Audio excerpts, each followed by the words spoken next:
What is up, YouTube, Facebook, Twitter, Twitch, Apple, Spotify, and everyone tuned in on the Texas Sports Unfiltered app? Welcome in to another edition of Bucky and BK live on Texas Sports Unfiltered and on the free TSU app. Today is Friday, February 7th, 2025, and the Buck and I are with you for the next 2 hours.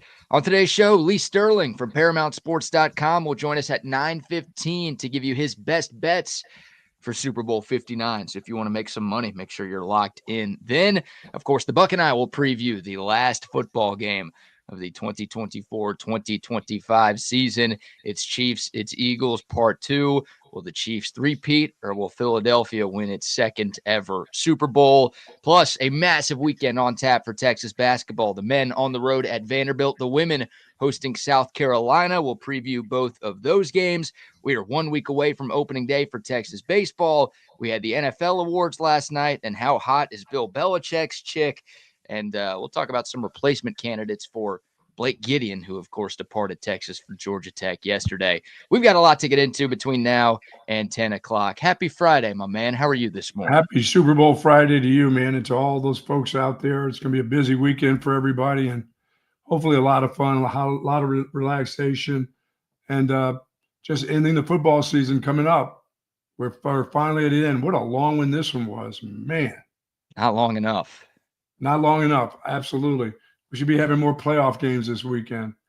But the NFL has tried to push this 18-game season. Players Association is like, nobody's voting yes. No one. Not even the guys that need more money are voting. They're like, no. 17 is plenty right now. There's nobody jumping up and down about 18 except for fans. And I don't even know how many fans besides you. I know. I'm always. It's almost like we gotta have a break here. The players want a break. Players want a break. If they did go to an 18-game schedule, I think they would have to institute a second bye week during the season. Sure. Just to give guys some extra rest, but obviously that elongates the season even more. To me, you and I don't care how many months it goes. Let it stretch on into basketball. Who the hell cares? Give me 12 months of the NFL. Yeah. Are you kidding me? Like, I'll still love it every week. I won't get tired of it. I never get tired of it. But yeah, that's going to be a hot button issue over the next couple of years for sure. Look, Super Bowl Sunday is always bittersweet. I mean, it's the best day of the year because it's the biggest football game of the year, and it's the most watched television program that we have in our country every single year. But it's bitter because it's the last day of real football we get until like August. It's a long time. The offseason sucks, and you say it feels like the season got longer this year. Well, to me, it feels like the offseason gets longer every year. Absolutely. I hate that. I know you hate that part of it, but it is like I said, it's a break for the bodies for these guys to recharge. You know, they've got I know we don't think of them having anything else to do in their life except for play football, but there's some things they have to do at home, and you know, they gotta go attend PTA meetings and kids track meets during the spring too. But it's just hard. It's a hard life. It's a great life if you can. Really a great life if you stay healthy. If your body stays healthy and you've done the right things to protect yourself, and you can continue to play on for, I don't know, what is it now? Maximum guys are like 4 or 5 years now playing, and then that's generally just about it. Well, the average NFL career is about 3.3 years. Yeah. That's if you can go past that, that's a pretty good living. You put it. You know, with the money that you can sock away in that time, it's good if you're smart enough to do the right things. But man, what a toll on your body. It hurts every day after that. Look, I get it. Those guys are humans, but you know what, Buck? I'm a human too. You need to, you don't need to recharge. You recharge every time you turn the TV on and watch them. I want to be entertained. I'm asking for more Cowboys heartbreak. You realize what type of sacrifice I'm willing to make here? I'm willing to watch my crappy football team lose another game every year. That's commitment right there. So I'm a human too. I understand the humanity aspect of all of this. I am willing to give up something. So, you know, I'd like the players to be willing to give up something too. You're giving up your cash to the Dallas Cowboys every time you go up there and watch a game. That's what you're doing. Yeah, I'm not going to any of their games anymore. What? You're not boycotting the Cowboys. There's no chance. I'm gonna watch. I'm still gonna watch. I don't go to many games now, anyways. Like I'm not gonna drive up there to pay a bunch of money to go watch that giant TV screen when I could just sit at home and watch the giant AV Consultations TV screen. That's true. Got the hook. You want to pay for the pizza, those slices of pizza, the $8 slices? No, I'll hit up our guy Ike. Plastic cup they give you with the Cowboys on it for like $15. You get to keep the cup.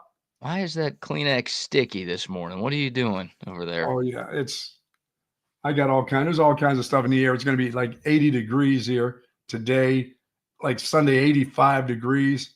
Man, you know what? I welcome spring though.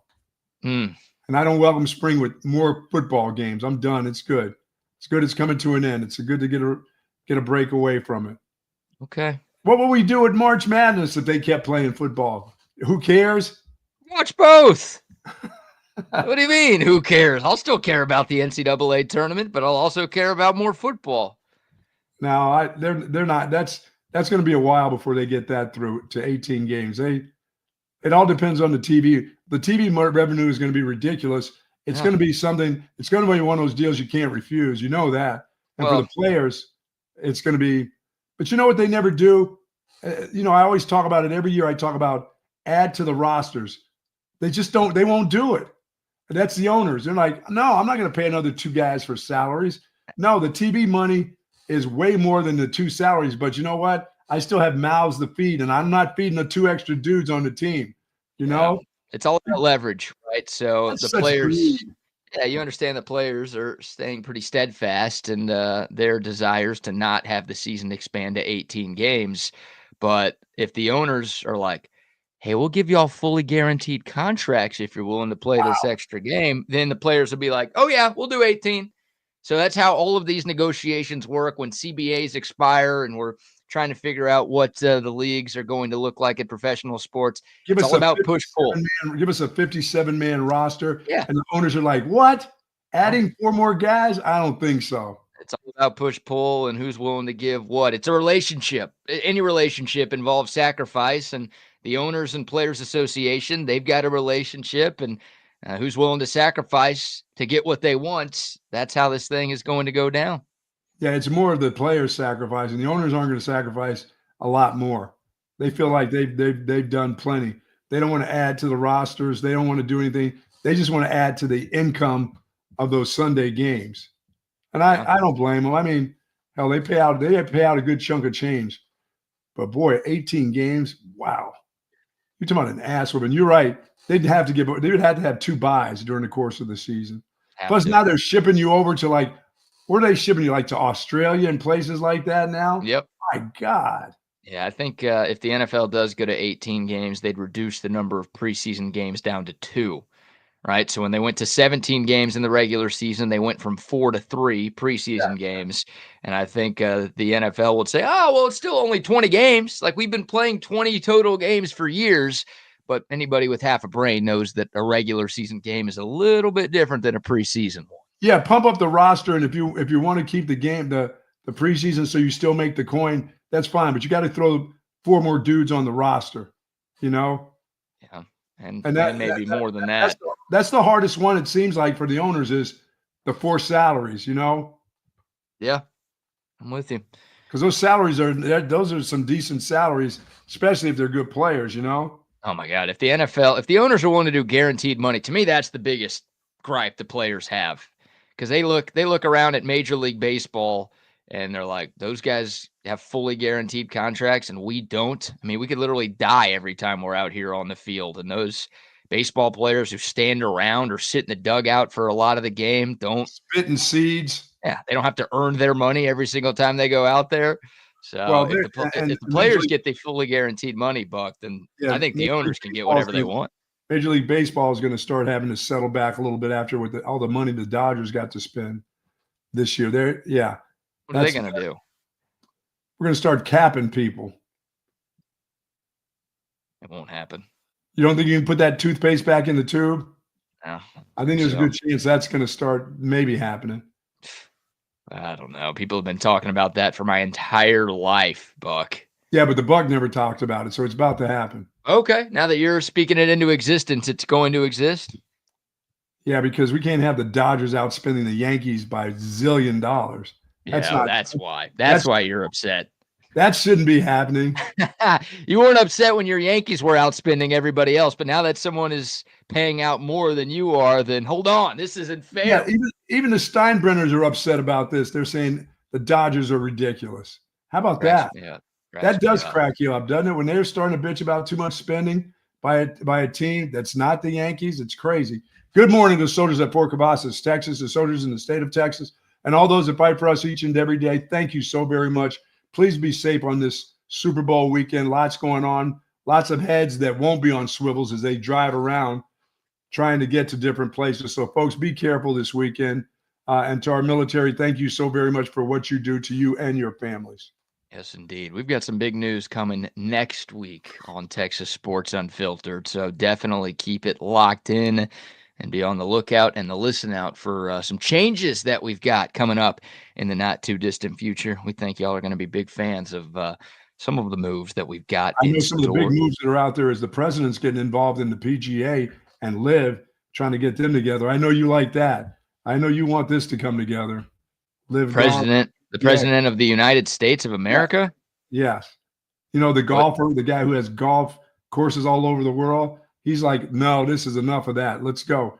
We want the oil and we want the money, and we need to get these two groups back together. Yeah, we need that Saudi money is what he's saying. Yes, absolutely. And I don't blame him for that, I guess, because I need that Saudi money too. We're still trying to get Live Golf as a sponsor on TSU. So, well, they're going to start getting some things together here shortly, I believe. okay, we'll see. We'll see if that happens. It's been a wild story in the world of golf for the last couple of years. Of course, Waste Management Open going on in golf as well this weekend. Yes. But been there, done that. One of the great, besides going to the U.S. Open and the Masters, what a fun place that. Oh my goodness. Waste Management. Never seen more blondes ever in my life than out there in Arizona, out in Phoenix. And they have fun now. And let me tell you something, they're staggering in that place. Oh my God. And it's gotten crazier over the years too. Yeah. That's just that's turned into like a roundup style weekend. That's Live. That's the way the Livers do it every weekend. No, Live doesn't have enough people to have a Waste Management type of crowd. Like that's unlike anything else we've got in the sport of golf right now. And it happens every Super Bowl weekend. Oh, so it's fun. It's fun. Yes, sir. That's going on. All right. We usually wait till the end of the show before we give the people what they want. But it's Friday. It's the last football game of the year. So we're going to start off today's program, 14 minutes in, by you giving out your gold star lock for Super Bowl 59. Before we get your pick, I want to let you know what's on the line here. You are currently up on the football season, going all the way back to week 0 of college football, way back in August of 2024. You are currently up 95,000 units total. Back-to-back years, I'm giving you the cash. Well, we'll see what happens because you could lose it all with Super Bowl 59. Last year, you had a big play on the Kansas City Chiefs. You got it right, so you ended in the green. This year, what do you have for Super Bowl 59? 50,000 unit play is the 50,000. No, what do you mean? No, I have to go. It's got to be 95,000 minimum. 75,000. Not enough. What? Okay, I'm going to go 80,000 unit play. I can't leave you. I mean, I can't leave them with anything. Nope. It's got to be all or nothing here. It's the Super Bowl. Come on, man. People want to know that I left them something. They don't want to be. Come on, man. That doesn't sound like you're very confident in your pick. I'm confident in my pick, so I'll go. How much am I up? 90? 95. I'm going 90,000 unit play on the Philadelphia Eagles. I have to go the whole thing. Okay, I'm putting the whole thing on the Eagles. All right, 95,000 units. Forget it. I'll make it 100,000 unit play then. Now we're talking. Come on, man. 100,000 unit play. Philadelphia 28, Kansas City 24. Okay. You know what you can do if you would like, we usually don't bet totals in this segment, but if you would like to split your 100,000 units on the side and the over-under, you are welcome to do that. Okay, I'll give a 50,000 unit play on Kansas City. I mean, on Philadelphia. Uh-oh. No, okay. Uh-oh, is your subconscious trying to tell you something? No, I'm going to put 50,000 unit play on the Philadelphia Eagles. I'll put a 50,000 unit play on the over. Okay. We'll give you that. The over right now is 48.5. Not enough. And the Eagles are currently 1-point dogs. So yesterday it was 1.5. You were hoping it would creep closer to 3. Well, it's moving in the opposite direction. That's fine with me. I'll take Philadelphia for 50. I'll take the over for another 50, and we'll all go away happy. Okay. Plus, I already got my little size, my tails. Tails never fails. That's happening. Except going with both quarterbacks in the over rushing, so that's fine. Those are some of your favorite prop bets this year? Those are some of my favorites. Okay, so 50,000 on the Eagles +1, 50,000 on the over 48.5. If you get both of those right, yes, you will be up 195,000 units for the football year. If you get both of those wrong, well, you will be in the red.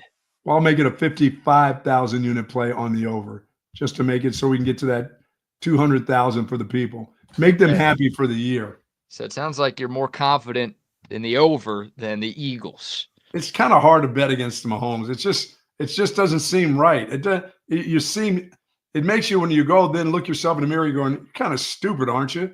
Hasn't this guy won? Hasn't he won a few of these? He's won 3 of these. Wow.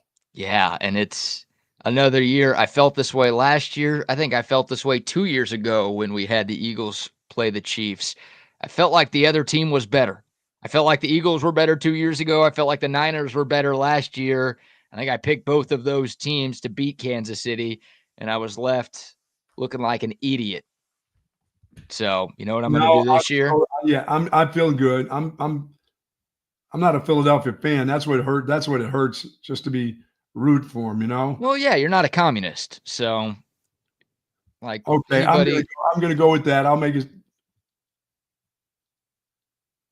You're going to go with what? You just paused there. You okay? You froze. What are you going with? I'm good. Those are 2 good, solid bets. Okay, tell me why. Why are you picking the Eagles? I just think they have a better overall team. I think they have the better running game right now.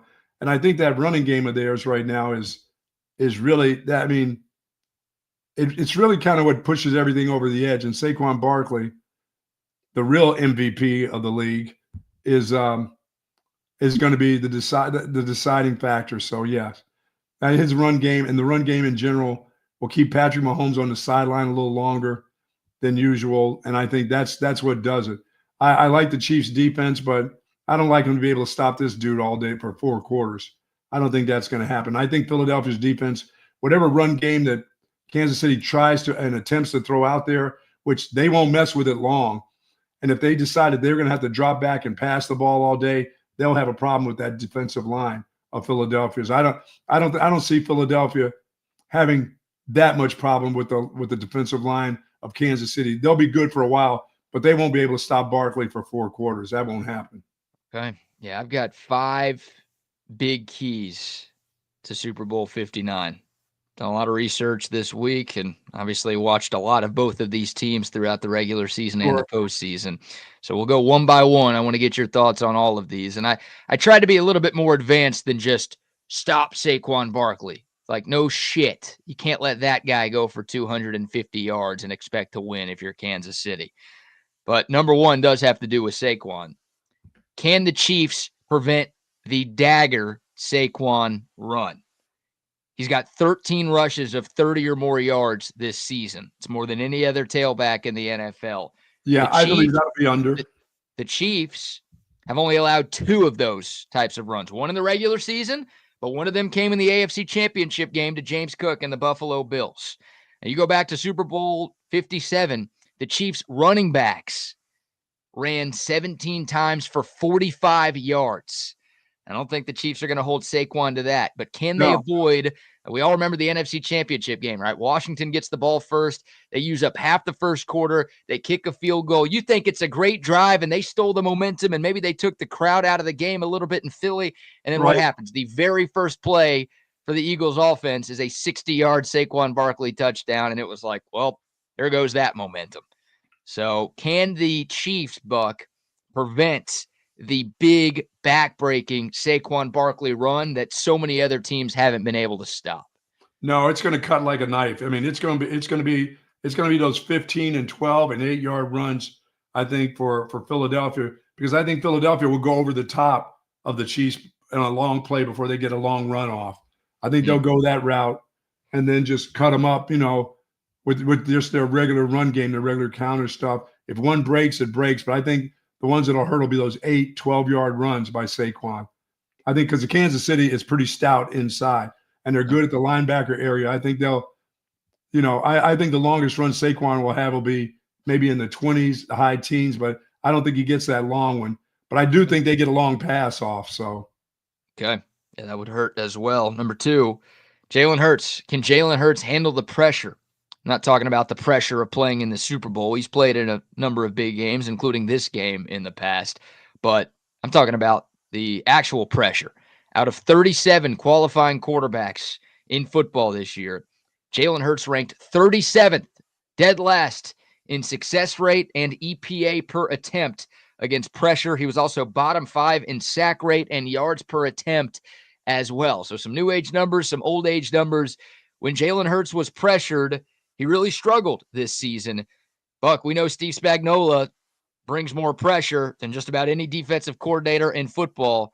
Can Jalen Hurts maybe reverse some of those trends of him struggling when he doesn't have a clean pocket? Well, if he knows that pressure's coming, he's got a pretty good wide receiver with one-on-one, and that's A.J. Brown. The thing about this is I think there's going to be more planned run calls. It's the last game, and if that guy's running the way he looks like he's been running, there are going to be a lot of calls against the blitz for him to run. And if he gets into your linebacker area with your defensive backs with their back turned, I think that's going to be the real problem for Kansas City. It's not going to be so much Barkley will be a problem, but Jalen Hurts' legs are going to be a problem too, because I think he's going to rush for whatever the over is. I think they're going to have design runs for that guy to run the football just to get him going, just to get him the confidence that you're talking about. You know what I'm saying? Not just throwing the ball, but leading in the football game. I think the design runs are what's going to hurt more so than drop back pass. Here comes the blitz, take off and run. Then I think the design runs are the ones that are going to hurt. So I think he's going to be just fine. Looks like the Jalen Hurts rushing yards prop is around 40 rushing yards for him. So I will say this. He had 70 rushing yards and a rushing touchdown 2 years ago when these two teams played in the Super Bowl. Well, if he's got design runs, it looks like 70 in this game. What does it look like? 40-something, right? Around 40. Yeah, he had 70 2 years ago. Looks like around 40 is. I think the 40 sounds sensible. I think he takes off, he gets a nice big run, but it won't be one of those, oh, this is one and done. I think he'll have a lot of play calls designed for him to run the football. Mm-hmm. I think you're right. I think they should, at least, to keep Kansas City off guard so they just can't follow Saquon Barkley for all 4 quarters. You got to have some threat of the run game. You got to do some zone reads and have Jalen Hurts hold on to the ball. Absolutely. In some of those instances. So yeah, that zone read is going to be, Kansas City's got to work on that. And it can't be always just stop Saquon because Jalen's not going to keep the ball. There's going to be some of those that he just flat out keeps. Yeah, I think he should. He's a threat with his legs. There's no doubt about that. All right, number 3, this kind of goes to the point you made a moment ago. Can the Chiefs play man-to-man against the Philadelphia Eagles wide receivers? Well, one guy can. Oh, yeah, the Chiefs play a ton of man. That's a staple of the Steve Spagnuolo defense. I think they were 3rd in the NFL in man coverage this year. They blitz a lot. They leave their corners on an island, and it's worked. Obviously, they've won Super Bowls with that strategy, and they're here playing for another one this year. I agree with you. I think Trent McDuffie one-on-one can handle A.J. Brown, Devontae Smith, whoever he's going up against. But can the other Chiefs corners play one-on-one against the other Eagles weapons? And oh, by the way, when you play man, you turn your back to Jalen Hurts. So is there too much risk involved with that guy's legs and his ability to make things happen on the go Can you afford to play the amount of man coverage that you normally play, or do you have to maybe break tendency here and go play a little more zone? They play that bubble really, really nice because of that defensive front. They bubble that up, or they cover you that way. I don't think they'll. I don't see them going as much man as everybody thinks. They don't want AJ Brown getting loose, and the book of the month club guy. They don't want that guy all of a sudden not reading books, but doing touchdown dances. But and Smith is the guy that can kill you, because you get the second guy on that guy. Look out, because that's a catch and run deal there. You're saying AJ Brown is in a book club? Yeah, I think he's in the book of the month. So aren't we? We're into the new month. I got a feeling to look out for that dude. New book on the sideline this time? Yeah. Oh, yeah. He meets up with the local ladies of Philadelphia to talk about phonics, man. He's hooked on phonics. You're saying he doesn't know how to read and he has to learn? He's doing some learning. He's doing some. Yeah, he's doing some Spanish work. He's working on his Spanish. There's a 0% chance that AJ Brown is reading books in Spanish on the sideline. We already know what book he was reading a couple weeks ago when he went viral, because that book also went viral and became like a #1 bestseller overnight, and it was not in Spanish. Yeah, I don't see them being as risky as they generally are. Yeah, look, I'm not a 4-time winning Super Bowl defensive coordinator like Steve Spagnuolo is, so that guy should be trusted way more than this guy is trusted. But I'm with you. Like, I'm not playing much man coverage. The Eagles are just too talented. I can't turn my back to Jalen Hurts. I can't just bank on my corners being able to hold up. By the way, I was wrong. I misspoke. It's the Eagles that play that bubble coverage with their up front guys. Yep. That is really tough to break through. The Kansas City's not that way. They'll take that. You're right. They'll take a lot of risk. They'll still play zone, but the bubble coverage is what Philadelphia does, because they trusted their guys. They don't need to blitz anybody to get to Patrick Mahomes with that offensive line. They feel pretty confident they can put pressure on him. That's a perfect segue, because that's my next key right there. Can the Eagles get pressure without blitzing? Because Patrick Mahomes might be the best quarterback in the history of the NFL against the blitz. Right. Like, now, if you can pressure him with 4, then all right. He's like any other quarterback, because he's got pressure in his face and he still has to deal with 7 guys in coverage. So he's going to struggle just like any other quarterback who's ever played the game. But if you need to bring, 5, 6, 7 guys to get pressure because your D-line isn't winning up front, then it's going to be a long day for that Eagles defense. And that's how you get the over, and that's how the Chiefs are going to be hoisting the Lombardi Trophy again. Yeah, they get, and the thing about it is the guys have to make solid catches. You can't have balls going off of arms and fingers and helmets against the Eagles. They catch those. They intercept those balls. The ones that are thrown behind and not on time, and guys have to make great grabs. The Eagles get those balls. So, and their coverage in the secondary. So he's got to be precise. When he goes to somebody, it's got to be right on the money. Those tight windows that he likes to throw them through, they got to make it through those windows. It can't be deflected.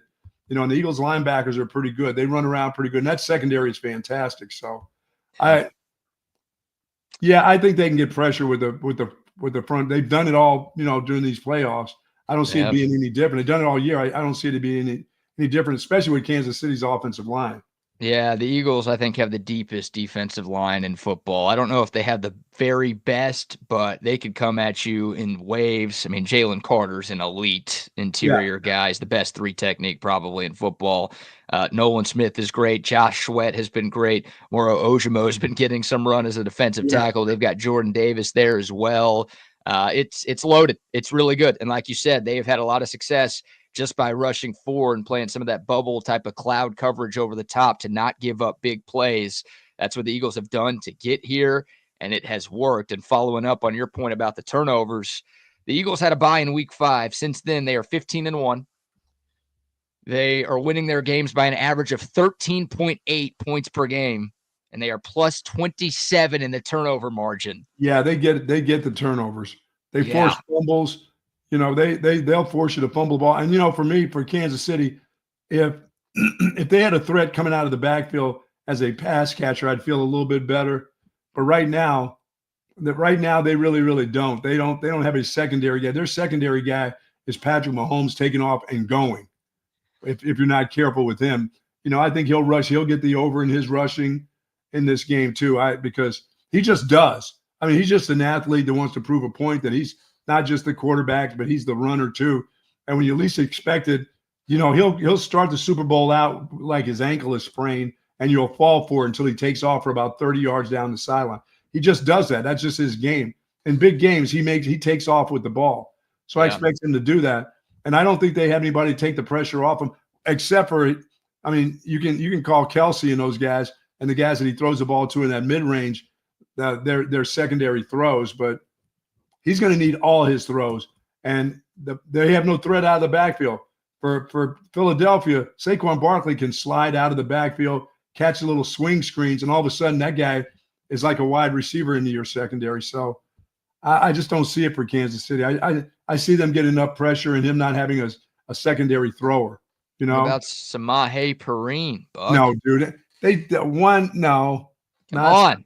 No. Guys, the reason they're here had the dagger catch in the AFC title game. He has one play, okay? He has one play in the game. He may have another one, and that may be as some lead blocker or, that little slip route that they do where he goes out in the flat, dump it off. He gets 1 yard for a first down. He doesn't have 5 plays in the game. He has one play.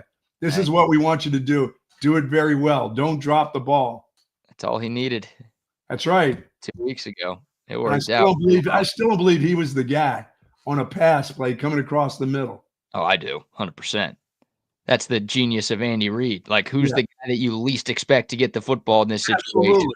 You're thinking if you're Buffalo in that spot, you're like, okay, we got to watch Kelsey, right? Kelsey cannot catch this ball. That's right. And Xavier Worthy's having a really good day. We got to make sure X is taken care of. And we got to watch out for Mahomes' legs. And, DeAndre Hopkins is a future Hall of Famer. We got to keep an eye on him. Who's that random at? Oh, they got their 4th-string running back at the – nah. Don't worry about him. Everybody else, we got to guard. He's in there to protect. He's not going anywhere. Yeah, they're doing max protect. You're right. They're doing max protect here. Or maybe they'll run a screen. They're not going to actually have Perine out of the backfield running a route.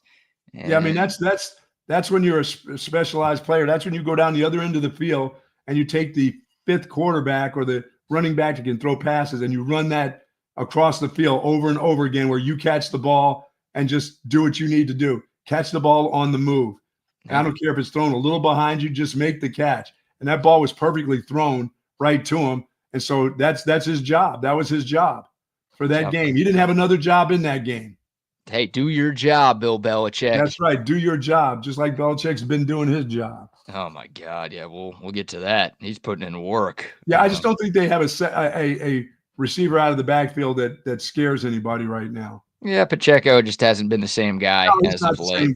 But then again, here it is, Super Bowl ring time. That guy's liable to be something special in this game. He's hearing about Saquon Barkley and all the things that he's doing. He's probably thinking, I got a couple rings myself, and I've had some pretty good Super Bowls. This is when you least expect a guy. This is where they show up, especially guys in Kansas City. That's what they do. Last but not least, my 5th major key to Super Bowl 59. And again, tried to keep this as unvanilla as possible, right? I'm not going to say turnovers here. No shit, Sherlock. I get paid too much to be talking about that stuff. There you go. The Chiefs have a Steve Sarkisian problem. The Chiefs have not been very good in the red zone this year. Their red zone touchdown percentage, 53.8%. They seem to be pretty tricky. That is by far the worst in the Andy Reid era. Like, they're not scoring touchdowns when they get into the red zone. And, oh, by the way, on the other side, the Eagles have the 5th best red zone touchdown defense in football. You go back to Super Bowl 57. The Chiefs got into the red area 5 times. They had 4 touchdowns and a field goal. If they do that, they're going to win this year. But if they struggle, and here's a crazy stat. Vic Fangio used to be the head coach of the Broncos a few years ago. So he played the Chiefs twice a year. Last year, Vic Fangio was the defensive coordinator in Miami, and they played in the first round of the playoffs last year. So the Chiefs, Andy Reid and Vic Fangio have gone up against each other a lot in recent years. The last 8 games that the Chiefs have seen Vic Fangio, they've got into the red zone. I shouldn't word it like that. They have 15 red zone touchdowns and 23 red zone field goals. Against every other team that they've played, in that span, 216 touchdowns, 113 field goals. So they have struggled all year long in the red zone, but over the last few years, Andy Reid has not found a way to pick apart the Vic Fangio defense in the red area, and that could be the difference this Sunday. Yeah, so, I agree.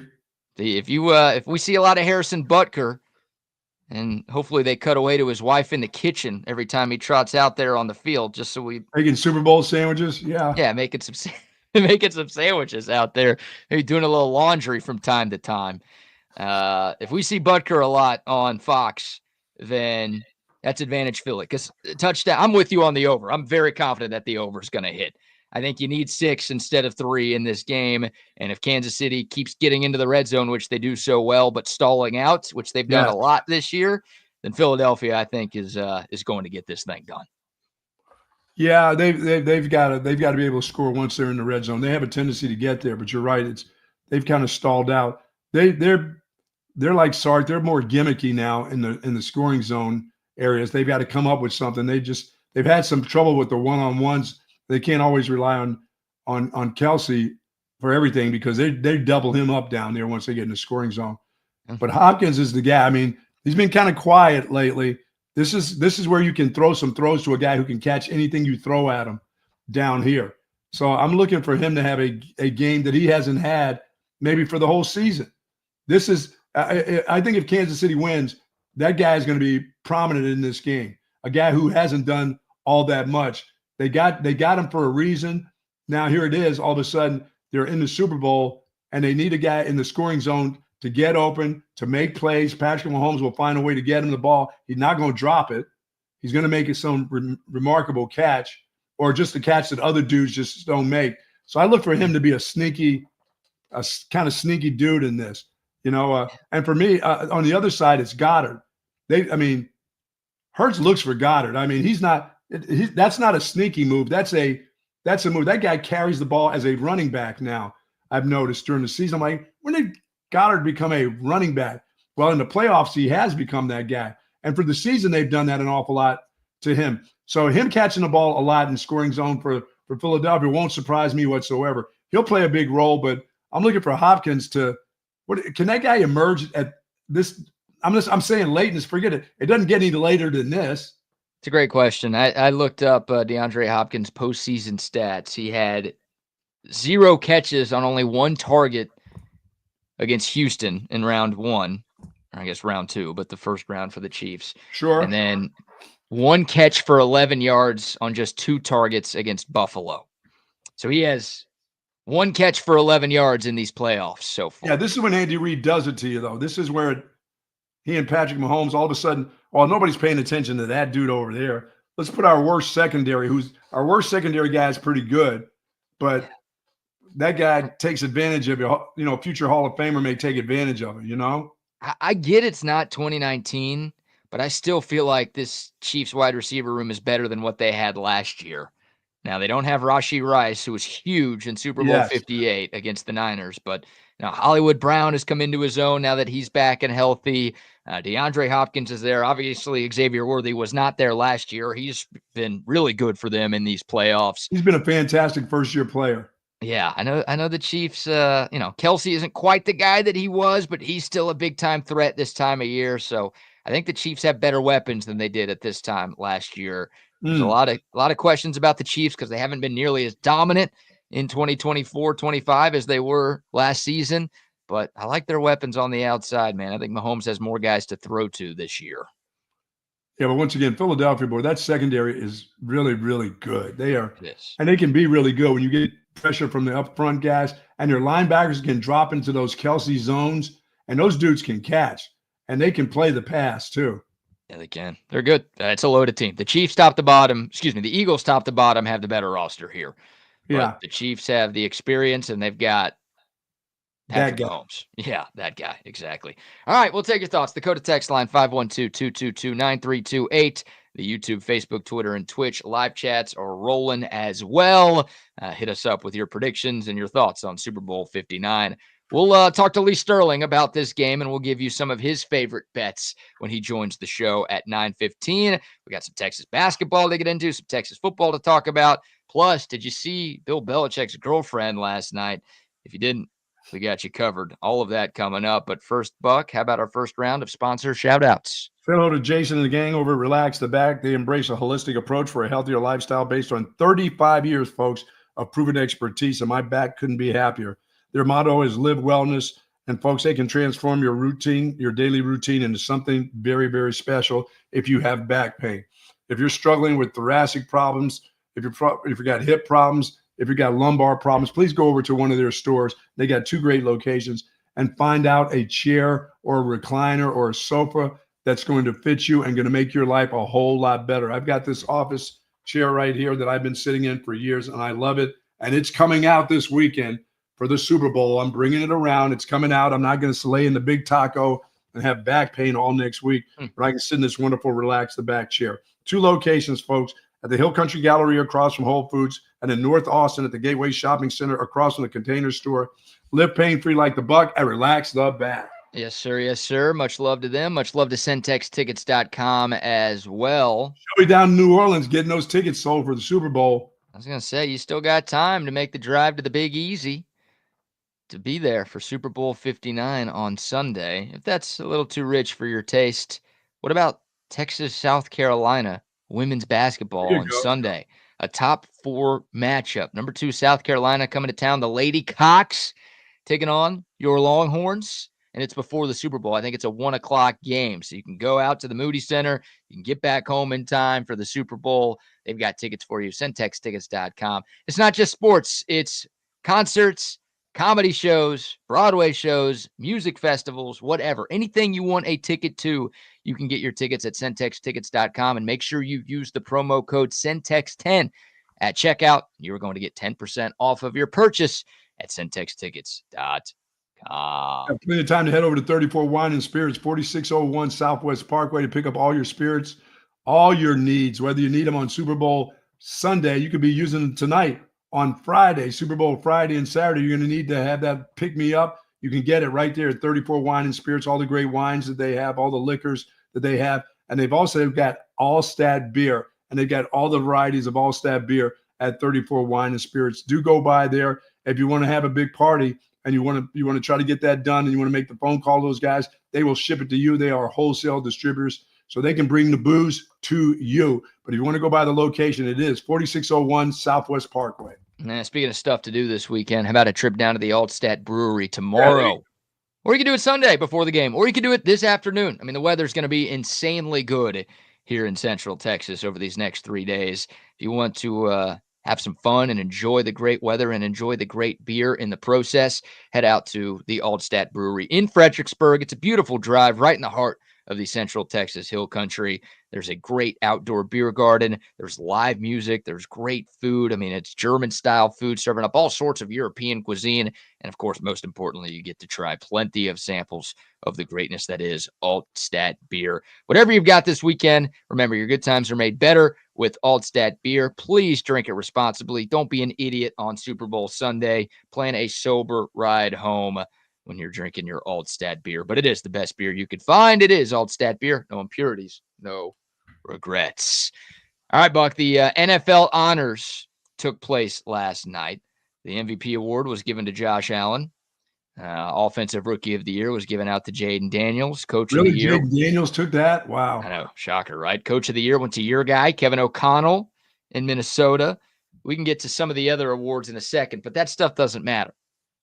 What matters is Bill Belichick's girlfriend, who was there last night. And this is like the Grammys or the Oscars for the NFL. So people dressed to the nines. You don't see crazy, ridiculous stuff. I mean, we showed Will Smith's son with the freaking castle on his head a couple of days ago. Only thing you'll see crazy if Cam Newton makes it to the place. Yeah, you're right. We also saw Kanye West's wife literally wearing nothing at the Grammys a couple of days ago, but like a skin-colored sheet. So you don't see any of that ridiculousness at the NFL honors. But people do dress to the nines, and one of those people was Bill Belichick's 24-year-old girlfriend, and Buck, she stole the show last night. Wow. Let me do a little zoom, a little more zoom in for you, just so you can see here what a couple this is. You've got So, Bill, what's your 72. daughter's name? What's your Yeah. granddaughter's name? I mean, you've got 73-year-old Bill Belichick and 24-year-old, I think her name's Jordan Hudson. And they were together. And look at her ring. You see her left hand? She's wearing a ring. And everyone's like, oh, my God, did Bill propose? No, that's one of the Super Bowl rings that Bill Belichick has that he let his lady flaunt last night. You sure that wasn't out of the Cracker Jack box? So when the babysitter came over to babysit for her? I don't know if it was out of his crotch, if that's what you were asking me. No, that doesn't look like something you get from a Cracker Jacks box, especially in 2025 because the prices there suck ass now. What, they do? Oh, terrible. Terrible. I haven't even seen one of those. You know what? Maybe I'll get off a Little Debbie's for a day and get myself some Cracker Jacks. Yeah, and see if I bring that home. I'm going to bring that home to the house and see what I get. I'm going to see what kind of response I get from my wife. If I'm sitting there just before dinner and I open up a box of Cracker Jacks and start munching on them before I get dinner, I want to see what she says. I'm going to say, wait a minute, you grew up on this. What's wrong with this now? Yeah. Well, they're not very good, and the toys aren't very good. No, I've never been a big cracker. You were way past the stage of the real Cracker Jack eaters anyway. Oh, you're right. Crap to you.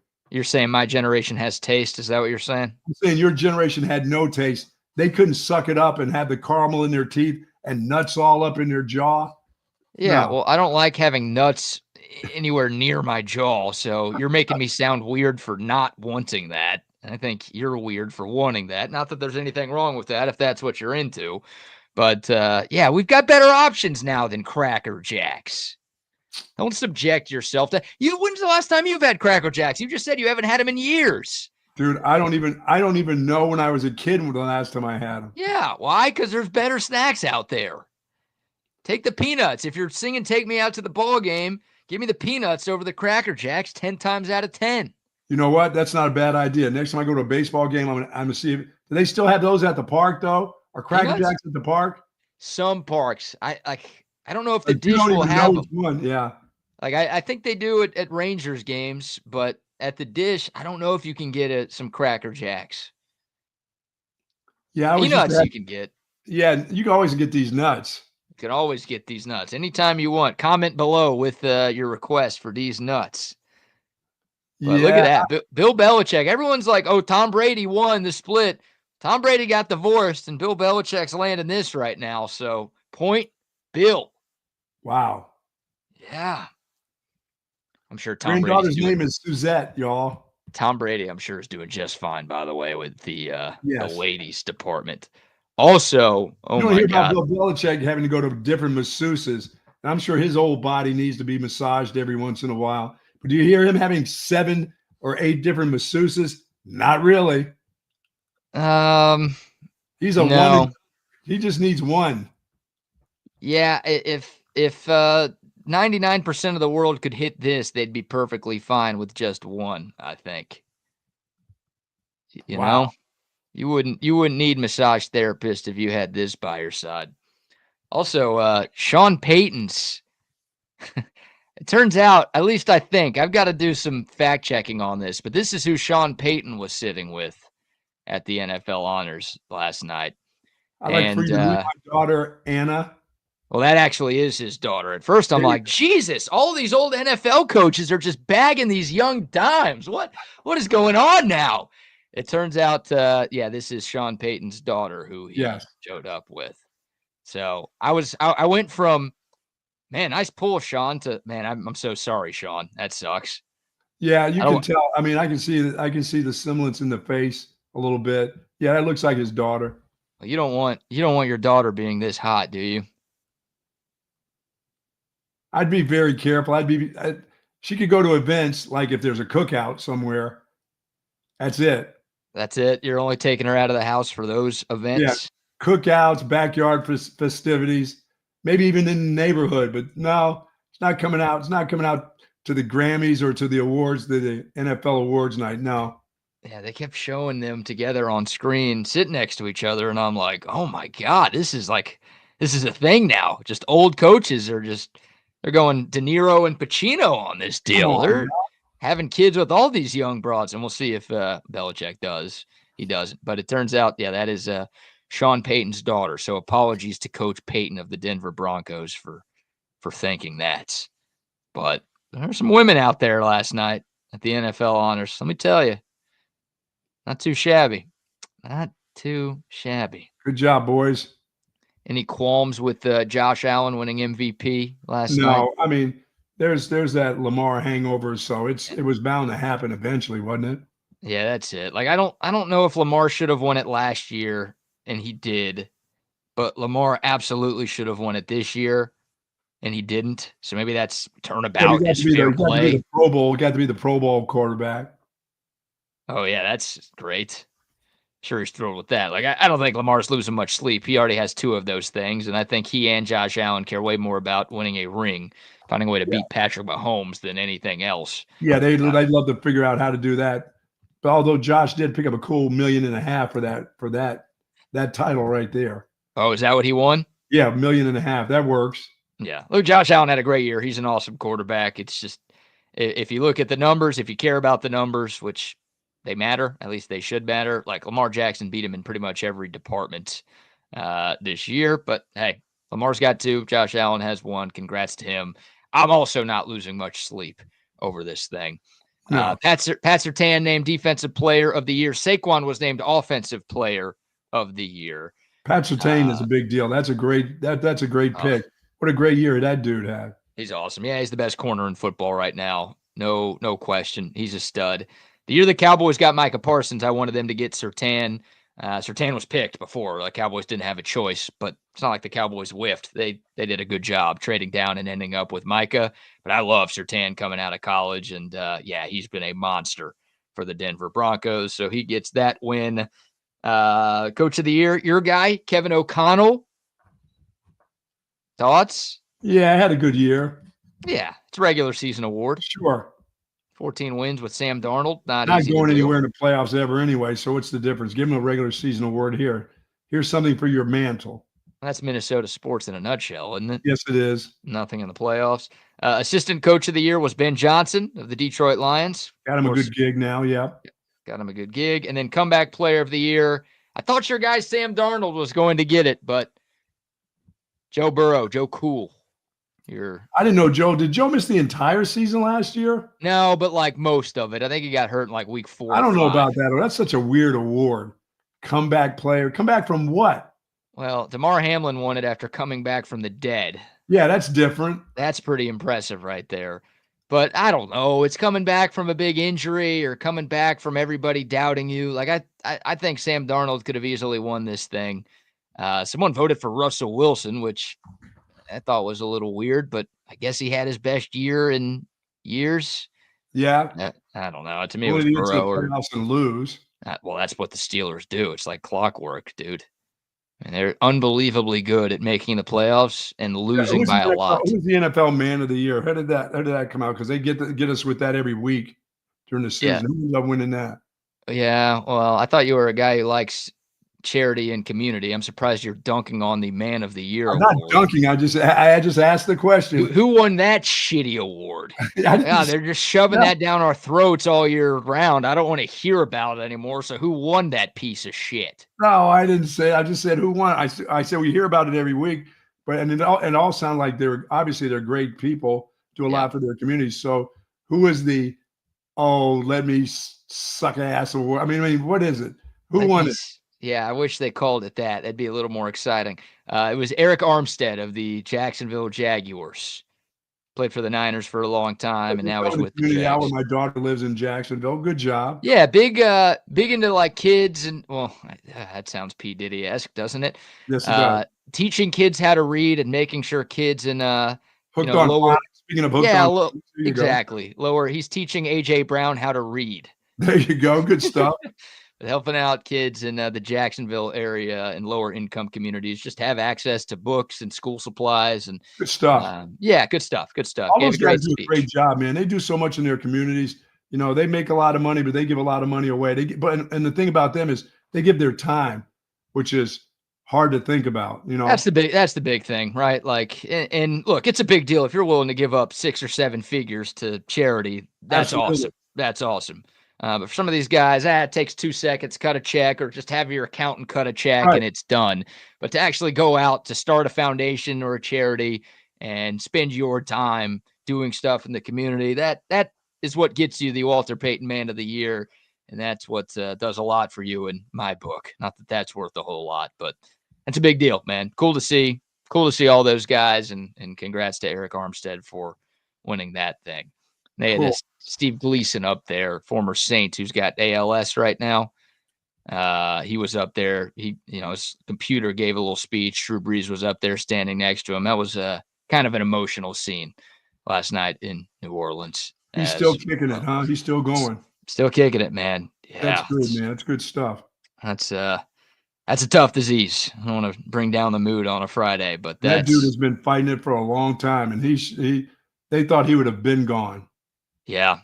I don't know if the Mount Rushmore of diseases is a great sports radio segment, but that's on the Mount Rushmore of worst ones for me. Yes, no doubt about it. God bless. So there you go. There's your NFL honors last night. Hot Chicks and Josh Allen winning MVP. Those are your big storylines from last night's festivities. All right, Buck. Oh, by the way, should mention this. The Hall of Fame class was announced yesterday. Okay. 4 members, the smallest class since 2005. Some pretty notable omissions here, but here's the 4 that got in. Jared Allen, speaking of Minnesota. Sterling Sharp. So now both Sharp brothers will be in the Hall. Pretty cool. First pair of brothers to ever get in. That'll change with the Watts here in a few years. Antonio Gates and Eric Allen. Those are your 4. That made it. In, huh? Antonio Gates getting in. Sterling Sharp getting in. I guess Sterling Sharp was more of a receiver, wasn't he? What about Eli? No Eli, no deal, huh? That was a surprise. Eli was on the ballot for the first time. I think he will get in eventually. I just kind of accepted the thought that Eli was going to be a first ballot Hall of Famer, and he shouldn't be. He should not be a first ballot Hall of Famer. No, not first ballot, no. I don't even know if he should be a Hall of Famer in general, but 2 Super Bowls, 2 Super Bowl MVPs, a good enough career. Like, he's going to get in, and that's fine. But, like, first ballot, to me, should definitely be reserved for guys who are, like, the best at their position for multiple years. Eli Manning was never – I don't know if people thought Eli Manning was a top 5 quarterback in football ever. And despite that, I thought he was going to get in on the first try. He did not get in on the first try. So we'll see. Because next year you've got some interesting first-timers. I think Drew Brees will be on the ballot next year for the first time. I think he's a first ballot guy. Jason Witten, Cowboys legend. I don't know if he's a first ballot guy, but he'll get in at some point. There's one other like big name that's on the ballot next year that's going to make it tough for some of these other dudes to get in. If I could find it here. By the way, Adam Vinatieri and Luke Kuechly were also first-timers this season, and they did not make it. That's cool. Darren Woodson not there yet, huh? Not there yet. Wow. I can't find the next year's first-timers, so we're not gonna do that. Maybe someone can help me there. So there you go. There's your NFL Hall of Fame class of 2025. Awesome. All right, Buck, before we get to some Texas basketball, because it's a huge weekend coming up for both the men and women's teams, how about another quick round of sponsor shout-outs? Speaking of pains, if you're seeking specialized patient-focused orthopedic care and you've got those pains in your neck and your ankles and, of course, your knees, contact the experts at Texas Orthopedics. Their physicians offer comprehensive surgical and non-surgical orthopedic care for children and adults, spinal care, sports medicine, rheumatology, joint replacement. They've got it all. Dr. Danny, Dr. Christopher Stockton, fantastic people and dedicated orthopedic surgeons there. Their goal is to get you right back into good health and the great quality of life that you deserve. Folks, Texas Orthopedics is the largest independent orthopedic practice in the state of Texas. For more information, go to txortho.com. I always have a lot of people ask me, where'd you get your knee done? What happens when my shoulder gets to the point of it's starting to be frozen? Call Dr. Christopher Danny there. Chris Danny will get in touch with you. He'll give it right back to you, and he will hook you up with an appointment. Believe me, they are fantastic there. Yes, indeed. Now a word from our great friends at Covert Bee Cave. It's really a family experience. I walked in the showroom today and everybody greeted me by name. How are you doing? What's going on? How's everything going? From a price standpoint, from a customer service perspective, just conversation when you come in, it feels no pressure. I want to buy cars here. The family buying car experience, one of the best that you will ever have. Come and experience it for yourself. Covert, born and raised in Austin. Emmitt Smith's not in the Hall of Fame yet. Emmitt Smith is definitely in the Hall of Fame. He is, isn't he? Yeah, what? Who said that? Some Patrick says Emmitt should have made it. I'm thinking Emmitt Smith's in the Hall of Fame. Maybe there's a different Emmitt. Emmett Jones. Emmitt Thomas. I mean, who's he thinking of? Emmett Till. I saw Emmitt Smith on this morning with the guys in New Orleans, and he was fabulous talking about the Dallas Cowboys and their direction. Yeah, we'll get some of that for next week because there's a lot of people talking about the Cowboys, of course, because there's a lot to talk about. Wow. They suck always, and that's the only way the Cowboys will make the Super Bowl is if guys like Emmitt Smith or Troy Aikman or Michael Irvin show up at Radio Row because they're nowhere close to that game, and it feels like they're getting further and further away from that game by the year. You know what's good, though, Buck? What's that, buddy? Besides Ollie Pop? There you go. Good thinking right there, my man. Give me a little classic root beer action this morning. Great stuff this morning. Super Bowl Friday. Tastes just like a root beer. I'm going to show you the nutrition facts here. I'll read these, too, for those of you on the app. And also, this is not the clearest picture of all time. Good A.J. Brown, read them for us. I don't know if you can find a root beer that only has 35 calories and 2 grams of sugar. Yeah, that's sugar thing is big.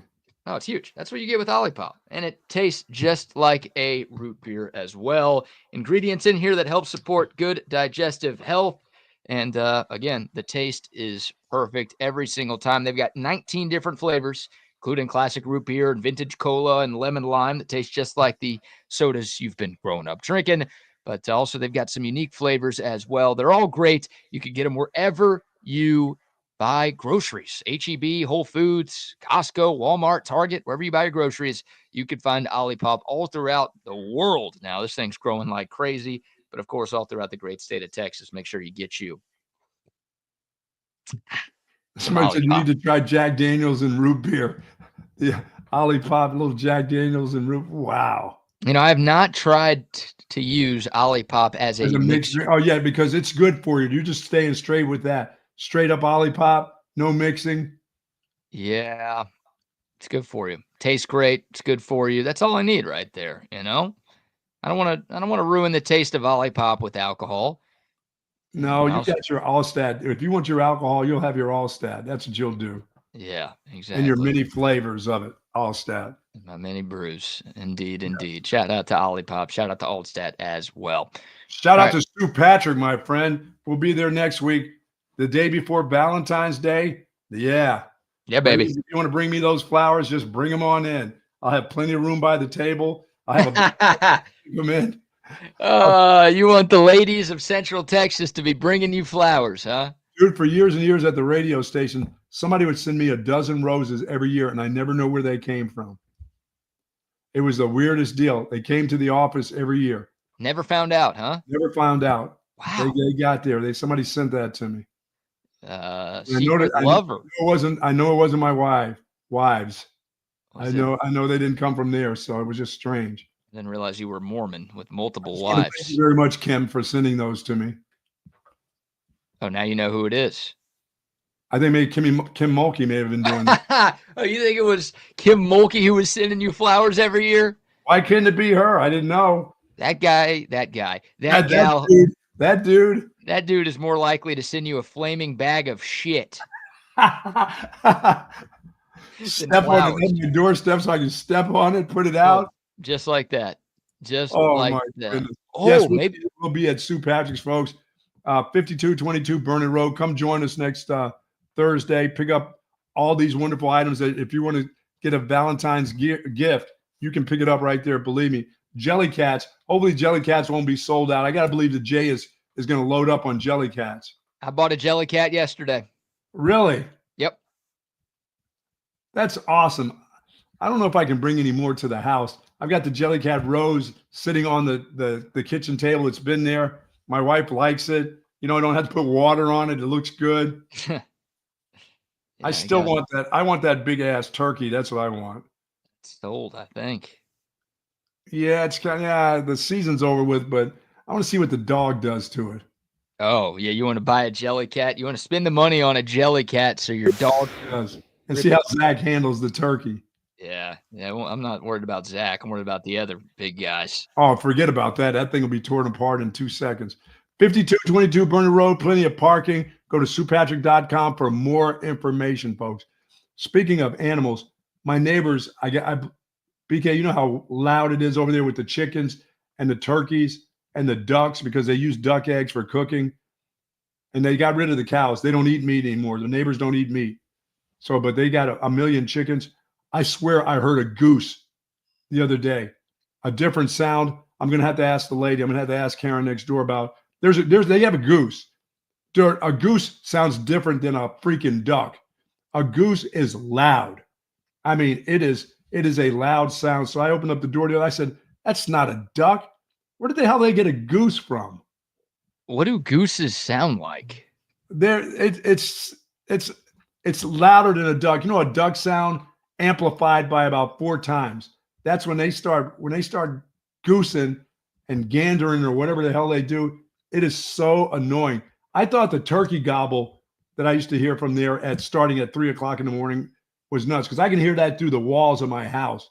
The turkey gobble. Yeah. And if you open up the screen door and you hear the ducks, you know how quack, quack, quack, quack, quack. And then that stupid rooster that still hasn't died, it's still around.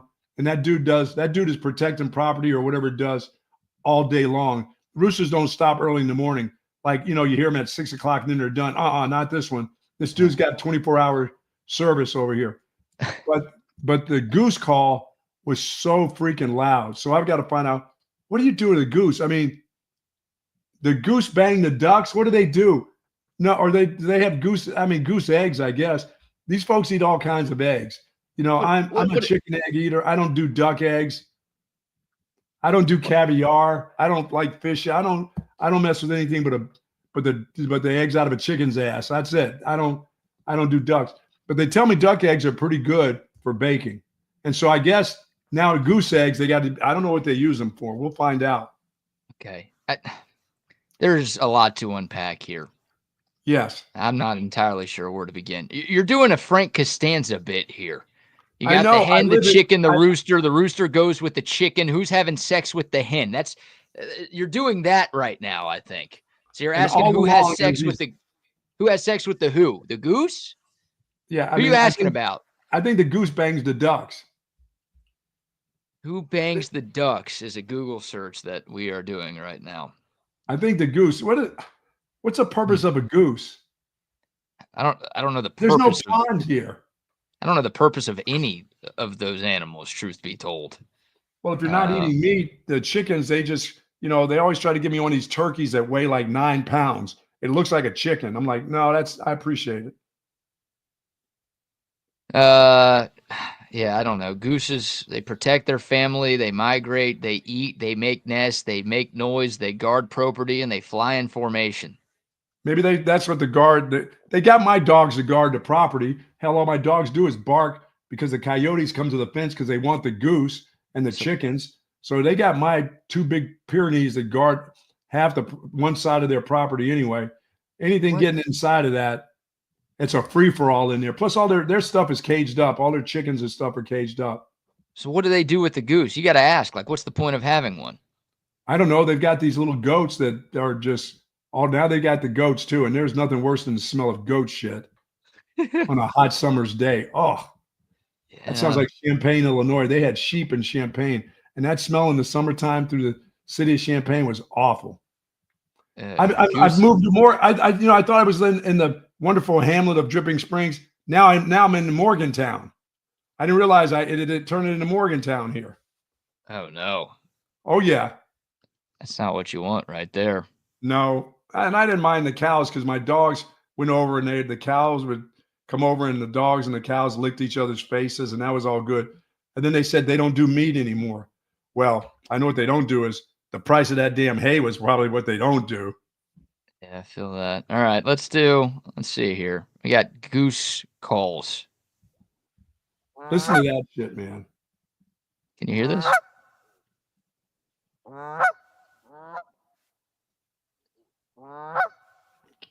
It's loud. Is that it? Yeah, now it's more it's not at the end. It sounds like a dog barking. It sounds like my dog when the pitch goes different. But that first part, but then it's really deep. Okay. Yeah, that sucks. Then they've got you got to move. There's 1,000 chickens. It's not like they got like 12 chickens. They have a monster pen, like my garden, 15 by 15 or a little bit bigger, that they've got chickens. And those little suckers making all their little chicken noises. And then, of course, there's the hawks in the trees that like look down at this deal all day long, wondering which one gets loose so they can come and swoop them up. Yeah, this is Hooterville here. This is Green Acres. I'm right beside Green Acres. Well, I'm impressed by the amount of restraint that you've shown since living there. I'm fine. It's not me. My wife doesn't like the look of all the stuff. She grew up on a farm, so I don't think she came to Texas to live on a farm when we built this stone house out here. Well, yeah, but you're talking about like the smell of animal crap. You're talking about like obnoxious sounds in the middle of the night. Like that's not very neighborly by your neighbors to be doing that stuff. They're trying to survive, man. It's just survival. They don't. Hey, guess what? I survive without any of that. So do most people on this earth. They like my gardens. Now they put up this big plastic deal, this dome. They put up the dome, and the dome is big enough. My shed, it's twice the size of my shed, so it's big enough to feed Dripping Springs. And I don't even know what kind of vegetables they have in it. That thing is going to boil up here shortly inside. They've got a giant garden, an indoor garden, and they've got a farm, basically a petting zoo out there too. Oh yeah, it's unbelievable, but that's all right. You know what? I'm fine with people just trying to survive, man. It's costly to go to the store. I just do, I'm just a lettuce rancher with some broccoli. I did for a while there. I had a goat and some turkeys and some chickens, and I enjoyed doing that. But the goat was no. I ate the eggs, and I ate the eggs until eventually there was a rattlesnake living inside the walls where the chickens were, because when I feed them the feed, the mice would come. So the rattlesnake, I walked in there one time and looked, and this head was coming out of the wall. And I was like, you got to be kidding me. Oh. And it was the head of about a 4.5-foot rattlesnake. And I'm like, is this thing eating? He was eating the mice that came in there, and his stomach was loaded with like 3 mice. And Javier and I finally got it to come out and stuck a trash can on the top of it when it laid on the ground and stood on it. And you could feel the vibrations of the size of this snake. And they're eating the dogs. But that was it for me. That was it for me raising the chickens. But I tried a goat because there was this goat that I got at the place where I was getting the feed from named Faith the goat. And that's when I was on with Bob. And the goat would protect the chickens in the chicken coop. And I got little turkeys in there, but nothing would go in there because the goat was crazy. The goat would attack me if I went inside the coop. So I had to go in there with a stick all the time. And when I left and I shut the gate behind me, the goat would slam its head into the wall, just keep slamming its head because it wanted to get out. I was horrified of that goat. It knocked me down those steps once. I am so lost right now. Yes, I tried to be a real farmer, and then I let the lady, when I sold the property, I said, if you get rid of this goat, the other animals are going to die. The raccoons and everything else will take over this. You know what she did? She said, I got rid of the goat the first week. I couldn't take it. The goat tried to kill me. And so I said, how long did the chickens last? She goes, about a week and a half. That was it for the farming. Oh no, the raccoons came over the fence and tore those chickens apart. That sucks. So yeah, but I tried to be a farmer, but now I'm just a lettuce rancher and a flower guy. And a naked gardener. And I can't wait. Can't wait to get out there spring, get my I'm going loincloth this year. Can't totally go naked in my neighborhood. That's frowned upon. Okay, but you can have a bunch of obnoxious animals in your neighborhood, but you can't walk around nude. What's the deal here? What you can't have is a pig. And the homeowners deal here. You cannot have a pig in my neighborhood. That's where they draw the line, huh? That's where they draw the line. No pig. You can have cows and dogs and ducks and chickens and gophers, but you can't have a pig. Sounds like you've got a rabbi running the HOA then. All right. I see our man in the waiting room. For the last time, maybe we'll talk to Lee before March Madness, but the last time during the football season, the best handicapper in the history of the known universe is joining us here on Texas Sports Unfiltered. The man, the myth, the legend himself, Lee Sterling from ParamountSports.com, joining us to preview Super Bowl 59. What's going on, Lee? I'm good. I'm good. And had quite a run. Not only a great season, had a 9-1 run in the NFL playoffs. Nice. So been a great couple weeks or a great month here, and going to try to put the cherry on top. And then hopefully that happens, and then I'm coming your way. I'll be there Thursday afternoon in Big Austin. There you go. For the weekend, taking the wife for Valentine's Day weekend. Very nice. Yeah, that's awesome. Better go visit the Cohens and get that Valentine's Day gift. Oh wow! I mean, there is no one that does it better. I mean, if someone hasn't gotten their gift yet for their sweetie, I mean, he's the place. Absolutely. And so he's. I'm sure he's got a bunch of specials. If you even say gig him, he'll probably add an extra 10 or 20% off. So I love the wrapping. I love to see him back there wrapping those gifts. Oh. Beautiful. I mean, it's not just the gift, it's the presentation. That's exactly right. It matters. The ladies care about that stuff. And he's been known, I mean, if it just to make sure it's there on time, he even delivers it sometimes himself. So someone hasn't gotten that gift. No, you never should have told me that, because I'll be calling for delivery service here from the Cohens here shortly. Come on out here where I got all these ducks and animals out here on the farm. Right. So yeah. So I'll be seeing him. Making it into the store on Thursday. And someone is out and around 6th Street will be Vince Young's. I know Thursday night. Anyone wants to stop in and say hi. Going to see Skyrocket, the band, one of the top cover bands in the country, on Saturday night, Austin City Limits. So I'll be around. There we go. Yeah, Vince Young, he's a great chef, man. People sleep on his cooking ability, but he whips up some good steaks in that place, man. Yeah. Wow. All right, Lee, we'll let you go where you want to go. We know you've got some great prop bets every single year. We know your daughter is awesome at predicting the over-under for the national anthem. Of course, we'll get your thoughts on the game itself, but we'll kind of let you have the floor. What's top of mind for you for Super Bowl 59? All right, well, let's start off with her prop, the national anthem.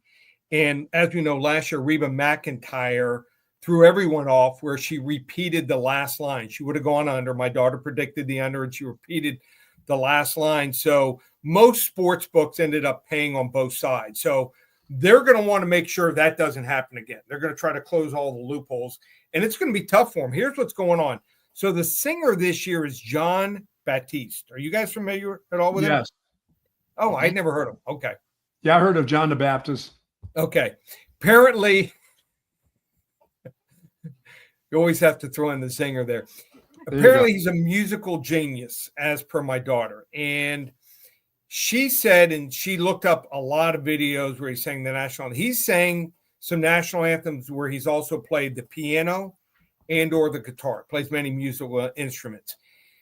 The over-under is at 204.5. If you can find one where it's him singing only if he's singing only, and it's anything above 2 minutes, she feels it'll go under. She feels he's probably in the 154 to 155 range, singing only. So if it's just out there, it says national anthem and a time, lay off. But if it's vocals only, start to finish, we're going to go with the under, because he's been known to play the piano before and sing, and he could even start playing the guitar, sing, and then bring in the piano and then finish singing. So I think he's actually going to be good, but from a handicapping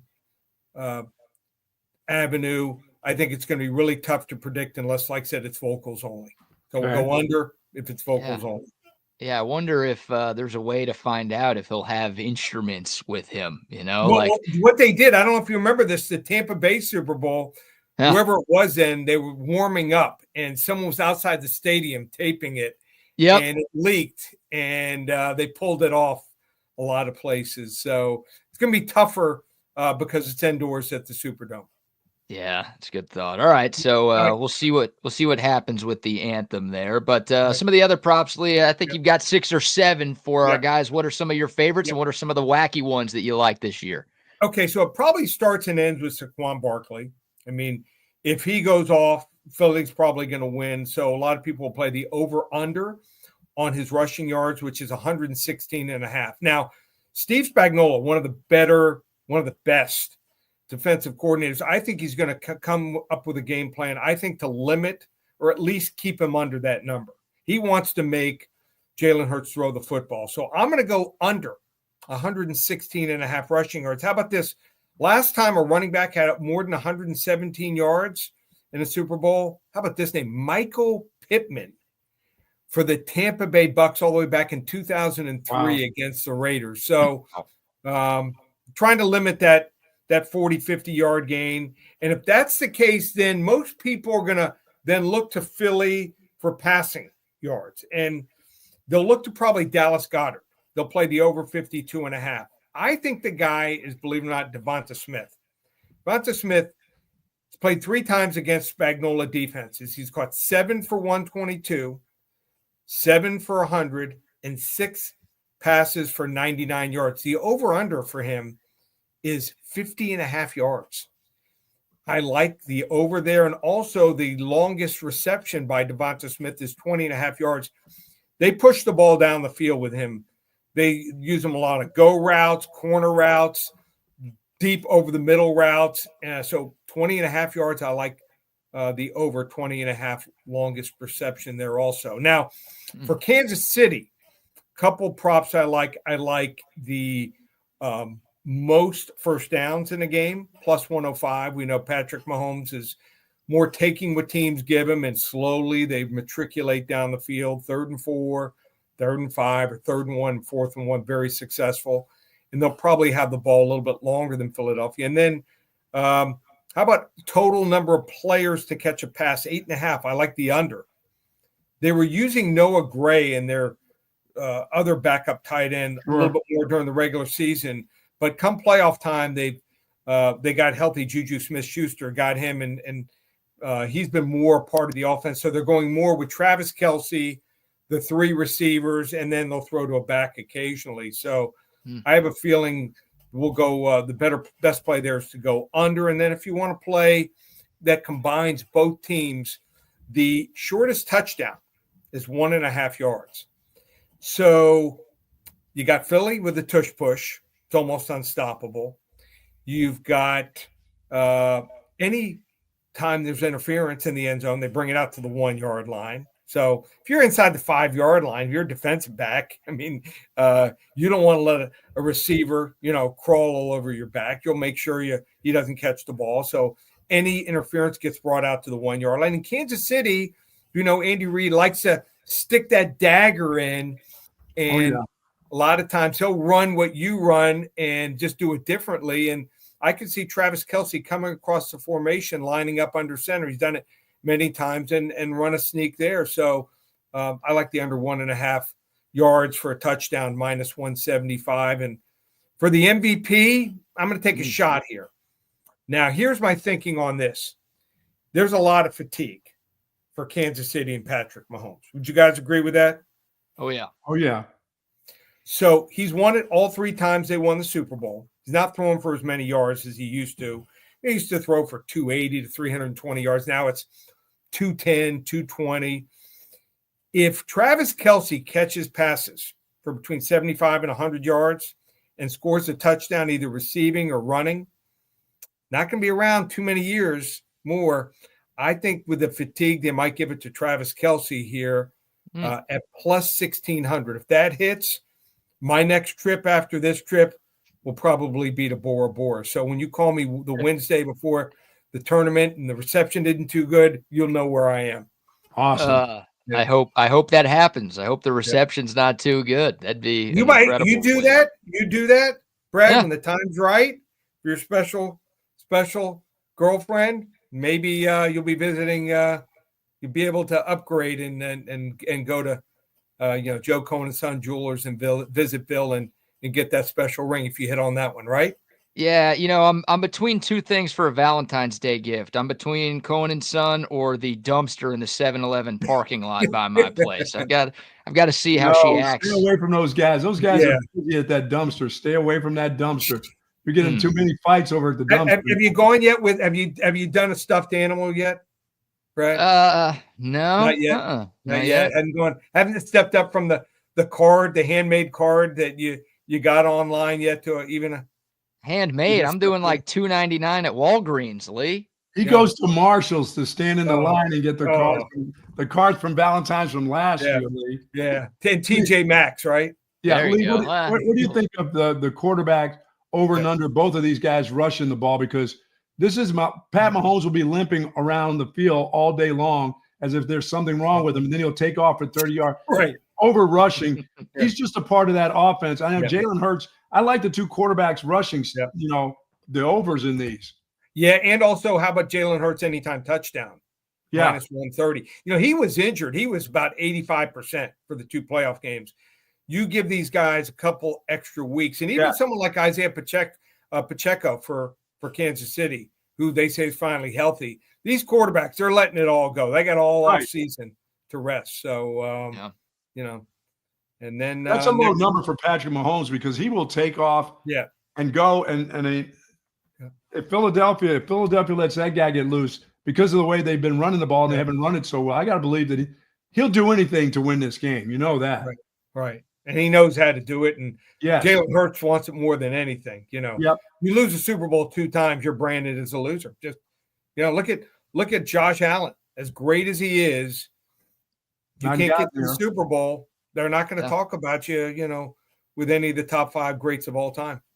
You're right. All right, Lee, before we get your pick on the game, Bucky's favorite bet every year is the coin toss. We need your expert analysis on heads or tails come Sunday. I think I did it one time and I won and I stopped.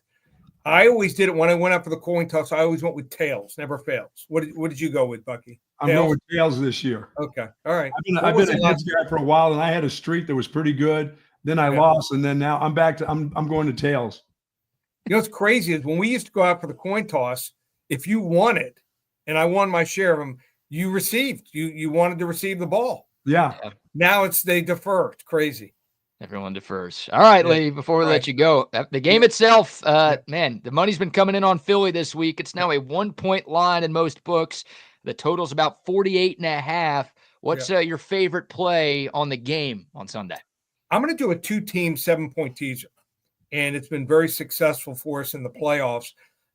Like, for instance, the Buffalo-Baltimore game. I didn't want to let it, come down to one drive, and I think this game will. I think whoever has the ball less is going to be down and have to try to score. So why not take that element out of it? I'm going to take Philadelphia and do a 7-point teaser, take them up to +8.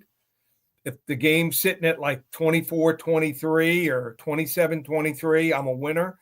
And I'm going to take the total, which is 48.5, and move it down to 41.5. All we need is something like a 23-20 game. And if we're sitting at a 23-20 game and one team's up by a field goal and the other's trying to score, well, I can sit back and start eating my key lime pie. There you go. That's a winner right there. Yeah. I love that pick. All right, Lee, if people want all of your prop plays and all of your picks for the big game on Sunday, how do they find you? ParamountSports.com, top 10 prop plays plus our selection, $97. Like I said, we won 9 of 10 games in the NFL playoffs, 16-6 run in the college football bowls. Also, you can get UFC, 5 selections, $55, including a 50-unit max wager where we're 14-2 on those. Just $55 for those selections for the UFC pay-per-view Saturday night. Has your girlfriend gone out of town yet, BK? Yeah, she's gone. So I'm actually going. I'm going to Lake Charles for a bachelor party, Lee. So I'll be okay. legally. Well, the guys got to bet the UFC. I'll send the UFC selections when they get finalized in about 2.5 hours to you, so you guys can wager on that. Get down on that 50-unit max wager. And then basketball went 4-0 last night we won 12 of the last 14 weeks in basketball. Through the NBA Finals, just $4.97. Everything's up and available. ParamountSports.com. Awesome. If you like making money, go to ParamountSports.com. Yep. That's the easiest sell of all time. Lee, you're the man. Thanks for joining us all season long. Always enjoy these conversations, and we'll see you in person next week. Yep. See you, Lee. Be careful. Be safe, buddy. All right, you too. Take care. All right. See you, man. There he goes, the great Lee Sterling. And, of course, our Lee Sterling segment's brought to you by our great friends at Joe Cohen & Son Jewelers, 6th and Congress, right in the heart of downtown Austin. They've got free parking down there, too, which yes, you can't beat. But, of course, the best selection of jewelry in the game. You're looking for that perfect Valentine's Day gifts. Get out to Joe Cohen & Son Jewelers and tell Bill that you heard about him on Texas Sports Unfiltered. They're going to hook you up with some discount. I can guarantee you that. They got some wonderful earrings there. Oh, great selection. And look, you don't have to know anything about jewelry. I don't know a damn thing about jewelry, Buck. I don't know if you do either. You just have to know a good jeweler. You got to know good people. And Bill and his team, they are experts. It's a business that's been around for more than 140 years here in Austin. They will take care of you, and they will make sure that special someone in your life is taken care of. Joe Cohen & Son Jewelers right there on 6th and Congress. Go see them. Absolutely. All right. I like that pick a lot because the Chiefs, if this turns into a blowout, it's going to be a Philly blowout because the Chiefs haven't been blowing anybody out all season long. They've won 15 straight one-score games, which is the longest streak in NFL history. It also feels like they've played in 15 straight one-score games. And I think the total is too low as it is, but if you tease it down even lower, I really like where Lee's going with that Eagles +8, total +41.5. Oh, yeah. I like that thought. And I hate that we don't have more insight on the national anthem this year, too. That's a bummer. Not knowing if the guy's going to be playing guitar or piano or just singing. That's what John the Baptist is doing. That's kind of scary. Yeah, if he was John the Protestant, it'd be a little easier here. Yeah, I mean, yeah.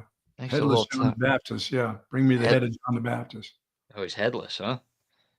Well, in the end, that's how he went out. That's a real person you're talking about? Like John the Baptist, one of the apostles, that dude. Yeah. Yeah, they delivered his head on a platter. Is that which testament is that? That's new. Yeah, okay. I stopped after the first version. Too much reading for me, man. Come on, man. Not a big sequel guy. I don't need more to read, more to do. Sorry about that, John. It's on me. It's on me. All right, good stuff. Let's talk some basketball. Shall we talk Longhorn basketball? Vandy, they got Vandy coming up tomorrow, huh? Vandy on the road. It's a nooner.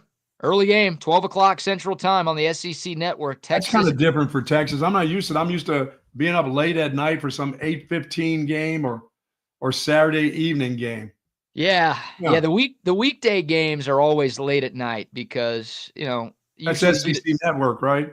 Yeah, usually you get a double header. And Texas is like the westernmost SEC school.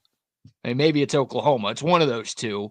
But the games are usually at 6 Central and 8 Central.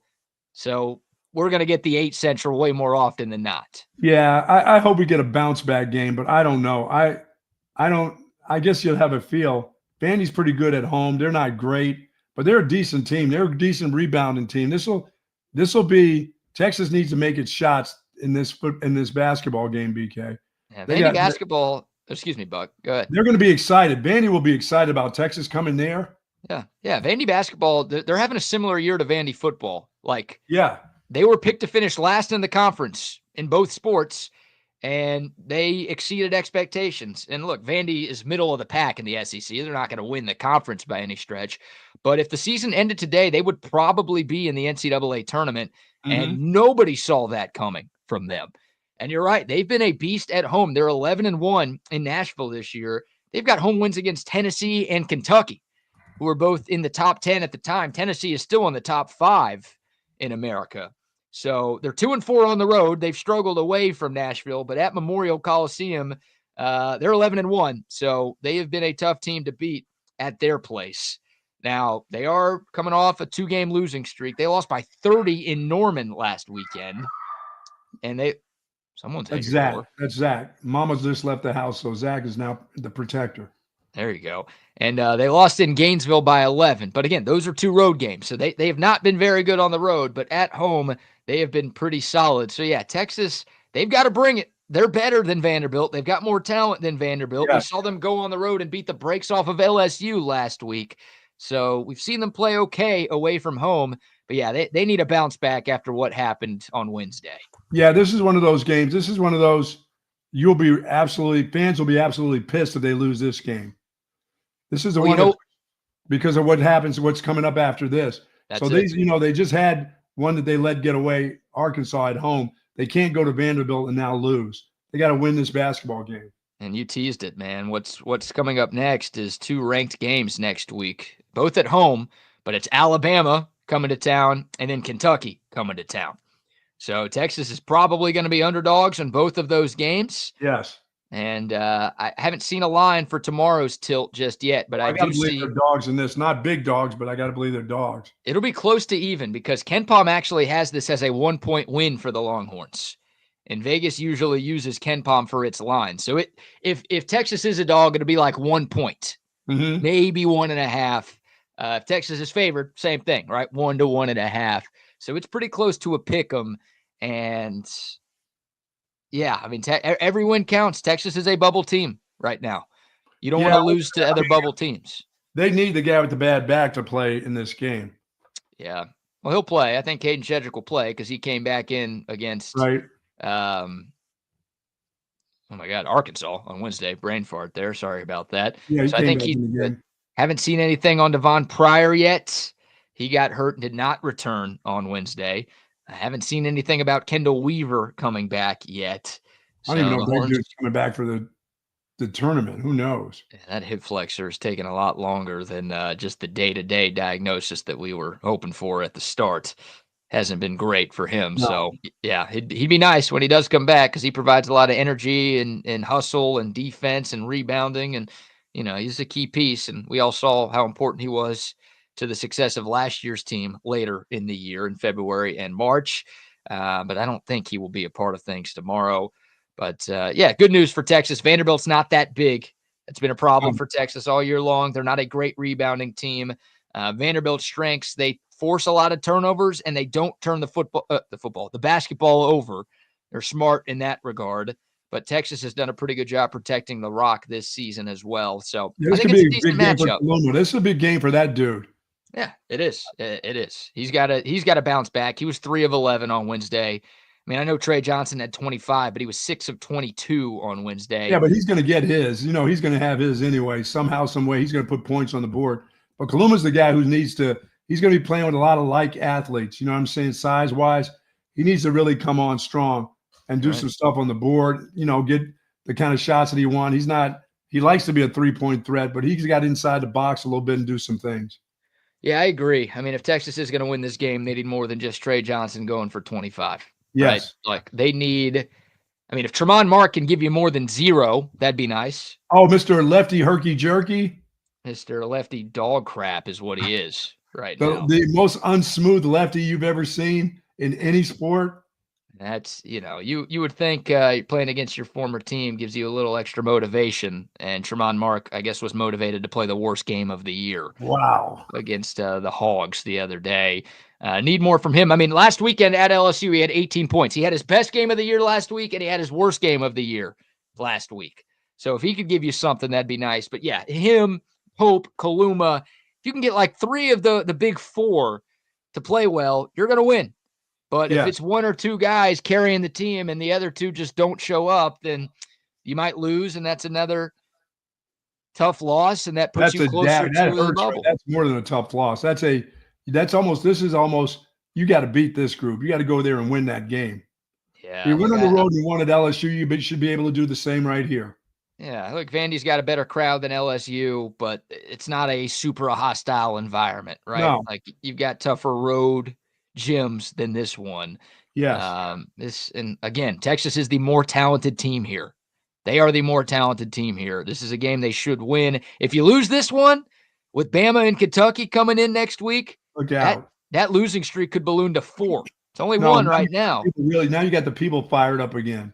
Yeah, now that's you're right. That's when it goes from bad to worse from Rodney Terry, because it feels like every time they lose a game, people are sending off their fire RT tweets. If you lose 4 in a row and you go from kind of in the dance, safely in the dance, to now you're on the outside looking in, yeah, that's not going to be good. No. So hopefully it doesn't happen. I got Texas tomorrow. I think the Horns bounce back. I think they get a win. What about you? I don't know. Like I said, I need to see the lefty to get something done. I think he's a better player than he's shown. I think he should have been a better player from the get, BK. He takes some crazy shots. But the thing with him is, if he's hot early, then you got him for the game. If he starts throwing them up and they don't hit, and he doesn't defend well and he's hacking guys, that becomes a problem, because RT still doesn't like to take him out. Now, I'd like to get him the ball a little bit more. I was pretty disappointed in the game plan. Like I want, when I've got a revenge game, I'm a big fan of the revenge game, right? Yeah. When I've got a guy with a shot at revenge against his former team, and I don't know if Tremont Mark hates Arkansas or anything. I'm sure if they paid a lot, he would have stayed there. But when I have a situation like that, I want to make that guy a focal point of my game plan. Sure. And it felt like Tremont Mark was not a focal point. He took 2 shots. Yeah. If he was in foul trouble, maybe he was scared, maybe he was timid. I don't know. But like that, I like cherish those situations. And Tremont Mark was not a part of the plan at all against his old team. So no, you don't have a revenge game against Vandy. No Dylan DeSue anymore. But I'd like get him involved, please. He's too good to be doing what he did the other night. Yeah, he's got to be smoother. He's got to make his shots. He's got to be a part of it. You know that. And I don't need to see a lot of Clark Kent in the game, but I know I'm going to. Well, if Devon Pryor's out, you will definitely see a lot of Jason Kent. Don't do that to Clark, man. That guy's a good journalist. That's true. He did his job pretty well. He kept that whole Superman thing under wraps pretty well. You're right. It's pretty impressive what he was able to do. Jason Kent could never. Well, I mean, if he comes in the game and he's just a big man and doing big man things, and for him, big man things are defend, give me some rebounds, do not take any offensive shots unless it's a tip in and hits you in the head and goes in the hoop. Do not take any 15-footers, 12-footers. Grab the rebounds, get it to somebody else as quick as possible. That's what I need that dude to do. I'll say this. If there is a game in the SEC where Jason Kent's going to look decent, it's tomorrow. Yeah, because size-wise, yes.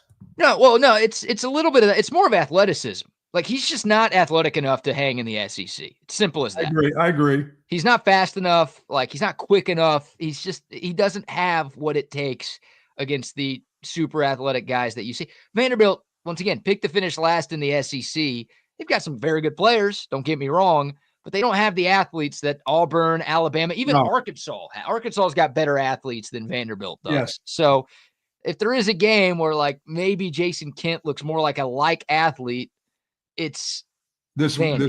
Yeah, I agree. If it's not, then he should not be playing much at all. So after his first shot that clangs off the bat, that should be it, right? No more shooting.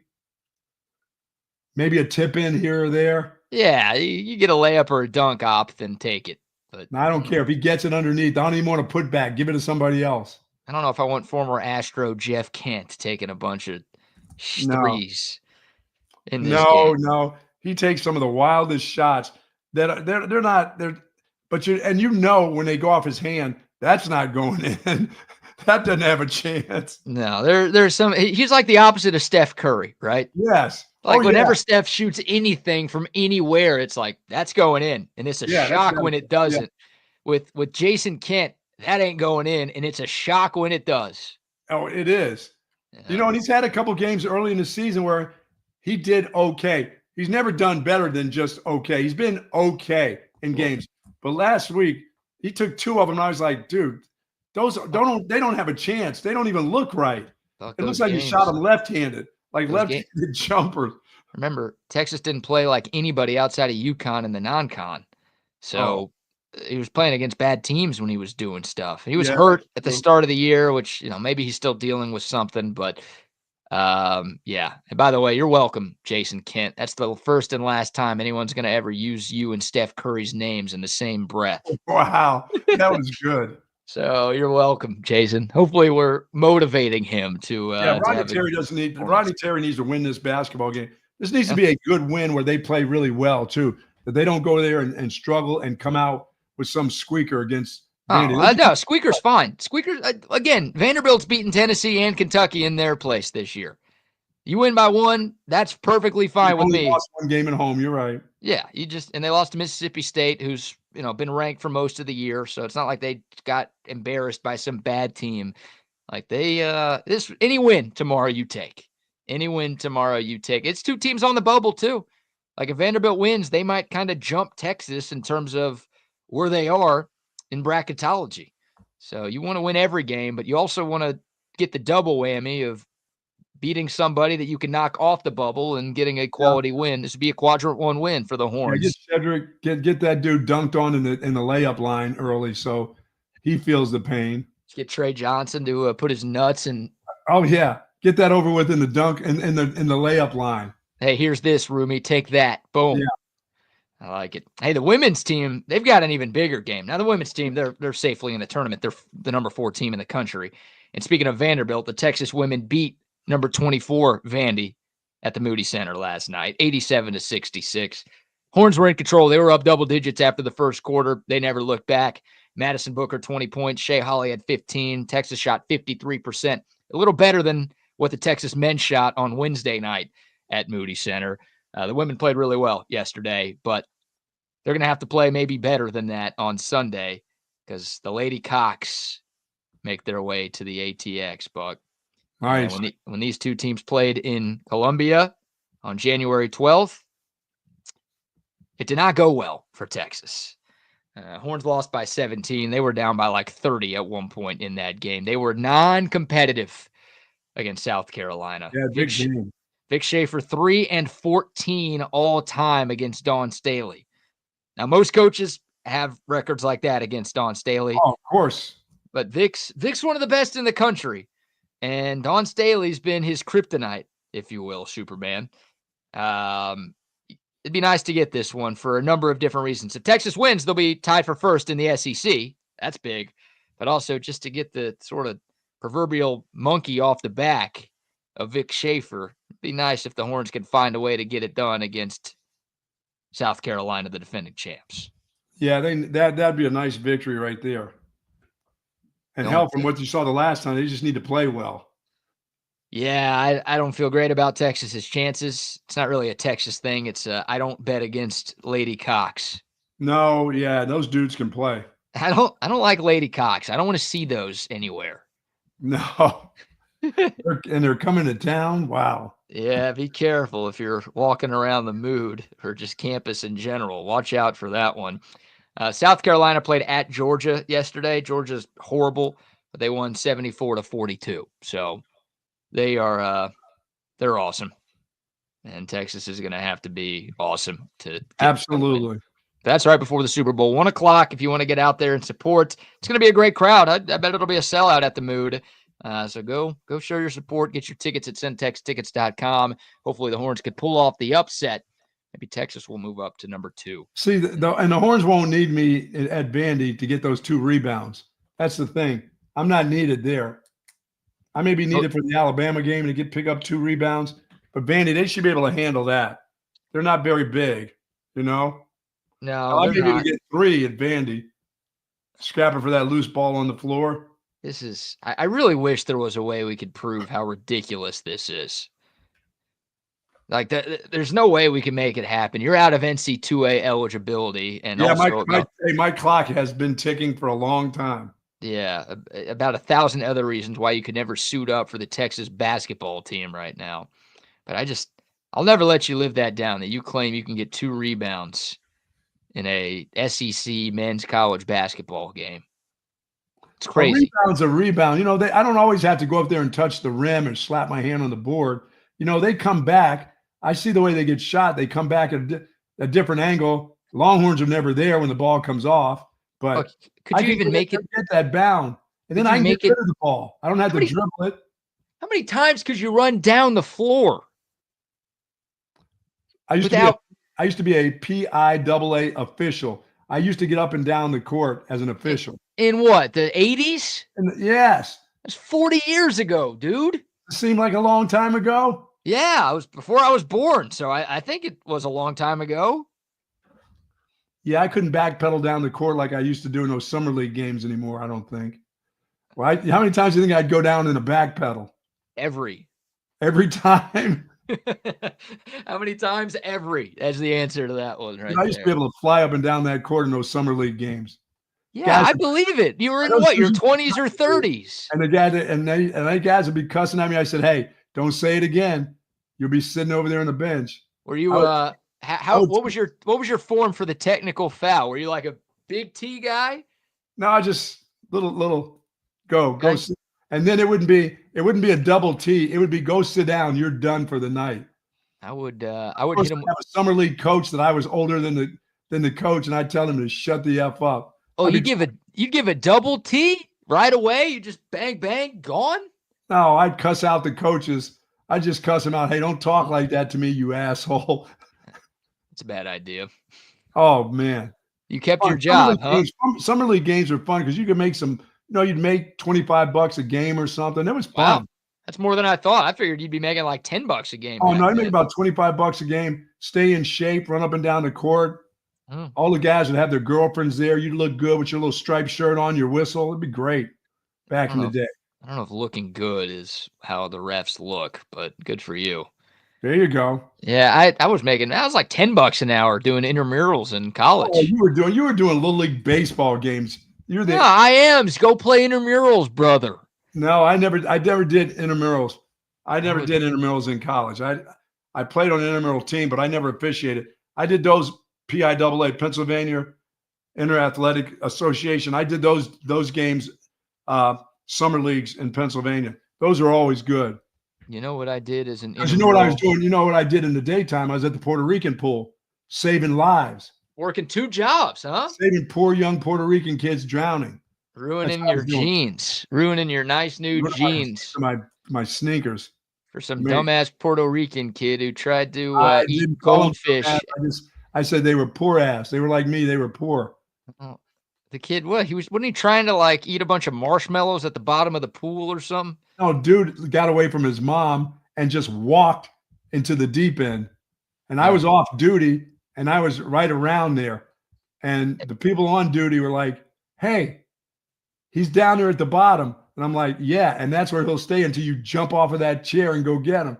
And I just said, okay, took my wallet out, took my shoes off and jumped in. I didn't jump in with my nice shoes on. And I took my wallet. Hey, and I was crazy enough to leave my wallet on the side there where my shoes were. Lucky those weren't gone. Hey, Mom, get your kid. Got the kid up, threw him down on the side there. Mom was coming over crying and screaming. And I was screaming at the mom, "Hey, watch your kid, will you there? Sylvia, take care of her. Consuelo, please. I don't need to have." I said, "I'm off work."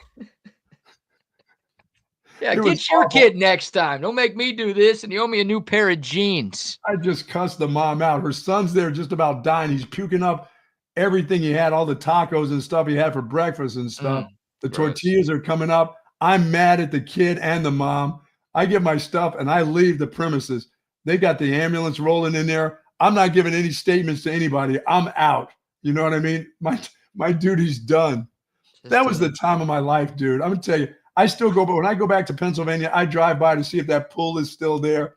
And it's such great memories. I used to have to go, BK, this is when you had to put a wetsuit on and they'd put the mask over the top of you to clean the pool. You just didn't have like that, the self vacuum cleaner that used to go there. You as a lifeguard had to go down there with a weight belt on and walk down there, and with a vacuum, you'd sweep it.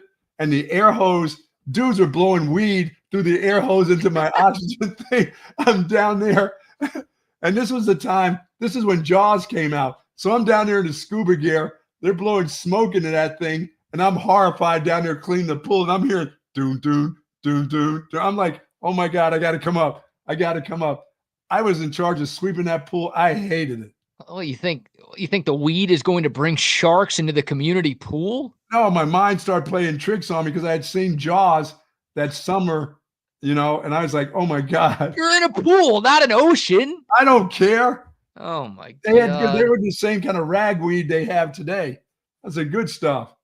Jeez. Truly the chronic. Truly the chronic. Yeah, the Puerto Ricans had the good stuff back in the 80s, huh? Oh my God, they had the good stuff. Yeah, man. That's amazing. Great stories. Great stories. All right. Cleaning the pool sucked. Huh? Cleaning up the pool? With a weight belt on, you go down there with a stupid mask on, and the air they were pumping air. All of a sudden, this thing fills up. And it's all smoky. I'm like, what is that? Yeah, cleaning the pool sucks. Weed. Because I was not a pothead. Coming out of high school, I didn't have any clue what that stuff was. Not until I got to college. And dudes were blowing stuff into my, I'm trying to get oxygen. It's like all steamed up. I come out of there, I'm staggering around. Dudes were blowing you so hard you were staggering around, huh? Oh God. I have that one right. What a great childhood. Yes. Yeah, no kidding. All right, that's awesome. I don't know how we got there, but there you go. I'll tell you one other one I never told. I was involved in a deal at a pool where a young lady had her first period in the pool. Oh. And I was like, I was still kind of, what's the deal? Talking about shark bites. I mean, I was like, oh my God, what's going on? I'm like, did somebody knife this girl? What happened here? And then, I had to get the whole explanation of this is what's just happened. I'm like, really? She picked a bad day for swimming, didn't she? So what happened? I mean, there was this section of the pool that was all red and, God. Yeah. And I was did everyone have to leave the pool? Yeah. People got out of the pool, but it was just blood. It just kind of got into the pool. There's enough chlorine in the pool. It wasn't like Caddyshack where the kid crapped in there and it was floating around. Just blood. Oh my God. There's no way y'all did. This is gross. You had to have cleaned it. You had to have evacuated the pool. The pool was huge. I mean, it was for the whole Puerto Rican community. It wasn't like it was like 8 people in the pool. This son of a gun was like, this wasn't the country club pool. This was like that part of the city's pool. Nobody's taking all the water out of there when it's 100 degrees in PA and Bethlehem. Hell no. Brush that stuff to the side. Let's go. Holy super. But I witnessed that and I was like almost in shock. I was like, what is this going on? Oh my. And I had to have the explanation of all of that. I'm like, oh, okay. Bad day. You picked a bad day, young lady. Did somebody knife this girl? What? Oh, what a gross end. What a gross, disgusting. Oh. A lot of life lessons at that pool. You didn't know what that was? How old were you when you were lifeguarding? I was in probably, I'm going to say 10th, 11th grade. You didn't know what that was by then? I didn't realize what was happening at that time right there. Oh. I had never, of course you get, My Body, Myself, the book, and you read about, but I wasn't expecting that at the pool. Yeah, that's fair. You know what I'm saying? Yeah, no, you see blood in a pool, you're like, who's hurt? Someone's hurt. Yes. Yeah, that's what I thought. And somebody said, no, that's a young lady. I'm like, oh, bad timing. God. And no, it wasn't like clear the pool out. It was just move it just swash it away. Let's go. We are emphasizing the unfiltered part of Texas Sports Unfiltered this morning, aren't we?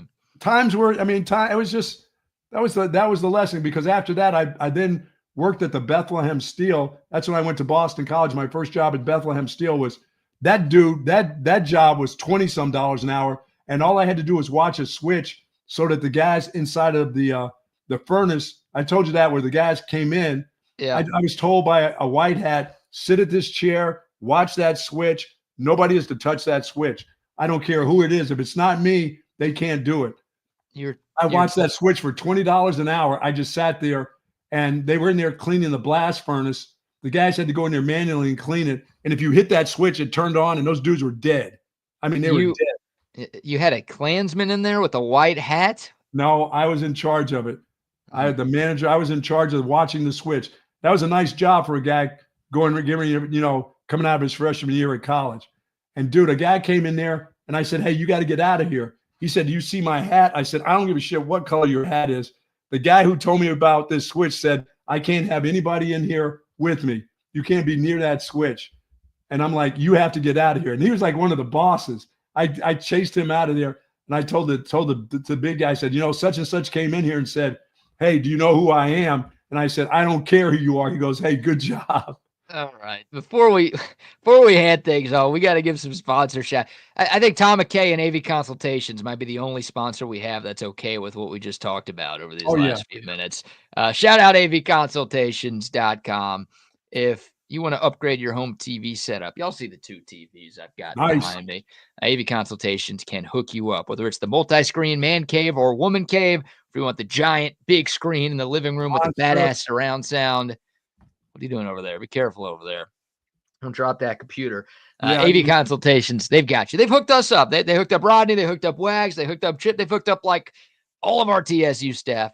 And they've hooked up thousands of Central Texans over the last 30 plus years. They've been around since 1988, getting close to 4 decades here in Central Texas.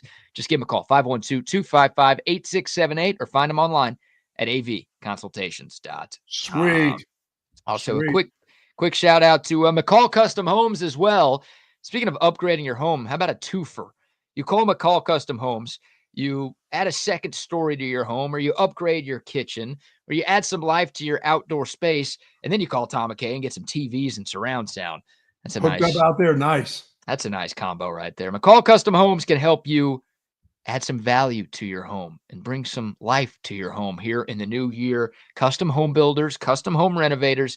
They've been here in Austin for 4 decades, tons of experience. They know what they're doing, and they know what it takes to make your Central Texas home something truly, truly special. McCall Custom Homes, ATX.com is the website. You can look at the gallery of projects they've done over the years, get some ideas for your place, and then reach out to them. It's McCall Custom Homes. We build value into your home. Sweet.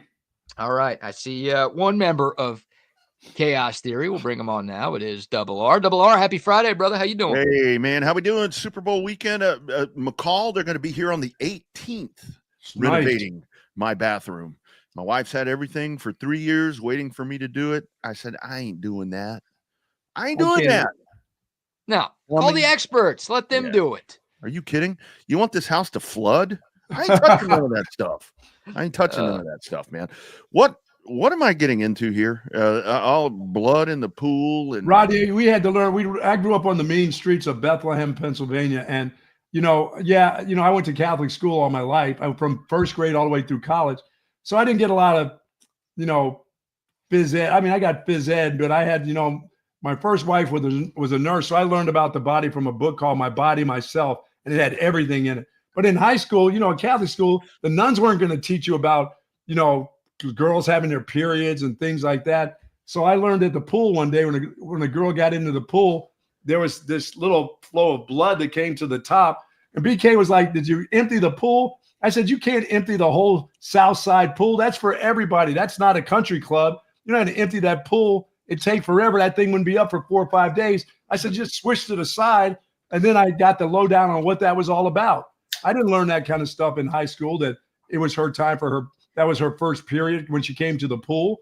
I mean, that was on hand training. Sort of like when the kid fell in the pool, and the little Puerto Rican kid walked into the deep end and was at the bottom of the pool, and I was getting ready to get off, and I decided to take my shoes instead of just diving in like a lot of people would do. I said, I got brand new jeans on. I got my wallet here. I got my new sneakers on. I sat at the side, took my sneakers off, put my wallet in my sneakers. Then I jumped in the pool and then cuss out the kid's mom and the kid.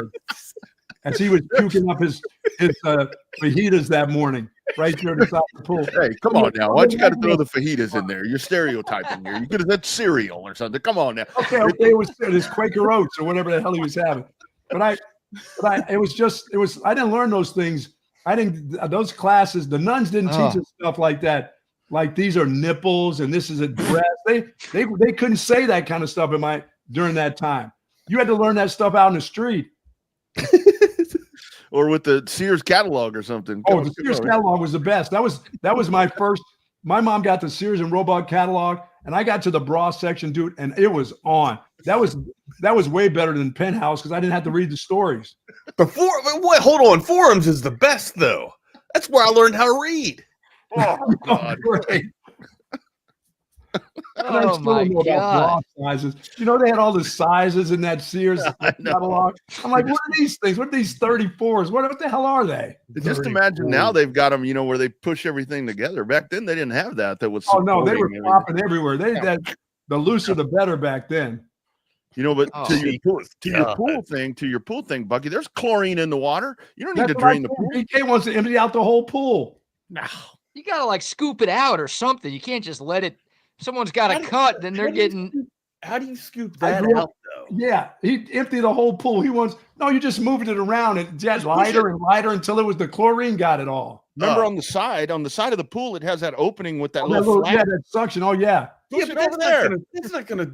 That suctions out the solid stuff. It doesn't suction out the liquid. The liquid's just floating around the rest of the water. Rodney doesn't stay in the water that long. It'll get into all that. You couldn't do it in the scoopers and stuff because the squirrels and stuff were in that container and the rats and stuff were in the pool. I used to like to go at the city pool. I used to like to go to, where the water comes out, where that little hole thing is. Yeah. I used to like to go to that and pull the back of my pants down and let it go down my ass and everything. I thought you were going to say that's where you used to take a crap.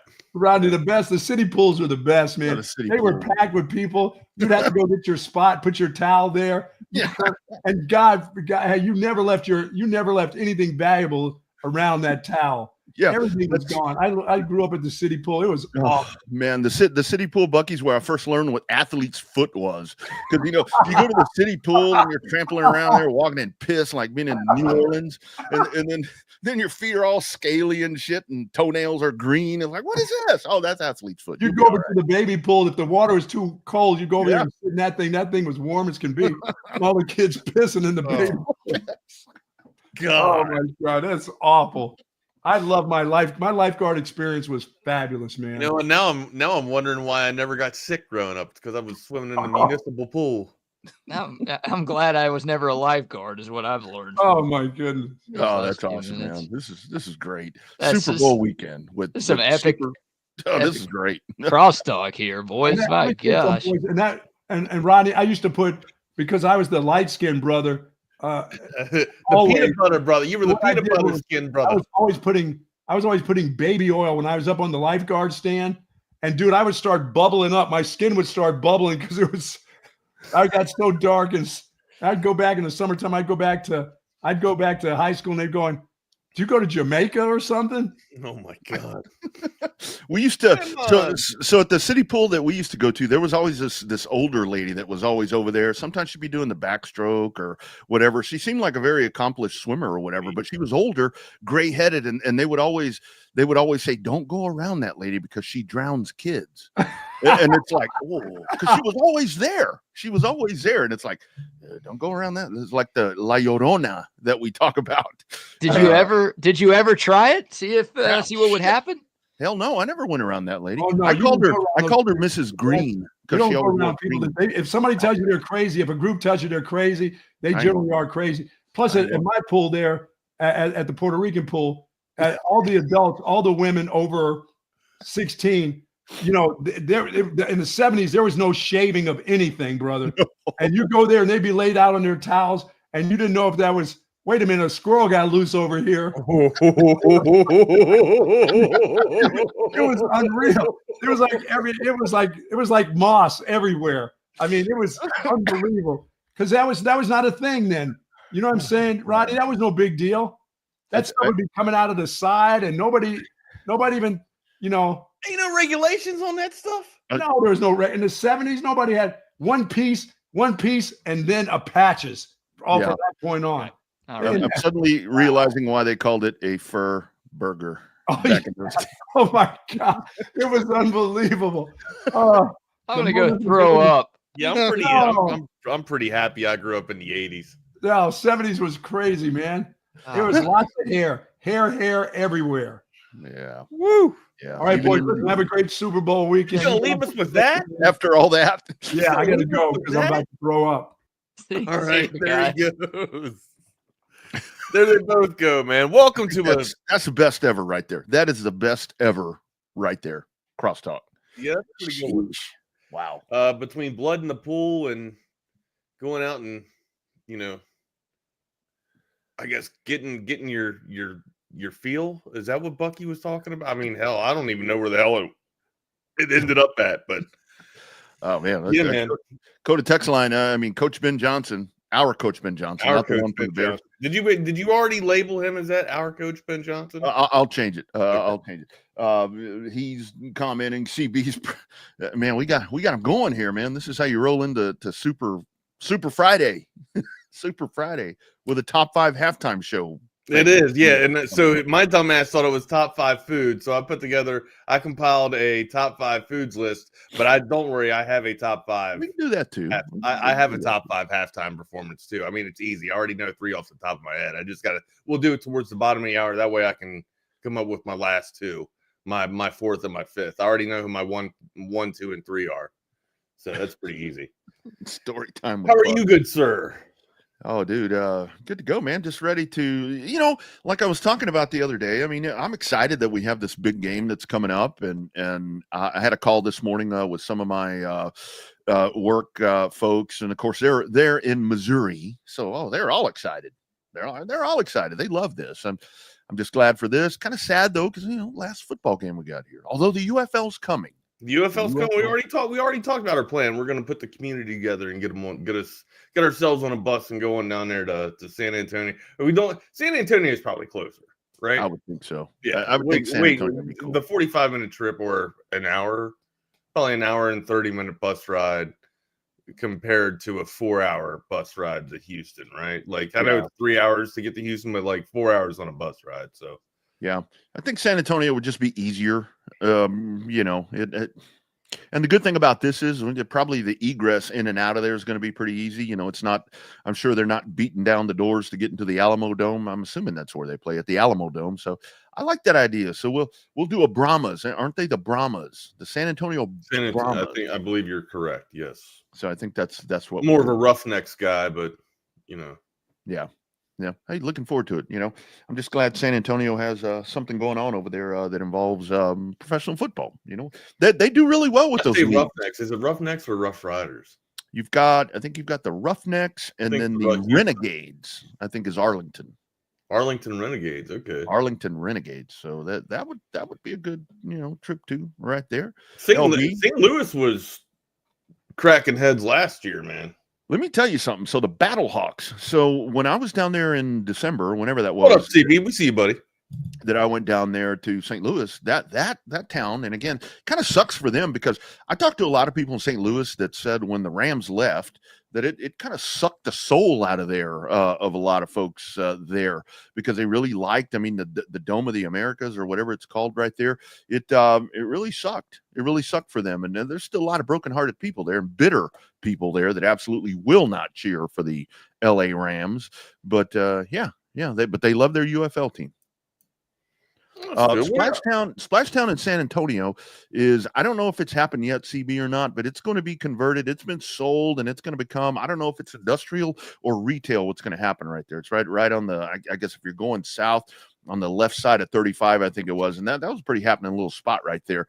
But that's another one of those spots to where the primetime real estate just outdueled the value of the land, kind of outdueled its purpose there at Splashtown. But that was a big San Antonio thing there for a while. Yeah, a little good history right there. Good history. How about we got some Super Bowl history we can get into today. We also got the top 5 that we were talking about. Also, we'd be remiss if we didn't go over any top 5 bets. What's up, Ruse? We see you, buddy. What's up, Ruse? Yeah, good stuff.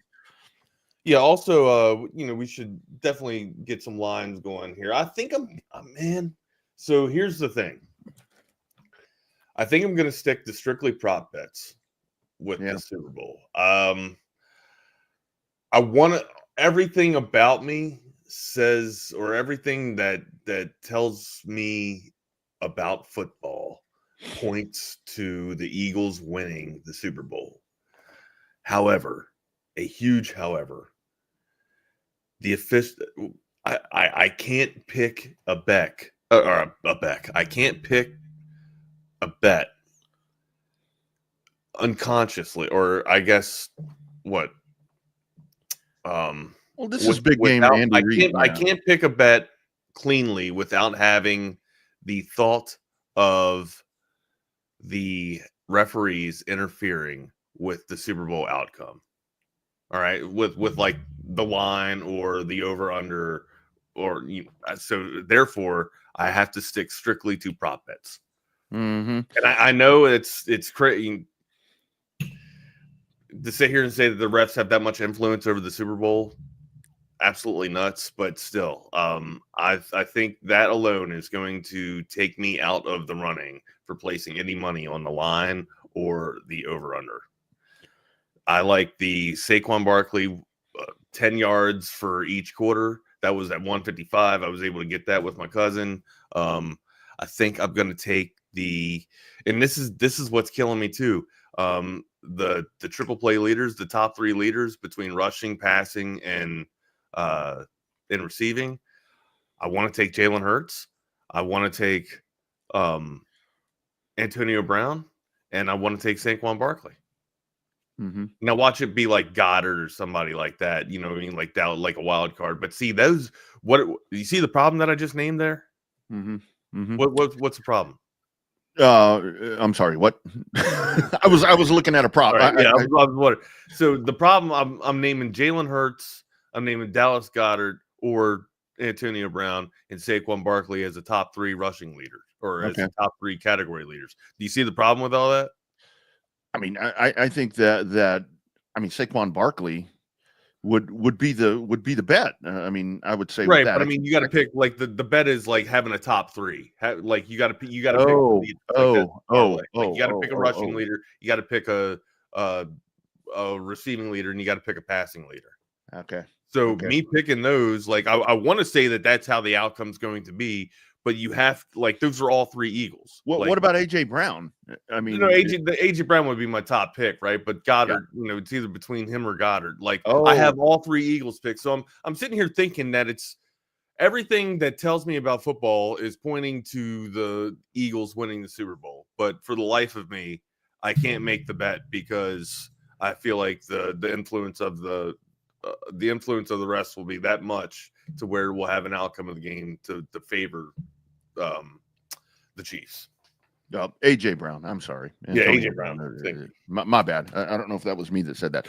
I saw one today, and I'm looking at it right now that I think I'm going to go in on it. I saw this on the Ringer, so I'm going to have to go find this. It says Xavier Worthy. Again, that's our dude. Xavier Worthy to clock over 18.5 miles per hour as a ball carrier, and that's at minus 172. So it doesn't like he can pass, like it could be an end around or it could be a pass. It doesn't have to, when you say ball carrier, it doesn't have to be him running the ball. It could be him turning into a ball carrier after he catches the ball. Yeah, catch a little hook pattern and then take off down the sideline. So I think that's where you could see that. So he doesn't have to do it like on a reverse or anything like that. Right. Those aren't the stipulations because you got to look at that. So you got to look like at the asterisk there. Okay. Yeah. No, as a ball carrier. So it doesn't. Again, I need to find this and really kind of needle into it to see what that's saying right there. But kind of so here, my thought on the game in and of itself, on the outcome, and like you said, I'm going to look at these kind of things because I'm not. I don't know. We'll come up with if we want to do score predictions or whatever. But so I'm really going to go into that black helicopter grassy knoll thing. If at the end of this game, after everything that we've seen this season, if Kansas City loses on a botched call that benefits Philadelphia, or if Kansas City loses in a close game that they can't win the way that they've been winning all year, that's where I'll be like, okay, come on, man. I don't think anything is fixed, but that's where I'm really going to be like, So I don't know. Good storyline. But the props are the way to go in this. Yeah, I mean, there's not much. Like, there's not much spread on this thing, anyways, right? I think it's the last time I checked, it was like maybe a 1 point differential. Hell, I don't even know. Yeah, spread 1 point for the Chiefs, and the money line's even. Money line's even for the Eagles. So you're not. I mean, again, it's not really moving too much, but I'm expecting on the day of the game, like the sharps to come in and have the needle move a damn good bit. So maybe it goes up to 3.5, but I'm not going to touch if I am feeling squirrely, I'll throw in the line is in favor for Eagles money line. I'll probably throw it on the Eagles. I feel like they're the better team. I mean, I think we all do, right? Like we know what we've been watching. They got the better rushing. They got the better offensive line. Their defense is seemingly, even though Kansas City's defense has played lights out, Philadelphia's defense, in the playoffs at least, have been playing outstanding.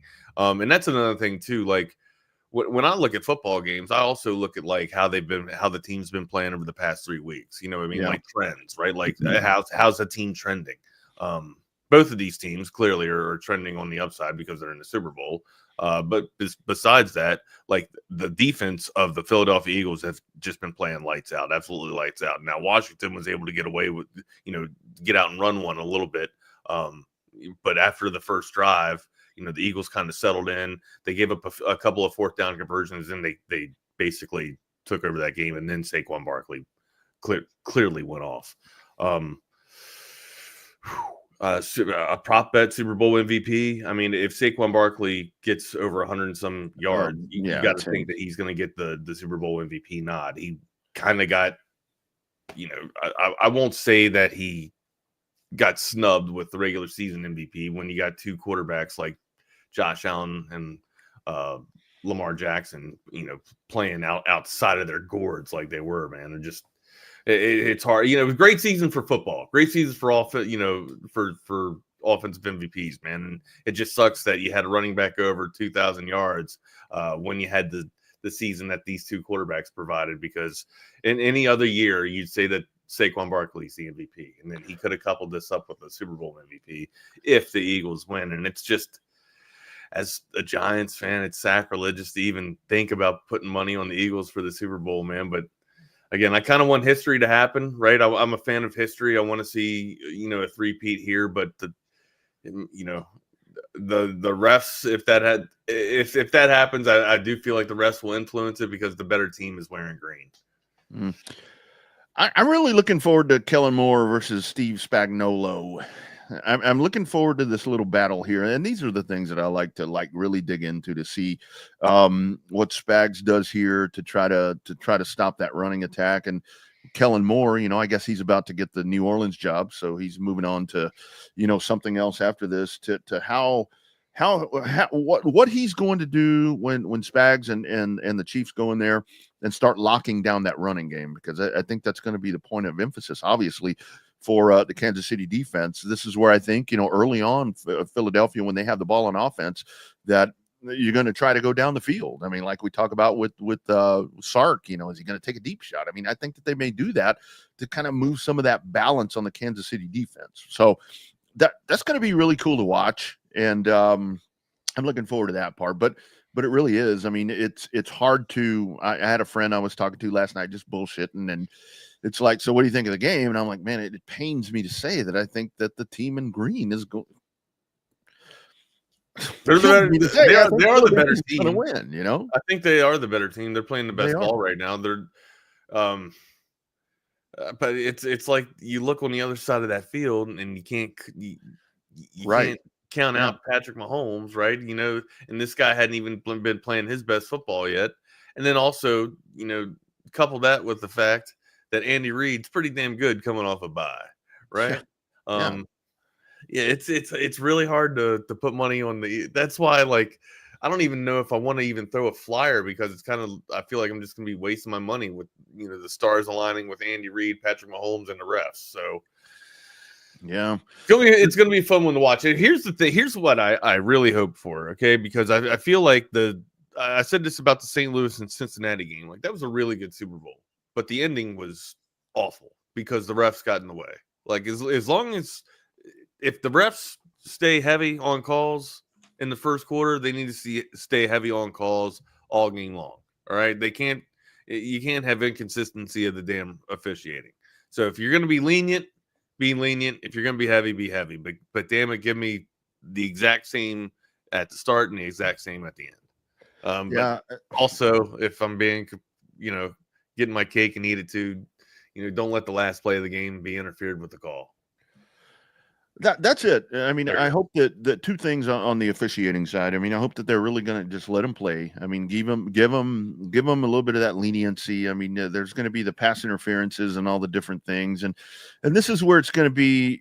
Whether you're watching this with a bunch of people or you're watching this by yourself, however you're going to intake this game, it's so different now because with I mean, like in these Tom McKay studios with these TVs that we have, we see everything. I mean, like holding calls and all that. There are going to be calls missed, and I just really hope that it's just across the board to where we can congregate back here on Monday and be like, well, they missed these calls on the Chiefs and they missed these calls on Philadelphia, to where it's not like you said, I don't want the game where it's not one-sided where they missed this call and here's this controversial call, and that's it. I don't want it determined, with that kind of shit. And I do think, I mean, you just let it play out. It's like we talk about in basketball all the time, just kind of let them play a little bit. That's what I hope happens right here. But I mean, I truly believe, and I know a lot of people have talked about this, to where if we get down to the last 2 minutes of this thing and it's a 6 or 7 point ball game and Kansas City's it has an opportunity, if you're Philadelphia, you're in trouble because they're going to get you. I think Philadelphia needs to get out, and in those final 2 to 3 minutes, they need to be out by 10, 14 points. Otherwise, that Mahomes magic and Andy Reid, whatever you want to call it, there's always that opportunity. I just want a good game, man. I just want a good game. I don't want 38-9 like Redskins and the Raiders back in 82 or whenever that was. Need a good game. I don't want 55-10 like the 49ers in Denver.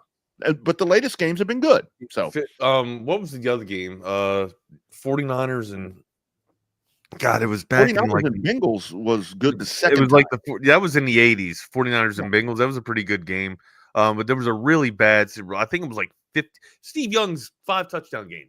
That was the San Diego game. San Diego game. I beat the wheels off. That was an awful Super Bowl. I mean, if you were a San Francisco 49er fan, it was a great Super Bowl.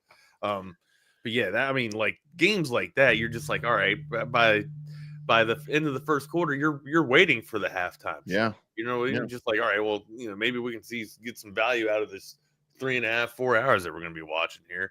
Yeah. There was a trend there for a long time in the 80s and then kind of into that early 90s part to where these games weren't any good. You remember when the Bears and the Patriots way back before Belichick and all them, that was 86. 86, 87, 85. Off of the 85 season, I think in 86. I mean, that was a beat down. I mean, the Raiders just beat the living shit out of Philadelphia, 27-10, I think it was, in the 80 or 81 Super Bowl. And then the Raiders and the Skins and Dallas and Buffalo. And I mean, yeah, that was really the Dallas Buffalo game. That was a blowout. So yeah, that first 49er Bengal game, I think that wound up 26-21, but it was hardly that close. And it was hard. I think one of the best Super Bowls that I remember, it's kind of like the game that got me into football, was probably the Washington and LA. I think they were LA at the time, the LA Raiders. Yeah, with Marcus Allen, the Jack Squirek game where 58 picks the touchdown. Yeah, man.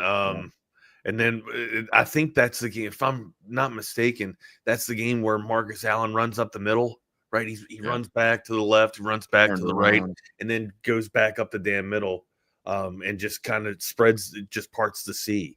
And that's just like, oh my God. And I remember vividly, I was running around at the Super Bowl. My grandparents had people over watching the damn thing, and I'm sitting here running back and forth between the rooms, and I'm sitting there acting like a damn running back or whatever. And then finally my granddad's just like, here, sit down, watch this, you want to run, watch this. And then I was mesmerized by seeing Marcus Allen, and that kind of actually got me to calm down a little bit and watch the game. And then after that game, I was just like, yeah, man, football's my favorite sport. Before that it was basketball and baseball. I had played football and watched football, but it wasn't really like, my number one. And then after that, I was just like, yeah, man, I ended up, I was a linebacker and tight end my first year in football. So I really didn't, and this was the 80s. So you didn't really get to play that much if you were a tight end. You were kind of just like a glorified blocker. But then I was just like, yeah, I want to be a running back. Never got a chance. Until my freshman year, I got a chance to be a running back. And then after that, I kind of just played, linebacker. But yeah, the two games. Thank you, Marcus Allen. Appreciate you. That was kind of the best game. And again, I'm going to age myself here because I'm older than you are, Wags. But to me, there were two of them. I mean, Super Bowl 10, which was the Lynn Swann catch against the Cowboys at Pittsburgh wins 20-17, and that one just a slugfest. And then to me, really the one where I'm like, I love football. I am in love with this game. And again, it was my team. Super Bowl 12 when Dallas beat Denver. With Staubach against Craig Morton, and you had the Butch Johnson catch, and Golden Richards and Tony Dorsett, who I'm getting to meet in 2 weeks, by the way. Hey, how about that? Gonna meet OTD, but yeah, man. But it was. I mean, for a long time there were a bunch of duds. Speaking of that, before we get to that, to our top five, I want to ask you because two really good Super Bowls were won by the Giants, and they were led by Eli Manning, and you had the NFL. We gonna talk Hall of Fame. NFL honors was last night. Eli Manning not going in his first. Did you see the 2026 class? So obviously you're going to have Manning. So hold on one second. Manning got snubbed out of that. Also Luke Kuechly, right? Like Luke, you want to talk about defensive stalwarts, man. Like this dude was a stud. Now towards the latter part of his career, he was injury prone. And the dude, always pulling a muscle because he was just one big muscle. He was an absolute freak. Like a lot of people were reeling at Brian Urlacher's play, and rightfully so. Like he's another Hall of Famer. He's tremendous too, right? But Luke Kuechly, for all my money, was at the time like the best linebacker in the game. Like when it was all said and done, like Dan Morgan, I think was supposed to be a linebacker for the Panthers back in the day too. Coincidentally, I think Dan Morgan's the GM or has some part of the front office with the Panthers right now. But anyways, Dan Morgan was supposed to be a linebacker for Panthers too. Now, if Morgan's career would have ended up being decent, he wouldn't have, ended up getting hurt as much as he did with the concussions. And he was able to be the linebacker that he was coming out of Penn State. With this dude, Luke Kuechly, those two would have been absolutely lights out. Now, Davis and Kuechly were a dynamic duo in terms of linebacking core for the Carolina Panthers, and they platooned that damn midfield for a while, man. So shout out to Luke Kuechly. He got snubbed, and of course, Mr. 500 Eli himself. Yeah, you got first year to be on the ballot, and you got snubbed, buddy. Yeah. But go ahead, Rodney. Thank you for Eric Allen, Jared Allen, Gates, Sterling Sharp. They got in. 4 of them. Yeah. So they get in, but the Manning four, right? Only 4. That's only 4. Really small class. I think. What was I reading? Smallest since Steve Young's class, I think. And kind of talking about Luke Kuechly right there, isn't it? Even though it's been a very 2005, smallest class since 2005. Even though it's been a very short, compared to other franchises, even though it's been a very short time as a franchise in the NFL, think about some of the Carolina Panthers. I mean, you mentioned Kuechly right there. Steve Smith was a part of some really good Carolina teams. Stephen Davis too, right? Stephen Davis, Cam Newton, pretty decent running back. Yeah, I won't say that Stephen Davis is a Hall of Famer though. Yeah, no, I don't think so. But Steve Smith Senior, son, like absolutely. Go ahead, ice up. I would Peppers. Thank you. Yeah, Julius Peppers. That's a good one too. I would have Steve Smith in my Hall of Fame. Right. I mean, hell, I have him as my all-time top 3 wide receivers with Jerry Rice and Randy Moss. Now I know that he's not one of the best 3 wide receivers to ever play the game, but just in a scenario of running this dude in the slot and just having him be a terror in the middle of the field, and is just his tenaciousness and toughness, and yeah, man, he'd be one hell of a slot receiver, even though he didn't play slot. But with Manning, he's going to get in. I mean, come on, we're not going to tell you something. Yeah, you're not going to leave a Manning out of the Hall of Fame, a modern day Manning, right? Yeah, I don't know if Archie's not in the Hall of Fame, is he? I got to check on that. I don't think he is. I don't know if Archie is or not. And Jake Bayless, right here, Jake. Yeah, Vinny should have been in, but look, out of the 3 snubs, like I didn't mention Vinny because he's a kicker, right? And Vinatieri's going to get all 3 of these dudes are going to get in. I just, first ballot, and with a class of 4, I don't know. You can, I would move one guy out and one guy in, or maybe even 2 guys in, 2 guys out and 2 guys in, but still, I can't dispute the 4 that were selected. Shannon Sharp, I would kind of pull out, and I'd insert Eli if I had my first pick, but that's me being a biased Giants fan. So for next year, I mean, does Eli get in next year? Because the 2026 class will consist of, among others, Drew Brees, Larry Fitzgerald, Frank Gore, Jason Witten, and Phillip Rivers. That's just some of them. That's just some of them. Eli gets in over Phil Rivers because he's got hardware. Yeah, and they're the same draft class. Yep. It's gonna be tough to beat out Drew Brees. Absolutely. Absolutely. I mean, Frank Gore. If you don't put Frank Gore Frank Gore's probably left out. Yeah, I know he's going to be left out, and that's a damn shame. He'll get in the Hall of Fame, but he'll be left out. Now, will be it'll be a first-time ballot for Frank Gore. First time for all them dudes I was just talking about. Yeah, and Fitzgerald. I mean, Larry Fitzgerald. That's a lock. That's Larry Fitzgerald's a lock.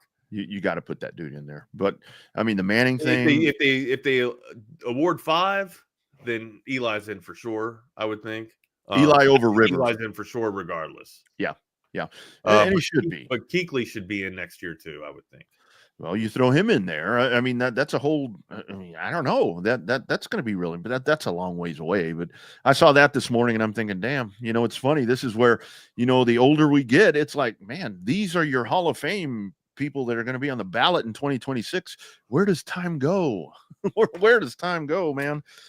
It flies by. It flies by. Yeah, and like Steven says, like Urlacher was first ballot. Like I was expecting Kuechly to get in, but didn't go down that way. And I guess that's why I'm not knocking on the door to give people the news. And no, didn't happen. And by the way, those of you guys that don't know, that's how you get the not the nomination, but that's how you receive the news. Is you don't get a phone call, you don't get a text. It's traditional. Somebody shows up at your door and welcomes you into the Hall of Fame, which is pretty damn cool, man. Yep. So even if you're at your house, they show up at your doorstep. That's the knock on the door you want. Yeah, knock on the door you want. Yeah, exactly. It's not a solicitor, buddy. It's an invitation. Yeah, not the fuzz, not the IRS, not ICE. You want the Hall of Fame committee there, for crying out loud. Cars, trucks, new or pre-owned SUVs. You need to go see our friends at Covert Bee Cave. I'm sure there's a Super Bowl special there. Check it out at covertbeecave.com. They will take care of you as they have taken care of many of our great supporters here on TSU. Here is Covert Bee Cave. It's really a family experience. I walked in the showroom today and everybody greeted me by name. How are you doing? What's going on? How's everything going? From a price standpoint, from a customer service perspective, just conversation when you come in, it feels no pressure. I want to buy cars here. The family buying car experience, one of the best that you will ever have. Come and experience it for yourself. Covert, born and raised in Austin. Absolutely. Nobody beats Covert Deal, not now, not ever. Hey, big game coming up on Sunday over at the Mood. It is the Lady Cox from South Carolina taking on the Texas women's basketball team, who won again last night. If you'd like to get some content on them and maybe connect with them, passes.com is your place to go. The content creator company, Texas One Fund, they are partnered up together, and you can get behind-the-scenes access like you have never had before. You know what the Texas One Fund does? It is supporting Texas athletics. Here is your chance to support Texas athletics and get something back in return as well.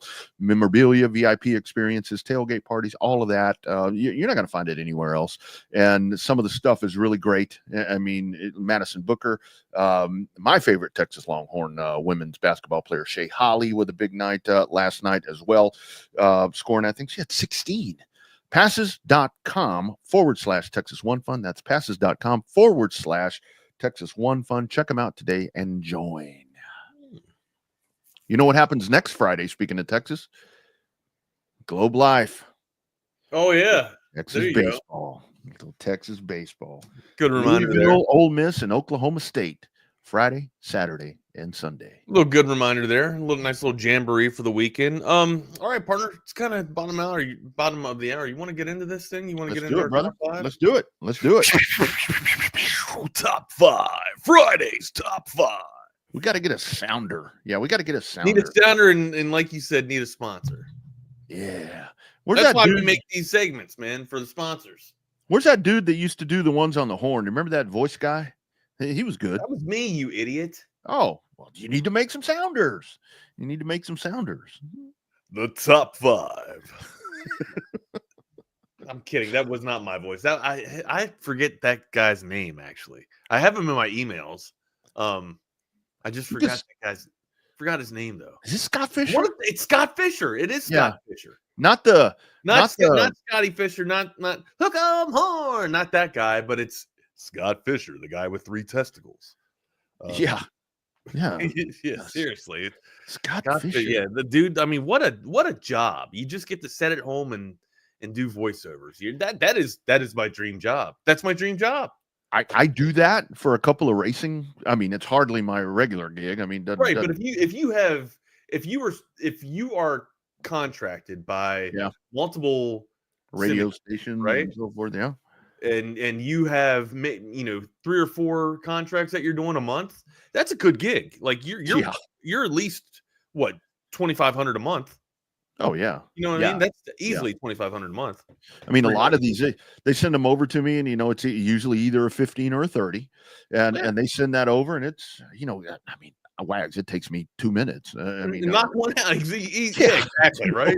It's like, but yeah, that dude's everywhere. I mean, he does ESPN's liner. I mean, well, he doesn't do ESPN's liners anymore, but he was at one time, the voice for ESPN. So you have right there. All right, top 5, my man.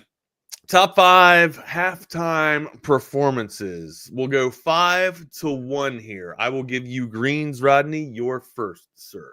So we're starting at the bottom, right? At 5. Yeah, you're from not worst, but I mean from your least to best. Okay. So I know I mentioned yesterday about the Katy Perry one. And it's okay to have the same ones too. She's honorable mention. Her and Missy Elliott. I mean that was Katy really Perry's got some lungs. She's got some lungs on her, among other things. But yeah, she that was a really good one there with Missy making her way back. But number 5 for me, I think this was 2020 when you had J-Lo and Shakira. Oh, see. Those, all right, that's a good. I see where you're going. Are you gonna have all female artists? No, I got some dudes. But right. I just thought that was. I just thought that was really good. That was good, but it didn't make my list. I think because J-Lo. Like I thought Shakira was fantastic, but I thought J-Lo had a real down performance. As a matter of fact. And I'm going to preface this. Yeah, I'm not a guru on. I'm going to preface this by saying, like for my list, it's a lot of like yesterday with this Kendrick Lamar. I was stretching it. I've heard of him, but I don't know what he sings. So a lot of these to me, it has to. Yeah, I thought you were playing it up a little bit, but a little bit. I have to be able to resonate to what they're singing. I honestly didn't know about the beef though. I had to look up the beef. I had no clue. It was going down. Yeah. And then I go with those two. But I didn't realize that it was going back to that song still. Like I thought that I didn't realize that that's what it all stemmed from. But I mean, yeah, if you write something like that and throw some words like that, then I guess you are. Here's our voice. Beef. That's who we need to get a hold of. Dave, right? Yeah, we get Dave. I can call Dave up. See what Dave's doing. Yeah, little Dave Howard. Yeah. That's who I got. I go J-Lo and Shakira back in 2020. Number 5. Number 5. Maybe number 5, and maybe it's just because a victim of, I don't know, of the recent here, I guess. I kind of want to say, no, I got to have the Weeknd. The Weeknd at number 5, right? Like, of course, the ensemble, and we'll talk about the ensemble here in just a minute. But the Weeknd's going to be a top 5 for me. He's one of my favorite performers anyways, and I think he gives you that old vibe of and that old feel of Michael Jackson, right? No spoiler alert, I'm sure that the King of Pop's going to make my top 5 lists here at some point. But yeah, the weekend just gave me that vibe. Now the mirrors, the performance itself was a little, wonky and crazy. Don't know if I would have gone with that actual, setup there, but I thought the songs that the weekend sang, like the dude never missed. I feel like he always produces a hit, and usually they're sampled songs, or they feel like they're sampled songs of 80s Michael Jackson recordings, which were sampled 70 songs or sampled 60 songs. Anyways, the weekend, number 5. I think that in that weekend and at his performance, I think a lot of that was. I mean, I do like the weekend. I do know who that is, and I know what the weekend is. It's Saturday and Sunday, but I was so weekend out by the time the performance actually happened because they kept playing that song all the time, and I would go to my cycle studio, and one of my favorite instructors, Heather Burns, she played that all the time. And I'm like, look, I'm tired of hearing that song. So with that whatever it's called, I don't know what it's called, but I was like totally over that shit by then. But yeah, weekend was good. Number 4 for me, and this is where the age is going to show. This is where the age is going to start showing.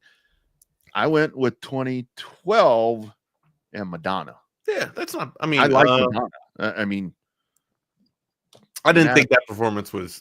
If I remember correctly, I didn't think it was a great performance, but I think it was, again, back to me, it was just songs that I really liked. Sure. I think that was a lot of it. And it's not anything where I've had this massive crush on Madonna for years. I mean, that really had nothing to do with it. I mean, I saw her in Playboy and all that, and it was not really anything that blew me away. I just kind of liked that those were songs. So I went 2012, number 4, to Miss Madonna, whatever her last name is. Nice. Madonna Garcia.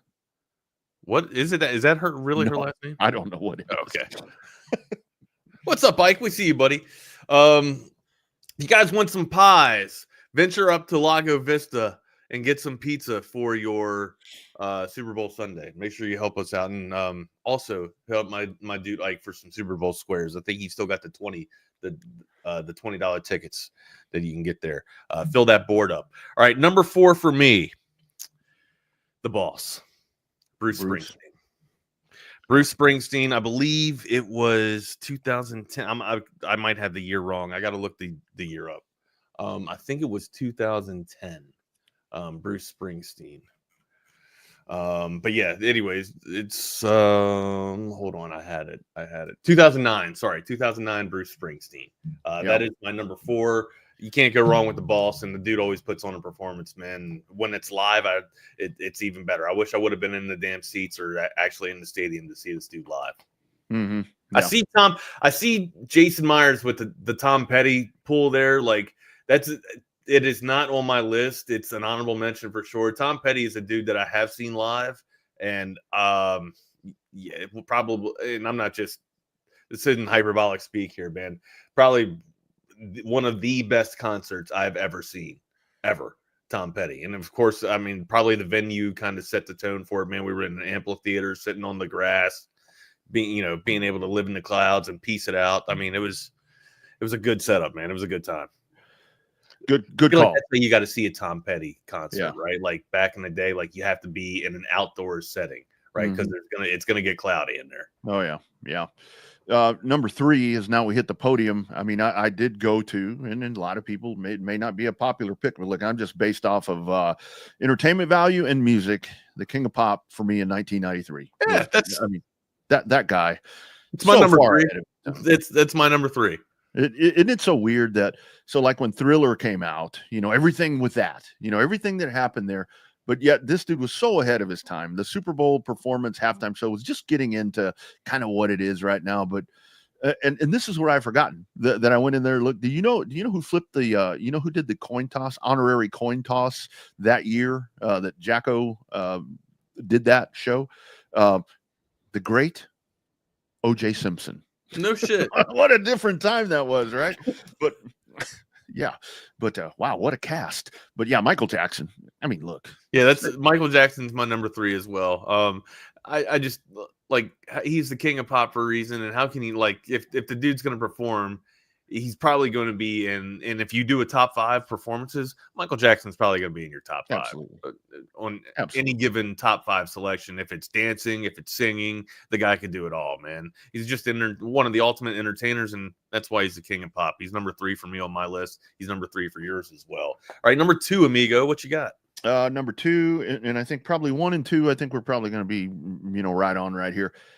The 07 Prince, man. That was gotcha. Okay. That was, and I did take that second. I'll explain my number 1 pick why. But yeah, 07 with Prince again. That's just to where the entertainment value. I mean, whatever. It's not the shenanigans that you see now. You didn't have that stuff back then in 2007. But just with that guy's so fucking talented. I mean, it's also like the rain too, right? Like, yeah, man. It's. I love just kind of sitting back, and I find that Sign of the Times song that Prince, recorded, and you just let that play and you listen to it. And it's, how long ago was that? Sign of the Times was a long time ago. You play 30, that shit. 35 years, 40, almost 40 years, probably. You play that shit and the hyperbolic things and all that. It's artists like that record that stuff back then. You get a lot of the country guys, like when Merle Haggard says, "Are the good times really over for good?" Go listen to that song and compare it to right now, and it resonates now, 50 years, 40 years later. Well, I mean, yeah, I don't think there's any, especially even if you're talking hip hop music, right? There's no good hip hop. Country music isn't what country music used to be. Yeah, like I don't even understand what trap music is. If I ask you, hey, what's trap music, Rodney? Can you tell me what trap music is? All that I know, a trap to me is a trap set, a pair of drums. I don't know if it even involves drums. I have no clue. It could be heavy. It could be heavier on the trap. I don't know. Like I honestly have no clue. Like that's what my son calls his music. It's not hip hop, Dad. It's trap. Like, yeah, what the hell is trap? Yeah, like I don't get it. And I think this thing with Prince, Wags, I'm sorry, it was like they just kept coming. It's like, boom. I mean, it's like, these songs. You know these songs. But it's like, how do you condense everything that this dude did into that halftime show? It's like, it is unbelievable. Unbelievable. And also, like, the thing, Michael Jackson's fantastic, right? Like, he's a great performer. But the thing for me with Prince is that Prince was a damn musician too. Like, Prince could dance, Prince could sing, and then Prince was also like just slaying the guitar. It's like he could wail, bro. Like, he was so good, so talented. I'm just very glad that we were, had the gift to be able to watch him. This dude sang the Foo Fighters. He sang the Foo Fighters at his halftime performance. It's like, what? Yeah, he's really good. Yeah. Okay, or he was really good. Yeah. My number 2, it's the ensemble. Dr. Dre, Snoop Dogg, 50 Cent, Eminem. It probably just because it's recent history, but like that, you want to talk about nostalgia and bringing back, my heyday, bringing those artists on and having them perform. Probably one of, I don't know if it was a great halftime performance, but it was a very fun halftime performance to watch. It's just an awesome trip down memory lane. I'm probably going to get dragged because I'm not going to have the Janet Jackson in sync moment on here. Because one, I don't even remember the performance because I feel like that part was just upstate. Yeah. Or you saw it that long. Yeah, like, and that kind of just like that stole. Yeah, what was that? Was that her? Did I just see that correct? Was that her boob? Yeah. Oh, and I guess that's how Justin and Janet got together, if I remember correctly. That's kind of what sparked their very short-fueled relationship. But yeah, that's number 2 is the ensemble, like the hip hop ensemble, the 90s hip hop ensemble that we were. It's not even 90s; it's 90s and early aughts. Anyways, that's my number 2. Your number 2, sir. So number 2 for me was the Prince. Oh, yeah, exactly. You're number 1. You're number one for me, and I'm not even a big fan of this group, but I think just the impact that in 2002 that the U2. Oh, good. Okay, you don't like U2? I mean, I'm not going to turn it off, but I'm not going to search it to find it to vibe out. You know what I mean? Yeah, all right, I got you. But I think that happened, and I think that it was only something that you two could have done, to where all the turmoil that we were in at that time after what had happened, in our country, for them to be able to put all of that together and to just, it was kind of one of those things where it just kind of brought a lot of unity. It seemed like, when they is sang. So weird, because you two, like back in the early 80s when they were starting, weren't they kind of like punk and like not anarchy, but that's kind of what they were known for coming out of Ireland, right? Was just like, again, not Rage Against the Machine by any means, but they were definitely like, stand up for what's yours, stand up for your rights, go against the government. Yeah. I think that one there, I mean, like we were talking yesterday about Whitney singing the anthem, Beautiful Day, when they sang Beautiful Day. I think that was so much a moment of healing that was needed, that again, that you can only get with a huge, massive sporting event like the Super Bowl. And I think that was something that the country needed. The country needed that so bad, but it was, we all too soon forget, don't we? So yeah. I've always said, I wish that this, oh God, what's the bigger tragedy? The fact that it happened, or the fact that we forgot so easily? I know, man. It's like, to me, even though it was it was a horrible thing that happened that day, 9/11. To me, one of the most beautiful days ever was 9/12, because we all really gave a shit about each other. We all wanted to love on each other. Didn't matter. Black, brown, yellow, Asian, Mexican, Chinese. Anyway. Joshua Tree, buddy, probably one of, if we got to do a top 5 albums. Oh yeah. Joshua Tree's probably in there. I gotta have the Cars in there. Probably from front to finish, that side 1 to side B, the Cars, just outstanding. We can get into that, but anyways, that's another top 5. Top 5, number 1, clearly Prince. Yep. He's your number 2. He's my number 1.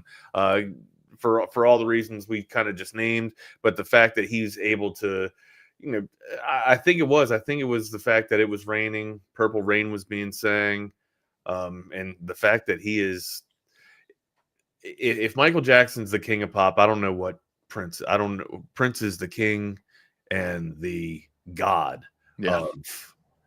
of just music, I guess. I don't know. He's fantastic. He's one of my favorite artists of all time, and I wish I was in the stands to be able to see that. I never got a chance to see Prince live, but he was one of my first influences growing up. Shout out to my brother Chad for allowing that to happen and introducing me to Prince. But a lot of my music was brought to me by my brother. So yeah. And Coach Johnson also on the text line mentions there. You remember on YouTube? YouTube. I mean, the names of the victims. I mean, it was just a very good. It was a very galvanizing and touching moment. Yeah. That was a big year for YouTube, man. It really was.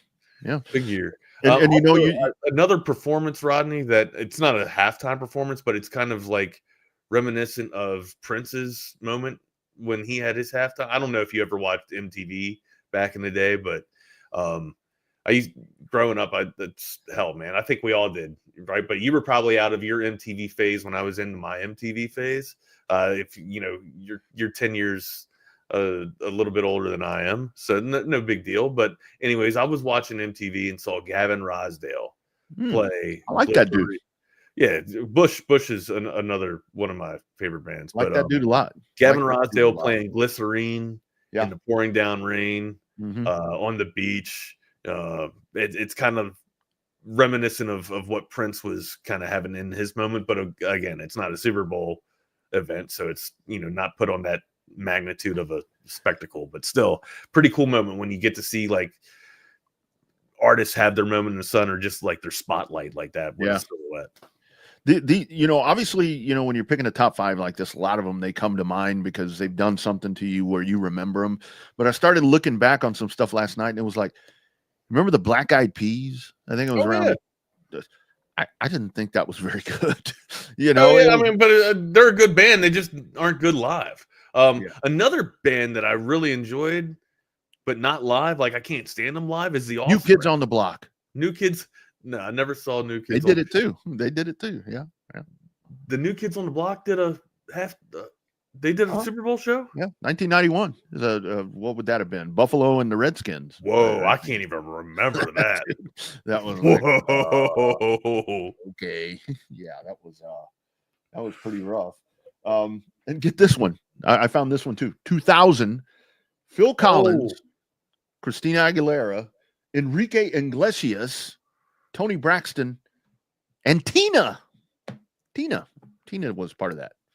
Tina and them legs. I don't know why. That's a good ensemble there. I don't know why I didn't have that. I know. I totally forgotten about that one. Totally forgot about it. I went and rewatched the. I'm gonna go back and YouTube that one and see that one. I'm an Enrique fan. I like Enrique and I like Christina too. I love Christina as a matter of fact. Yeah. How about this one? 1995. Patti LaBelle, Tony Bennett, Teddy Pendergrass, and the Miami Sound Machine. I can't remember that one either. I don't remember that one, but yeah. Anyway, yeah, be fun to see halftime performances that you forgot. That you totally forgot about. Right there. What you doing for the big game, man? Having anybody over? There'll be some folks over, which you are more than welcome to stop in. Hey, thanks. Yeah, it's kind of one of those things where I'm already catching some flack to where it's like, okay, when the game starts, I'm going to the audiovisual consultation studio. No, you can't. You got to entertain. I'm like, where I will be retired to, or what is it? He is in seclusion in the West Wing here. So. Yeah. Hey, wait a minute. What is this? Come on now. Come on, man. I haven't heard gay be used like that in a long time, man. Hey, man, I'm happy and gay, and I can't help it. You know gay. Oh man! Besides the Super Bowl, man, I ain't got anything going on. Probably a nerd weekend for myself. I don't know if you play video games as much as I do, but a game just dropped this past week. Matter of fact, like 2 days ago. Civilization 7. So Sid Meier's Civilization 7 from 2K. So I'll probably it's just a big digital board game, and me and a lot of my friends, about 6 of us, we're probably gonna get down, or not probably, we're gonna play Civ 7. And these games are, I wouldn't say that there is as long as Monopoly or as violent as Monopoly can get, but they do kind of get extensive, and a game can last probably 1 to 2 days of decent game. But it depends on how frequent people are on and how many people can get together and stay online for as long as you can. Usually got to take some saves and take a couple of breaks and come back and kind of reconvene to finish the game. But yeah, Civ 7 is what I'll be doing, and it's double XP for a Terminator 2 kind of parody for Call of Duty Black Ops Zombies. I'll be doing that as well. Yeah.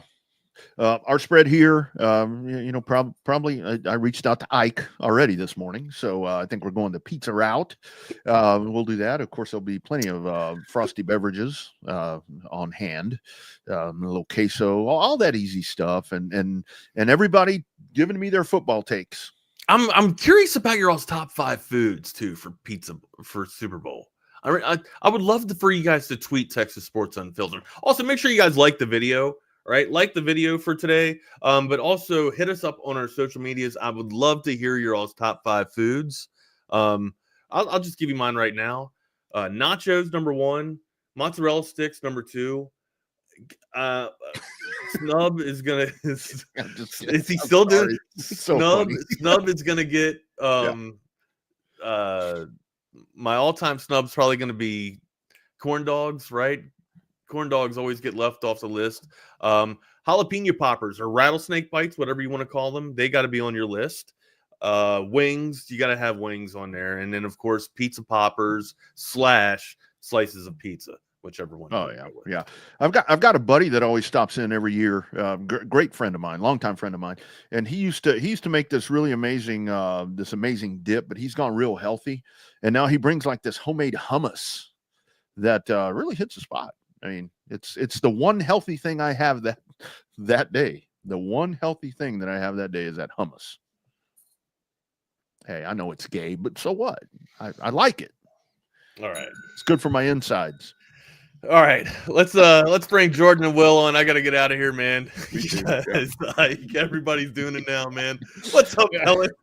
Happy Super Bowl weekend, man. Sorry, man. It's chaotic here. How are you? Jesus, we're good. I've completely forgot it's even the Super Bowl weekend. Really? You're that entrenched with your work and recruiting that. Well, it's not even just that. Like I saw a tweet. I think it was last night where it was like Roger Goodell staring down Adam Silver for the NBA taking away all the shine from the Super Bowl this week. Because, I mean, think about it. The trade deadline was, I believe, yesterday. Yeah. Like, the NBA had it rolling. They had Shams' ass working, you know. And it was funny. I saw people on Twitter complaining about Shams. They're like, he'll never be my GOAT.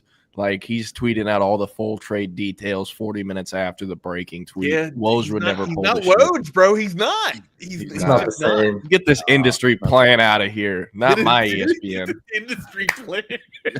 I don't know. It felt like Shams just came out of nowhere. The shit, though, Jordan. You can't deny that. Like, Woj, no. Woj greatest to ever do it. Wow. Wait till the Chiefs lose on a blown call. It's going to be like, wow, that was a penalty. Shouldn't have been a penalty against Kansas City, but it was. And the Chiefs lose. It's all rigged, just like wrestling. Come on. Oh yeah, no, that they know how to get the people talking. There'll be some BS where someone touches Mahomes the wrong way, and you know, Twitter's on fire for the next 3 weeks. But as far as Shams and Woj go, like Woj was always the big dog. I got to jump out, guys. I'll see y'all. It wasn't close, and Shams would beat him every now and then, but Woj was winning the war. He'd win a few battles. When Woj retired, ESPN hired Shams to replace Woj, and now Shams is the top guy. Sure. And this is something I've always thought of. And, you know, I thought this when I was working in the recruiting industry before I got hired at 24/7. It was like, man, so many journalists and people think they're way more important than they are. The reason you're getting the scoop is because you work for the biggest company. And Shams being the top guy after Woj leaves and him getting all the scoop he didn't used to get is proof of that exact same thing. So if anyone was ever to hire Adam Schefter, and I don't know, let's say ESPN hires Nick Harris. I'm not saying Nick is going to have the same year one as Schefter did last year, but it's going to be close. And why is that? Because Nick works for ESPN, the worldwide leader, you know? So I think that's part of it with Shams and Woj, but not my GOAT. He'll never be my GOAT. Do you have a GOAT baseball guy? Me? No, I don't care enough about baseball for that. Maybe Turbo does, but it's not passing. Will? I'll take the field. I like John Heyman just for the typos. I'm a big Arson Judge to the Giants guy. But yeah, I think passing gets a little too emotional. Oh yeah, for sure. I think Nightingale's one of mine. He usually, you know, puts some stuff out there pretty quickly, and you know, just nothing but straight facts too. So. He's probably one of my favorites if I'm thinking of it. All right, Will, Jordan, I'm going to get out of here. Let you guys have a good show, man, and have a great weekend, guys. Happy Super Bowl weekend. Yeah, awesome. So little Super Bowl talk, I guess. Do you have any plans for Sunday? I know you're in a frat, so y'all got to be doing something frat-ish, you know. Yeah, I've got crazy plans. I'm going to walk outside of my bedroom, and I'm going to walk to the couch in our apartment and sit there for about 8 hours on Sunday. How about you? I will be covering Under Armour Atlanta on Sunday. Now that I think about it, I don't think this camp and the Super Bowl were the same Sunday last year. But I'll be there for the majority of the day, and then after the camp, I'm going to go hit a sports bar with Hudson Standish and Colin Kennedy, who will be making the trip with me. There's so last year, this is funny. Last year was our first time going to Atlanta, and we drove it's in Carrollton, so we didn't even go to Atlanta, but we drove from Dallas to Carrollton. It's about 11 hours. Still have, because it was a total last-minute trip, so we had to stay at the Red Roof Inn because everywhere was booked up. Still have the card, and we ended up trying to find a place to eat. And we found this local sports bar called Jefferson. Still have the receipt. And I remember you talking about this a couple weeks ago in San Antonio and begging Brett Greenberg to remind you where it was. Yeah, and it was so good. We ended up eating at Jefferson's every night we were there. We were there for 2 nights. So our plan is to do the exact same thing this weekend. I'm going to eat at Jefferson's, and we get into town tomorrow night, and then right after the camp on Sunday, we're just going to go straight from Carrollton High School to there to make sure we get a spot. And then we'll knock out our riding right there. I don't care if I have if we're 3 guys with 3 computers out at a sports bar, we're going to get our work done. So that's what I have going on this weekend and on Sunday. But a big road trip coming up, about 11 hours. Wanted to ask you just a fun question. I know Wags was asking about the Super Bowl foods, but what are your top snacks for road trips, or maybe top restaurants? Where do you usually stop or start? What do you like to eat on these road trips? Because I know you're traveling a lot throughout the state, just like I am. I am a big sugar-free Red Bull at the start of the drive. Usually not try to eat unless it's a meal. But I do end up, I get a weird pull every time if I see a Golden Chick anywhere on the road, which is kind of a D tier chicken place, but it's always just been my guilty pleasure go-to for road trips. It's not that good, and it makes me feel awful for the rest of the day. But yeah, I don't know. It's just the experience. There's one right outside of Dallas as I'm driving back to Austin. There's one right outside of San Antonio. So, I'm not a snack guy much. I'll get a little protein bar maybe, but that's about it. Yeah. No, I usually don't like to stop. I like to leave my place, get gas, get whatever food or snacks there, and then drive straight through if I can. And I mean, you can do that in Texas, but on drives like that, when you have to stop, you obviously can't. I like Chick-fil-A driving through just because it's easy. You can do it on the phone. I have way more points than I should have. And that's usually how I like to do it. And then, I don't know, if there's local spots, I'll hit it. There's a place almost halfway between Houston and Dallas called Cooper Farms. Yeah.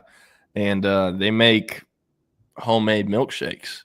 And if you go there during the fall, during the football season, they make a pumpkin milkshake, and it is phenomenal.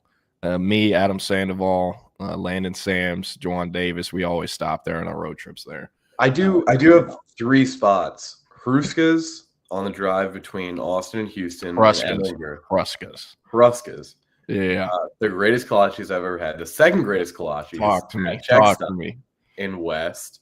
So probably those 2. And you're going to be driving, once you get into the actual southeast of America, you'll see some cookouts. And I drove from Austin to Oxford, Mississippi in October for the Oklahoma Ole Miss game, just for fun. And we cook out 3 times. It's the place where you can get an enchilada or a corn dog as your side. Not good food at all. The food's not good, but just for the novelty, it's well worth it. Yeah, here it is. Damn, I'm good. Found the Jefferson's was so good. I'm pretty sure I remember taking a photo. I just saw Bevo Lynch, Jason's comment, but this. Oh damn! Can I full screen this? I got some stuff pulled up. This bad boy is what the inside of Jefferson's looks like. They were kicking us out because we were there past closing, but y'all can just kind of get a vibe of the legendary local sports bar in Carrollton. And you can see why, it's so hyped up. Yeah, a lot of different options on the road. Doze has a great point. What are you doing? You're not using the apps, especially with how much money you can get from the points. Yeah. I don't eat McDonald's. Yeah. McDonald's is a big one for the points. Chipotle, when I see people in line, especially down in Guadalupe, right here, when I go in on a Sunday night, we have a routine, me and my roommates, usually about 7:30 every Sunday. We go all get Chipotle, and the line goes probably 40 deep.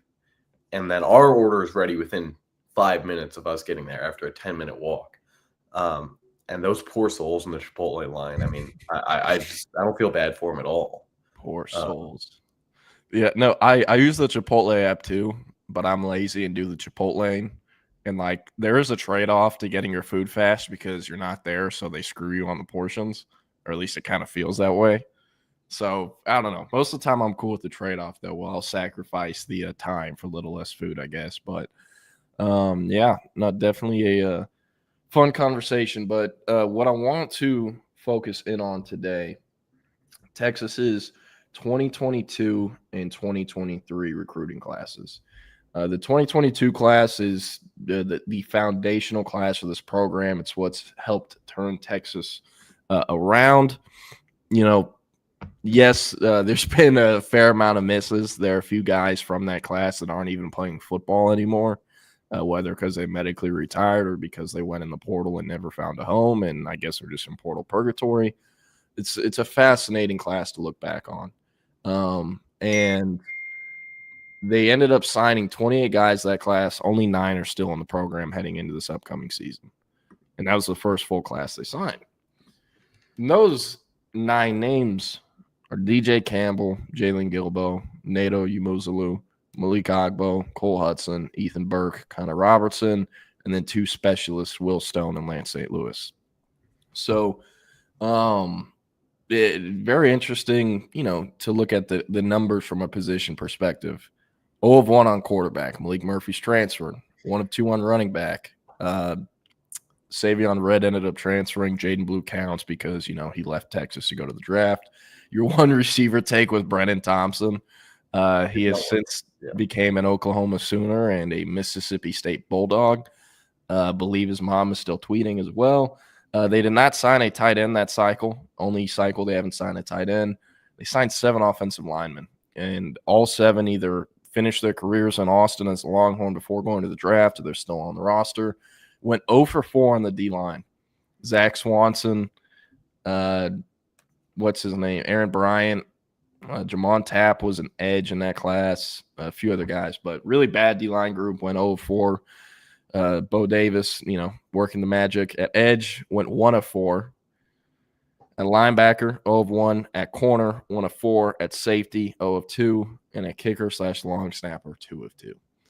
So, we're going to move on to the 2023 class, and that'll be a little bit easier, to, I think, separate these guys by categories.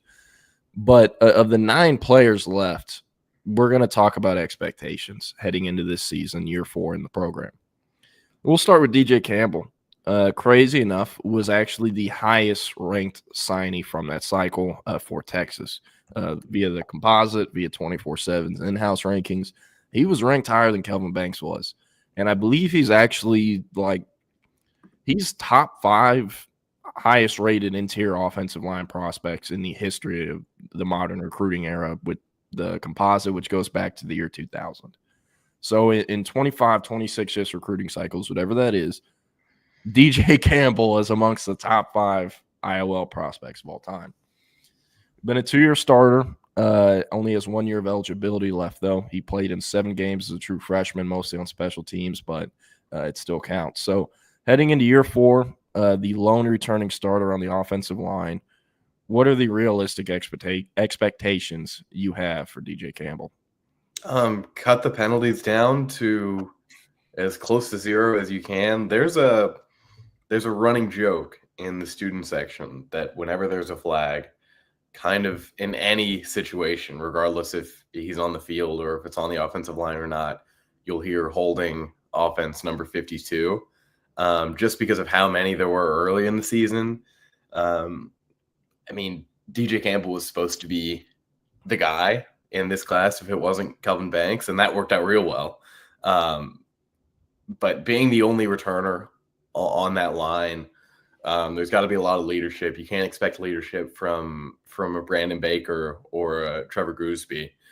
And sometimes it's hard to ask a guard to be the leader on the O-line. He's not, first of all, the premier guy, and he's not the center. But this is the year when the O-line really matters. You're going to have a guy that's a little bit more mobile, is able to, has a little better decision-making, won't stay in that pocket a second or two too long, like we saw with Quinn, especially in the back half of the season after he was a little banged up. But DJ Campbell he's got to hold that line right there. The season, we've talked about it before. The offensive line is the biggest position to watch heading into this season with, 4 new guys. And really 3 that we've never seen before because Trevor Gooseby did get a lot of playing time late in the season. but it's all going to be up to Campbell to set the tone there. Yeah. Really interesting to think about. Trevor Gooseby, they're not just going to give it to him, but they'll make him compete for it. But he is going to be the starting left tackle unless he gets injured or really finds some way to mess that up. He's the starting left tackle. DJ Campbell has a spot locked in, right guard. 3 other positions, could be some variance there. I expect Cole Hudson to be the starting center, and I expect Nato Umeozulu to be the starting left guard. Right tackle, I'm very curious who that'll be. I do think if Brandon Baker is who he says, or is who we think he is, who talent evaluators thought he was out of high school, and Kyle Flood is the developer of talent that we think he is, Brandon Baker should be the guy, and there's no excuses for him not to be the starting right tackle. So with DJ, it's going to be interesting. There was a rotation and a substitution there with Cole Hudson, and it was pretty consistent. I think usually it would start off, Hudson would come in the 3rd drive of the game, and they'd rotate, I think, once every 3. But there are also certainly some parts of the season, some games of the season, where DJ Campbell was just getting his ass handed to him, and, hey, you're done. You get yanked, and Hudson's in for the next 2 drives. You don't have that anymore because Cole Hudson's a starting center.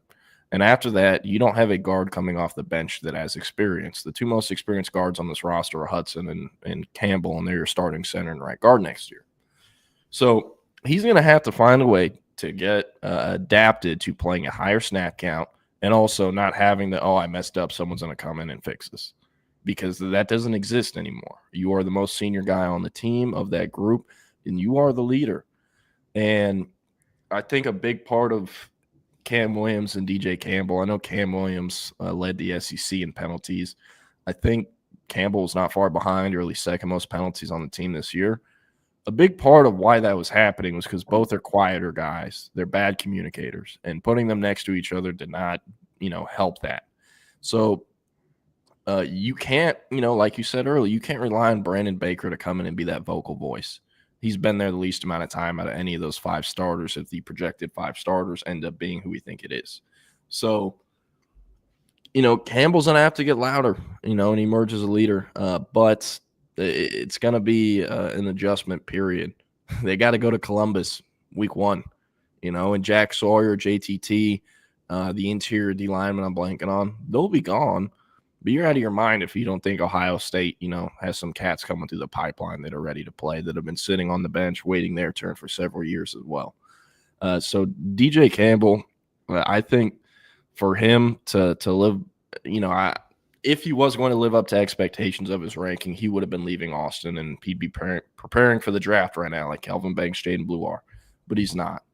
And, I think it'll be pretty hard for him to go top 10 next year as a guard, be the number 1 guard selected. So, if we actually really want to be realistic here, like the ceiling for this season is 1st team All SEC for DJ Campbell, or 2nd team All SEC. So it's going to be make or break for him. Again, he is out of eligibility. So if he wants to get to the league, he's going to have to put it together this spring, this summer, and into the fall.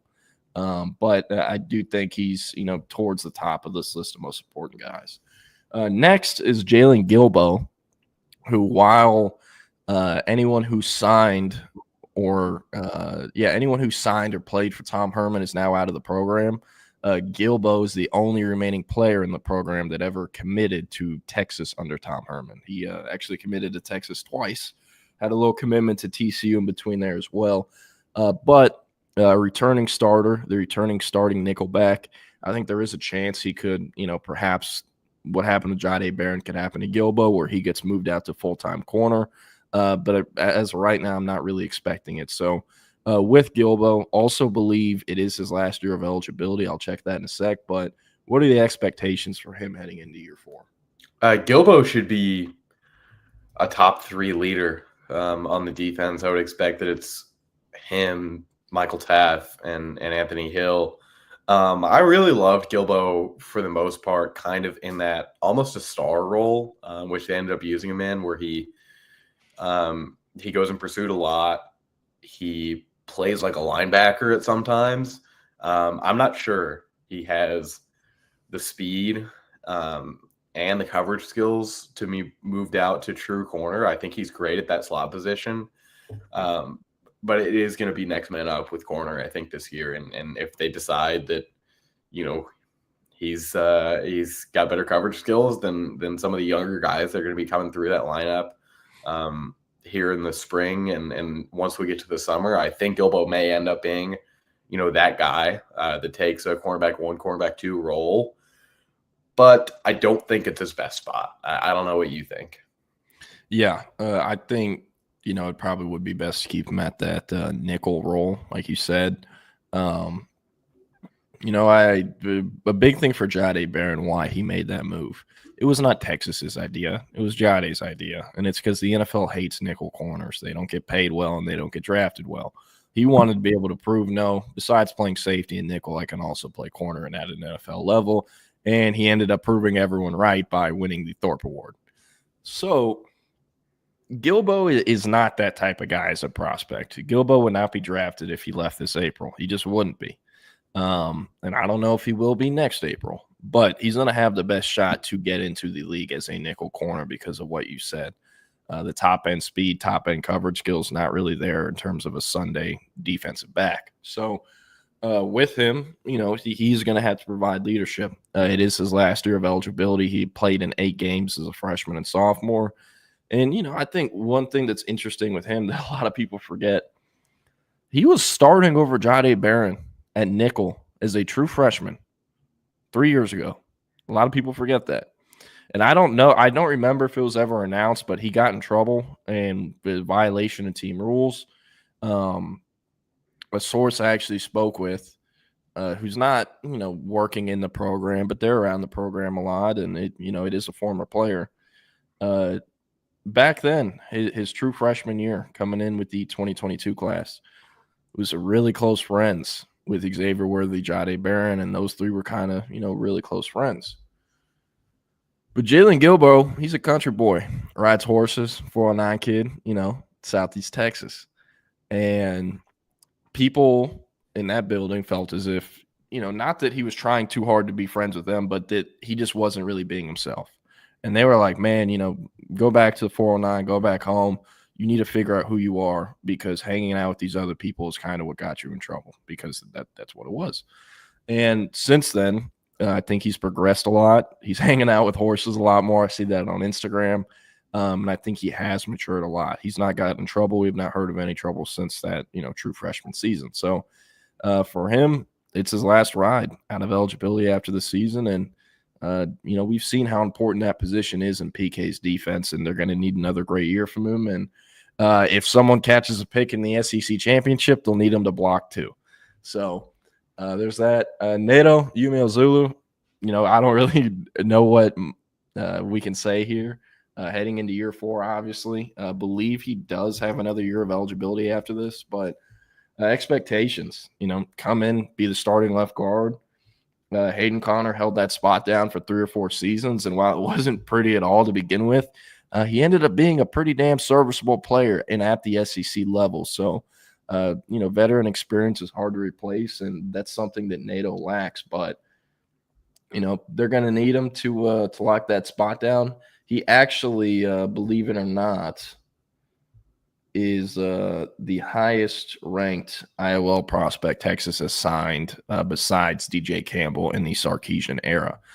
So, expectations are going to be there. He was a top 100 prospect out of Allen in high school. And I mean, as long as he ends up starting, I think he meets expectations.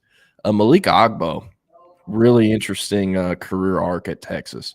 Second year in Austin, ended up as the jumbo tight end on the field a lot during the 12 personnel sets when they're running 2 tight ends. Actually caught a pass versus Washington in the Sugar Bowl too, if folks remember that, on Texas's last drive. Didn't even mean to do that on purpose, Bevo Lanch, but I appreciate it. Thank you. But with Malik Agbo, what are his expectations? Was a tackle prospect out of high school. Obviously cannot play left tackle at the college level. He doesn't have the size or length to do it. He has the athleticism, but not size or length. This is a right tackle or guard prospect or a jumbo tight end. So, for him, what's realistic here? Just providing depth off off the bench, or you think he could potentially get back in the tight end mix? What do you think are realistic expectations here?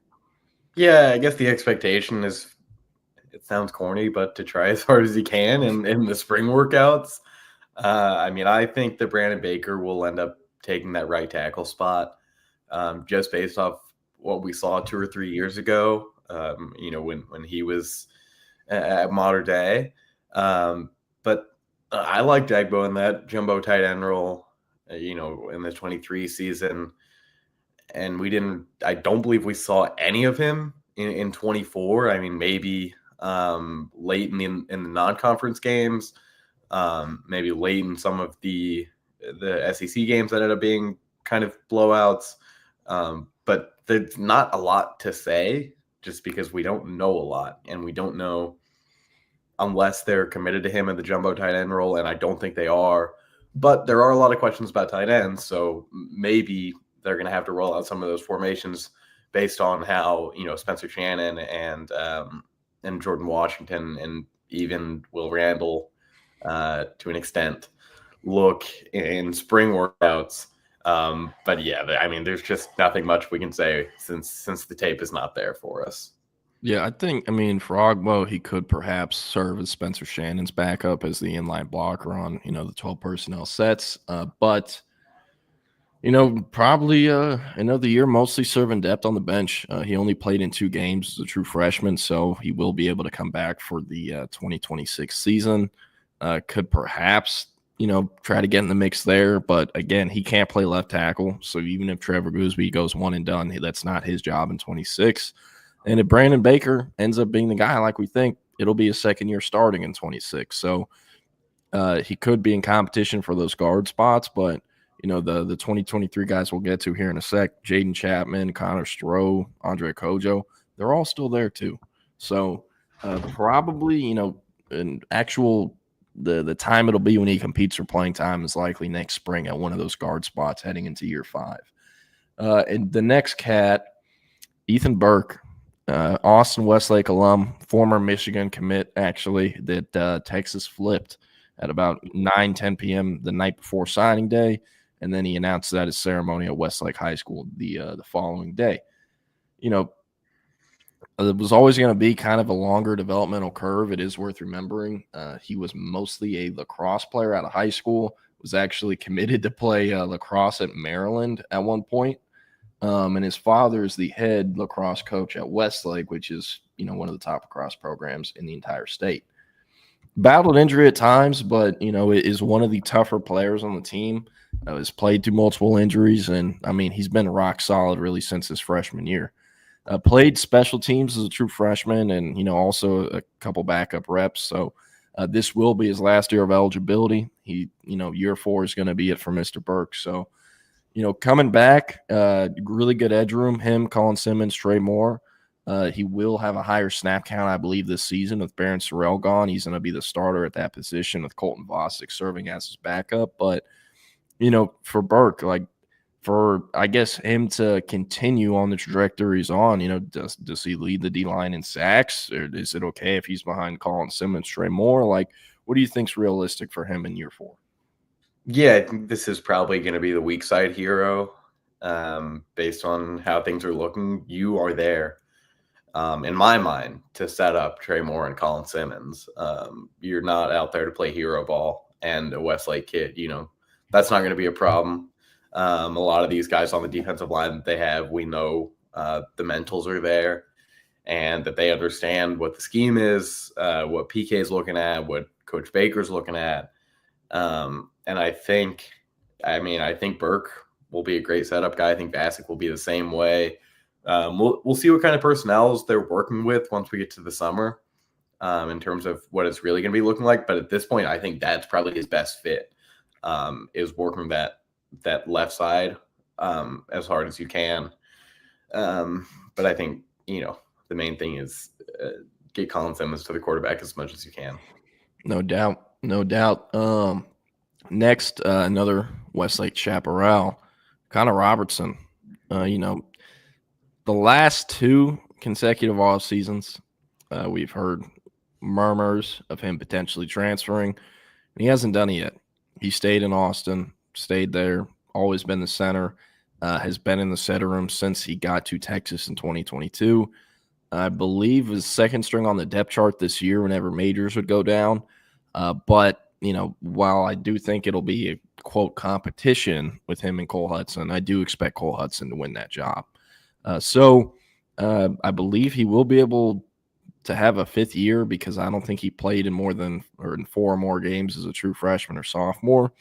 But, what are the expectations there? Is it just sitting on the bench as the second string center until Hudson's out of eligibility and he starts in year 5?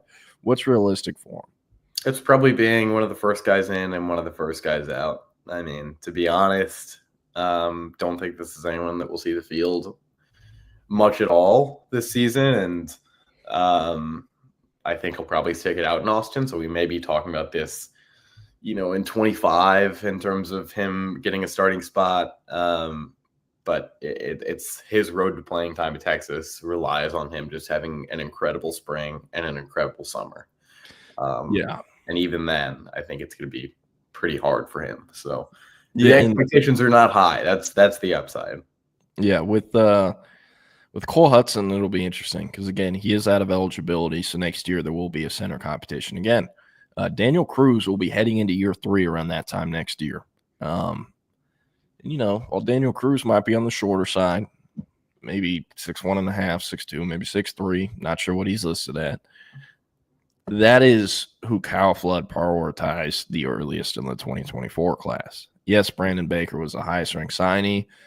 Kibble is, I think, not too far behind Cruz, but the first guy on the offensive line in 2024 that Kyle Flood sat down and said, we need this dude, was Daniel Cruz.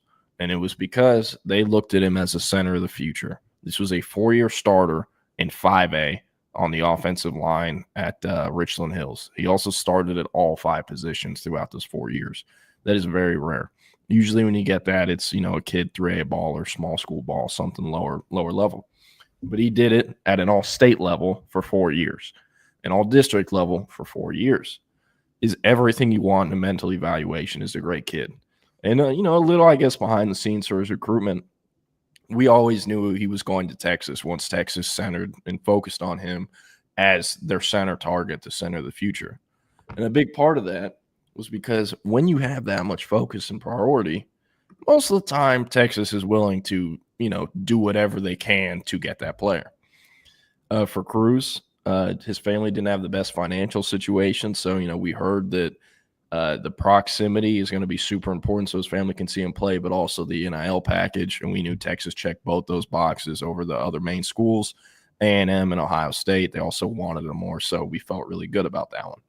And they obviously ended up getting him, but, they looked at him as the center of the future. And if you look at someone as a center of the future, rarely will, you have them wait till year 4 to be the starting center. So like you said, Robertson might finish his career just as a full-time depth guy, but nonetheless, Westlake Chaparral, plenty of other friends in the program, I do think will stick it out no matter what. Another one that's interesting, we're not going to talk about Lance St. Louis just because he's a long snapper and he's done a good enough job to where we haven't had to talk about him yet, right? Will Stone, Bert Auburn is apparently coming back. I don't know why. I do not agree with that. But I think part of that, it shows their confidence level in Will Stone, which is low. So, with Will Stone, what do you think happens here? What are the expectations here? Because Texas has to improve the kicking game from what it was this year. That is not acceptable at any school, but especially at a program like Texas. Yeah, this is kind of a hard one to talk about because a month and a half ago, you would have never expected that Bert Auburn would be coming back. You think he would just get his degree and head for the workforce. But that wasn't the case. Both these guys are returning. Remember, we did see Will Stone in the Cotton Bowl after the blunders by Bert Auburn and the Peach Bowl. He didn't kick any field goals, but he did kick, I believe, both extra points. And Bert was never sent out there. He was basically benched for the game. So if you want to take that, you would think that, Will Stone will be the starter heading into the season. It doesn't seem like that's very clear at this point. It seems like Burt might actually be ahead of him at this point. But I think it's going to be very hard for some people in important positions to overlook what Burt Auburn did late in the season. Whether it's boosters, whether it's coaches, whether it's people that are in the ears of Jeff Banks. I think there will come a time when this team realizes that you cannot trust someone like Burt Auburn late in these games. It sounds harsh, but it's in SEC football as a playoff contender. It's just not viable. And every single year, teams lose their season because of the kicker. And the 24 season or the 25 season, you won't be able to just say, okay, well, our kicker's going to miss one or two, but we'll find a way to win. It's not that anymore. You've got a young team. You've got a young offensive line. You've got a young quarterback. You've got CJ Baxter returning from a major injury. You've got guys that can't just, we assume, just automatically drive down the field in any situation and score a touchdown. So the kicking game is one of the ones, aside from offensive line and tight end, that we should be taking the closest look at. Yeah. Going to move to the 2023 cycle. Number 3 class, obviously the class that brought Arch Manning to Austin, CJ Baxter to Austin. The other 5 stars in that group were Anthony Hill and Jonte Cook. So 4 total. Obviously, Cook no longer in the program. But I've gone ahead and separated this 2023 class. So the 25 total kids in it. I've separated it into 4 categories: established, injured, transferred, and the 4th one is make or break. It really should just be not established yet or unestablished, whatever. In my established group, I have 8 guys. Let me know if you disagree with any of them. I think all of them are pretty good selections. Arch Manning, Anthony Hill, Jelani McDonald, Malik Muhammad, DeAndre Moore, Leonga Lafau, Trey Wisner, and Trevor Gooseby. The ones that or not the only one I'm not super confident in is Jelani McDonald, but I think I'm just kind of overthinking it. I think he's played enough and has done enough to, quote, establish himself. I don't know. Do you have any thoughts on that? Did you leave CJ Baxter off the established list? Well, he's on the injured list.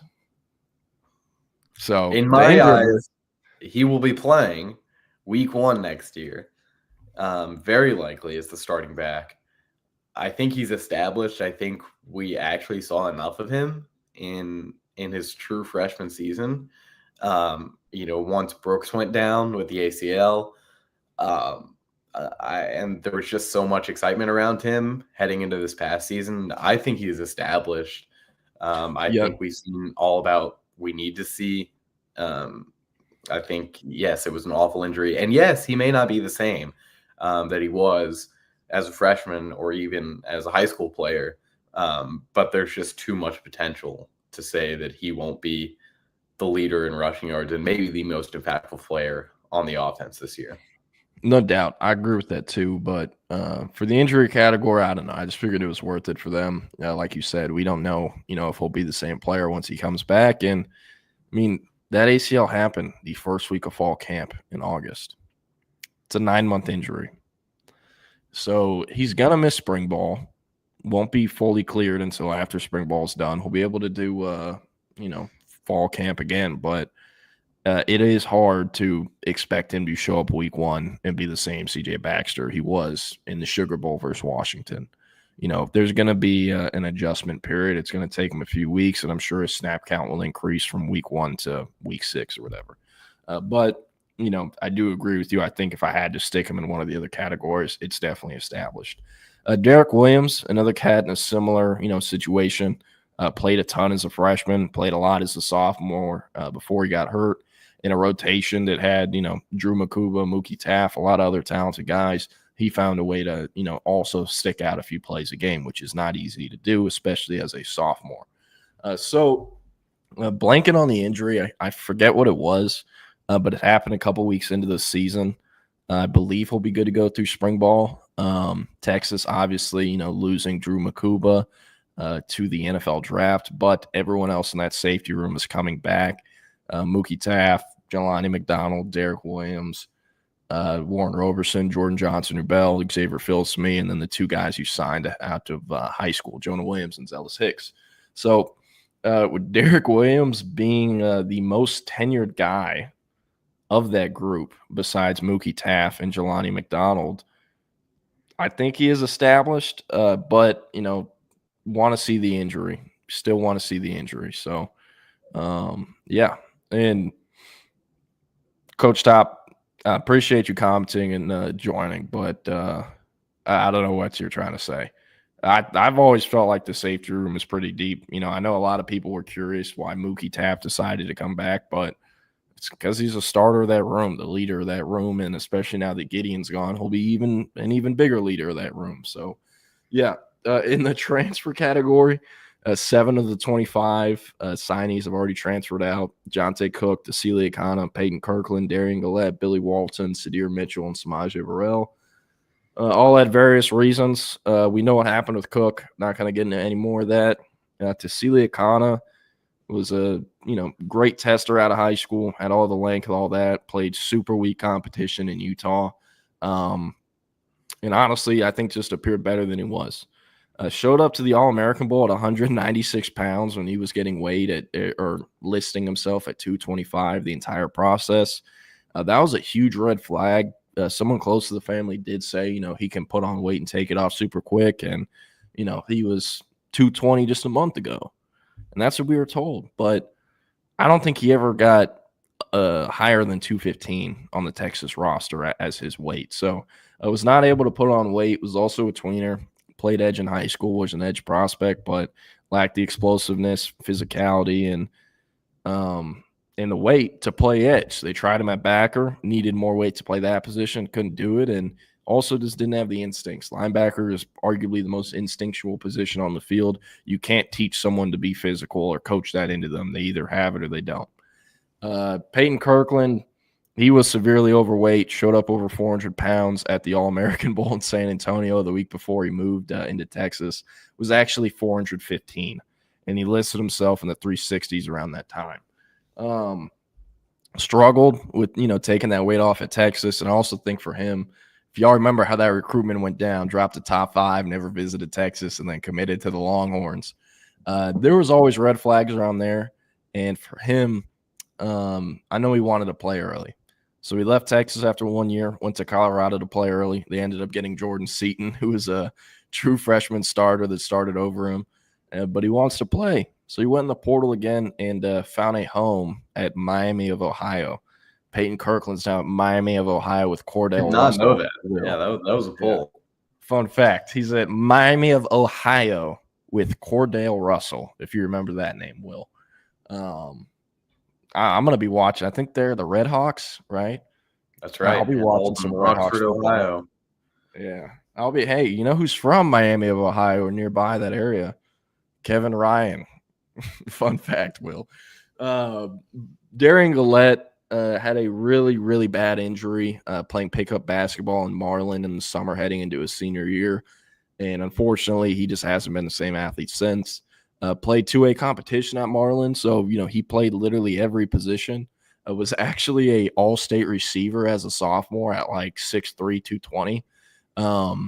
So for him, there's always going to be a transition to the college level, and the injury made that a much harder transition.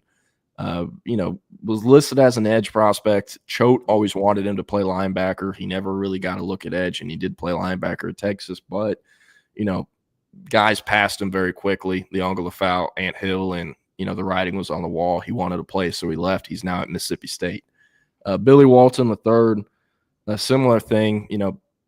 It's hard to fault him for leaving. How can you expect to get on the field as an edge rusher when they have the other guys in that room? Ended up transferring, and he's now at SMU with a few former SOC teammates. He's the cousin of Malik Muhammad as well, not too well known. And he'll be playing with another cousin of Malik Muhammad, Abdul Atre Muhammad at SMU. So fun little SOC connection there. And then Sadir Mitchell, for the most part, I think people will know what happened with Sadir Mitchell. Got removed from the playing field versus UTSA. He was told to go in. He said he did not want to. and he was escorted from Texas's sideline back to the locker room. I don't think Sark ever came out and said he was suspended, but he did not play for several games. It was a suspension. He eventually was brought back, did some good work on scout team to work himself back into the good graces of the staff, and, he'd get a few snaps here and there. I do remember a lot of buzz around that time was, they got through to Sadir Mitchell. They're going to get him. He's going to be fine. He's on the right track. He's going to come back in 2025. I remember going to the Arkansas game, and I was on the field this fall, and it's Kenny Baker looking through the defensive line group. And you look at Sadir Mitchell, and his head is just literally up in the clouds. Like he's staring at the clouds. And that was the CJ Vogel's right next to me. It was at the end of the game. And I turned to him, and I'm like, yo, this isn't good. This is not good. Like, I know they keep saying things are fixed, but I don't get that vibe at all. And shortly later, he ended up in the portal again after originally, coming back. Damn, I can't find this photo because Texas deleted his profile from the website. But there's a photo of him from that game where he's looking up while everyone else on the D-line room or bench is looking down at Kenny Baker and his clipboard. So, not the most surprising portal departure by any means, and he's going to LSU to play for Bo Davis, who was his primary recruiter in getting him to Texas. And then lastly, Samaje Burrell was unfortunately involved in the Devondre Sweat, street racing, DWI incident, whatever you want to call it. I did hear he was getting, pushed into the portal before that incident happened, but that only sped that up. So, yeah. But the last category, 2023, I don't want to call it make or break because, these guys have 2 years of eligibility left, some of them 3. But in what is described as the money year, at least for prospects that have NFL hopes, it is year 3. These are the last year in college. A lot of these guys want to play. It is certainly Anthony Hill's last year of college. It is certainly Malik Hamid's last year of college. But for this group, what do you think I don't want to say your expectations, but what is their outlook for Texas? Because, again, it's not make or break, but it's close to it. So we'll start at the top. Ryan Niblett, freaky athlete out of high school. I believe one district in the 100-meter went like sub 10.5. I think 10.46 was his PR. And had an interesting recruitment. Didn't have Texas in his top 5. Ended up committing to them still, about 6 months later. Brennan Marion ran the whole thing start to finish. Almost flipped to Houston late with Da'Keel Shorts and Jonah Wilson, but stuck around. Ended up getting moved to running back this year after all the injuries. He is expected to move back to receiver. But for him, what's the outcome for him, you think, in year 3 in Austin? This is him finally finding his place at Texas. I think the staff will recognize that he stepped up, although it was very limited and didn't end up being used as much as we had thought after all the running back injuries. But he stepped up in the backfield early on in the season, even midway through in the start of the SEC schedule. This is a hard receiver room to break back into. And Niblett at 5'10", 170, it's not like he brings you anything physically that you don't already have. So it is purely showing off that you've been here for 2+ years and you've developed yourself mentally, physically. We'll see. I think that's about the easiest thing to say here is that we'll see. But I don't see him really being a huge part of the offense if he's a pick and pop guy. If he's in the same situation that Ryan Wingo is, that he just had in his freshman year, I think maybe that's the best that we get of Ryan Niblett is a lot of third downs, a lot of hitches, a lot of outs, a lot of flats. But this isn't someone that I would expecting to see, arch throwing end zone shots too. And he is the last remaining receiver from this class. DeAndre Moore, of course. But He's the only one that hasn't really seen the field. Because, I mean, even Jonte as a true freshman was like, if anyone, specifically Xavier Worthy, but if anyone, 80 Mitchell, Witt, ran a post or a go, they went downfield to full speed. Jonte was the cat coming in for a play before the starter came back in. So, he's going to have an opportunity. This is the best spring he's ever had in Austin in terms of the opportunities in front of him. Ryan Wingo and DeAndre Moore are the main two returning receivers. There's no one in the 22 class left. Brandon Thompson is the only guy left after 1 year. In 23, it's only Niblett and DeAndre Moore. And you bet your ass all those 2024 kids besides Wingo are doing everything in their power to get actual playing time. Parker Livingstone, Aaron Butler, Freddie DeBose. And you don't get it twisted. The 2025 guys that just got there a few weeks ago, they want to play too, and they expect to play. So there's going to be a lot of competition there, but, I mean, Niblett is the second most seniored receiver in the room. So I would love to see him contribute. I know he's put on weight, especially after he was moved to running back. They put more weight on him. It was noticeable. But he still has some, game-breaking speed, and I'd love to see Sark try to use that. I know that's what was pitched to him relentlessly throughout the recruiting process. Another guy, Colton Vosick, another Westlake Chaparral, former Oklahoma commit as well, Longhorn legacy. Father played at Texas, now the edge/D-line coach for the Westlake Chaps. Following his dad's footsteps, went to Texas. And been kind of rocky. Year one did not play, was behind a lot of guys. Got actually surgery year one on his back. It was just a nagging injury that went back to high school. Ended up getting on the field a little bit. Actually played versus Ohio State. I think he got like 7 or 8 snaps. Played a few snaps here and there in other games throughout the year as the season went on. But getting another surgery for him heading into year 3. He's expected to be Burke's backup and, on the side opposite of Trey Moore and Colin Simmons. But for him, as someone who had a lot of hype out of high school, 40-plus offers, Texas legacy, it was a huge deal that they flipped him from Oklahoma.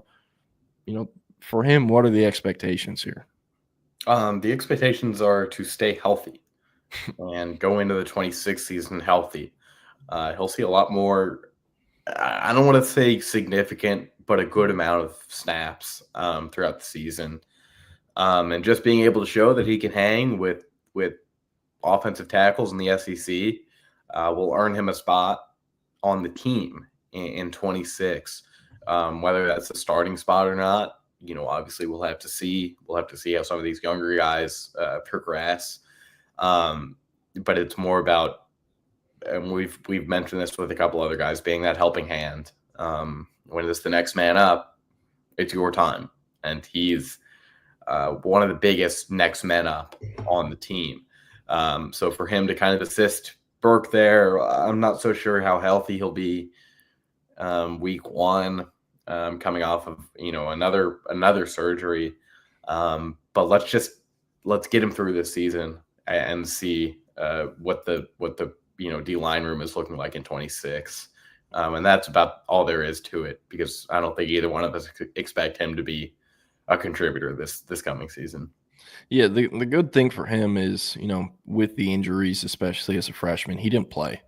So he can be there 5 years and potentially even 6 if he were to try to get a medical red shirt. So, while maybe he hasn't done a ton in 2 years, he could possibly have 4 more seasons left in Austin too, potentially, 3 at least. But Warren Roberson, one that's really interesting, was a kid I loved out of high school. I thought he was a dog. I love the class that TCU signed that year at DB. They had him, Javian Wilcox out of Lake Belton. Blanking on the other guys, but they signed 2 or 3 other DBs that cycle, and I remember really liking it. That was the fall that they went to the national championship game and got smoked by Georgia. But Texas ends up flipping him right before February signing day. I think Warren Roberson was actually the last – I think he was actually the last Longhorn that Texas signed in February. And he was 2023 cycle. That was 2 years ago. So maybe someone needs to fact check that, but I think he was the last. I do not remember anyone last year. But for him, He's been bounced around the DB room a little bit, played corner, played a little safety too. Well, not really played, but gotten, I guess, reps in practice is the right way to call it. When he has played, it's primarily been special teams. Most people will remember him because he had a handful of penalties that there's no excuse for, backing that up. And I think you did see his snap count diminish on special teams after that. But for him, where do you see him fitting in this year heading into 2025? This is one that I actually think could kind of step up, and it's really hard to evaluate this defensive back room right now, with some returners that you didn't expect, with some guys that you in general did not expect on the team in 25. But he is right in the middle of the pack in terms of experience at Texas, and having seen the field a good amount on special teams will help him out. It's shown that he's very committed. He didn't portal after, being a special teams guy and then not being a guy at all in the 24 season. So, I think it's just seeing how the 24 defensive backs look in the spring. And then once we get to June or July, I feel like this is, with Warren is a better conversation, probably in July, where we really know where all the guys in that room stand. No doubt. After that, Spencer Shannon expected to be the starting tight end, or starting inline tight end, I should say. When Texas is running sets, only one tight end on the field, I expect that tight end to be Jordan Washington. But whenever they're running, two tight end sets, the inline blocker is expected to be Spencer Shannon. Yes, a kid who's like 6'7", 240, 250. A lot of people looked at him coming out of modern day and are like, awesome, next great Texas tight end. Little did they know he had like 6 career receptions in high school. Why? Because modern day had name whoever you wanted, every other skill position, with an offer from everywhere you can name. And also, that's not what he is as a player, as a tight end. He's an inline blocker. So Texas had to teach him a lot of that. Jeff Banks has gone on record talking about that, and it's something that needs to improve heading into this year. If he's going to, lock down that spot as the inline tight end, he's going to have to show he's improved in that. So with him and Spencer Shannon, I know I kind of already hit on it, but what are you expecting from him heading into 2025? From Spencer Shannon? From Spencer Shannon? Mm-hmm. Yeah, I mean, this is just being the guy. You don't have to be Gunnar Helm. You don't have to be an extreme playmaker. And like you said, not expected to be, a deep threat. We probably won't see as many of those seams into the end zone that we saw with Gunnar this last season. And it's really just, the tight ends are going through kind of a culture change in terms of what the leadership is going to look like, because we do expect that Jordan Washington will kind of emerge as the guy when they need 15 or 20 yards from a tight end. And Spencer Shannon might not be that guy. And for the last hour, consistently, we've talked about this young offensive line. And Spencer Shannon could end up being a big part of why that offensive line succeeds. Staying pass blocking and, really establishing the outside in the run, because we know how deadly Baxter can be once he gets out there. But it's more about just find your role here. Find what Texas needs you to do. Yep. Real quick, Eric, I see you about to start and the guests in the waiting room. Let me speed run 4 more names real quick. Jaden Chapman, Connor Stroh, Andre Kojo, and Will Randall. Chapman, not expected to compete at all this year. He's a next season guy, could maybe get on the field then. Same with Stroh. And then with Andre Kojo, he was always going to be longer developmental. This is a kid who enrolled in Austin at 16 years old, skipped a grade, and was already young for his grade. So the developmental path was always, again, going to be longer with him. And then Will Randall, Turbo kind of hit it earlier in the show. You can't really expect him to play in Austin. I'm sorry. I'm trying to be nice, but it's just the deal here. The guys they're recruiting are going to end up playing over him, and that's kind of what's happened. The good thing is he's a hard worker, close friends with Arch Manning. Staff likes him, so I don't really anticipate him getting pushed into the portal anytime soon. But that is, I guess, kind of the 4 categories for Texas's 2023 class. But friends, how we doing? Still hurting from the Luka trade?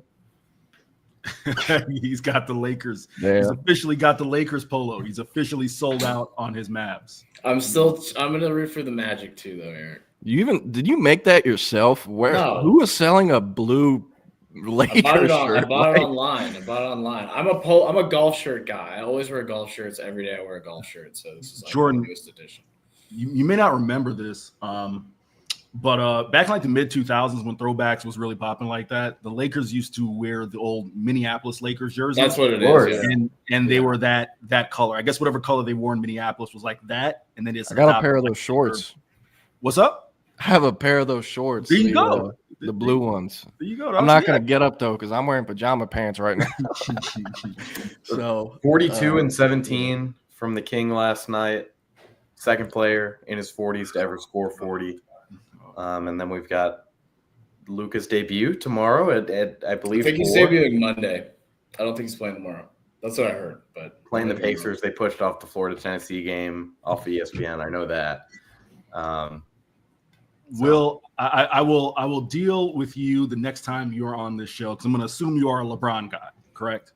Of course. I mean, all right, yeah, I'll deal with that another day. I can't with the LeBron stands. I love my Horns 24/7 coworkers, but there are levels to this. And I just watched a video of LeBron still pretending to brush whatever is left of the hair on his head. My guy, just come home. The Eric Henry. Come home. How do you draw the line at that? But like Michael Jordan was just openly gambling on the NBA for however long, and everyone never brings that up. That was Scruggs and Friends taking you up to around midday. Hey, don't talk about my goat like that. Respect it. But all right, y'all. I know y'all got a guest, got to run. We'll get out of here. Will, appreciate you hopping on. Happy Friday. And next time I see you, I'll be in like a Waffle House parking lot in Georgia or something. I'll be somewhere like that. But see y'all. Happy Friday. Fellas. Have a good show, fellas. Appreciate it. Like I mentioned, that was Jordan Scruggs and Will Turboff, a.k.a. Turbo, taking you up to around midday. We are your midday crew. We are Fall Start. I am Eric Henry of Horns 24/7, 24/7 Sports. I am someone who is not lying to the public and pretending to brush scalp like LeBron Raymond James at 40 years old. My guy, sometimes it happens. I am 33. I had to come home at like 26, dog, because the thing is, I had the LeBron fade. The LeBron fade that was like, you can still grow it, but you can see the top of my scalp. And at that point, it's like, what are we doing here? Just make the decision, dog. I got on a product and that brought my hair back. I was about to have to do the same thing, but I got flow these days. I'll fully admit it. I'm on the product. I don't care. I'll admit it. He is Keenan Womack. It is Friday. Avoid the bookings below. They let us make it to Friday. We're going to bring in our special guest running about a minute and a half late. And Texas has scheduled another women's basketball presser, which prevented our special guest from hopping on last week. But we got her now for the time being. She is Ann Parker Coleman of KVU APC. Ooh, full head of hair here, guys. I was about to say, nicest hair on the show. Yeah, sure. By far the best hair of the show. I'd argue, maybe the best head of hair on the Texas beat. David Eckert of the Austin American Statesman. It's a guy with a great head of hair. So there's some competition going on there. But AP is definitely among that list. And guys, her name is Ann Parker. It's not just Ann. Despite somebody tell Rodney Terry. I'm so sorry. I wasn't even gonna say I wasn't gonna say the name, but AP called it. The amount of times we hear, well, Ann, that's a great question. He knows half, and you know what? I respect him for that. He's got a lot going on. He even knows half of my name. Like, I am honored by that. I don't mean to be greedy. Like, that's actually pretty impressive. Take what you can get. Exactly. AP, appreciate you making a couple minutes here. We'll get you out of here by 12:20 at the latest because Vic Schaefer does have a 12:30 presser scheduled today. I want to start. We had you on the program probably a couple months ago now. During football season. It was early in your tenure here in Austin. I felt it was right to have you back on, A, because you're a great guest, but B, you've been around the 40 acres more now. So just if you want to give us your general thoughts on just your first, not quite year, but you've got, 8 months here, 7, 8 months. around Austin and the 40 acres. Just your thoughts on Texas athletics and what you've seen in your time. I mean, it's impressive. It's again, I was coming from University of Virginia covering their athletics, which are amazing. And in a lot of ways, I think it's similar to Texas in that all across the board, they're really good at sports, but Virginia is not good at football. So I went from covering a team that would get 3 wins on a good year. It was 3 wins to, you know, my season covering football being done in January in Dallas at the Cotton Bowl. Like it's been amazing. It's such a fun jump. And I also say that giving space for the fact that UVA basketball isn't as good anymore, but when I was covering them, they were pretty good. They won a natty when I was there. So AP, what impressed you the most about this Texas Longhorn team this year? And I'm going to do a 2-part question to you. Would you consider this year's Texas football season to have been a success? I mean, for my standards, yeah, it's a huge success. But I know that here in Austin, like that's just the goal is to win it all. And I think that that's why they're so good. And that's not an outlandish statement at all to enter the season expecting to win it all. And I mean, gosh, all the experts, they picked Texas. I'm trying to think what impressed me the most. I mean, defense, that's like the easiest answer, but really I'm excited to get another year of Taft. Obviously that's going to look different now with Gideon gone, but Michael Huff's still in the building. So I don't know. Keenan, go ahead. Yeah. So I'm trying to think. So you cover what are your main sports you cover again? You cover football, you cover men's basketball, you cover everything? Yeah, pretty much everything. Baseball season now, of course. What's been your favorite? What's your favorite place to watch a game in Austin? Is it the Moody Center? Is it DKR? Is it Dish Falk? Mm-hmm. What do you think? I would say baseball might be my favorite, but favorite venue is got to be Moody. I've been really, really impressed with Moody, and obviously Eric's been all over that, asking all the visiting coaches about it. Moody's awesome, and I think even too with like this year being in the SEC, like they just have a tough schedule. It is really, really tough, but I've been impressed by student turnout each game, and for women too. A little bit less there, but I can see upward incline from that, starting with the Tennessee game a couple weeks ago. That was the first game that I walked in and was like, oh, wow. Like, okay, we really have some students here for a girls game, which is surprising too, given how successful they are. And they play South Carolina on Sunday. So I'm expecting a huge turnout for that. Yeah, they'll have a big turnout for that.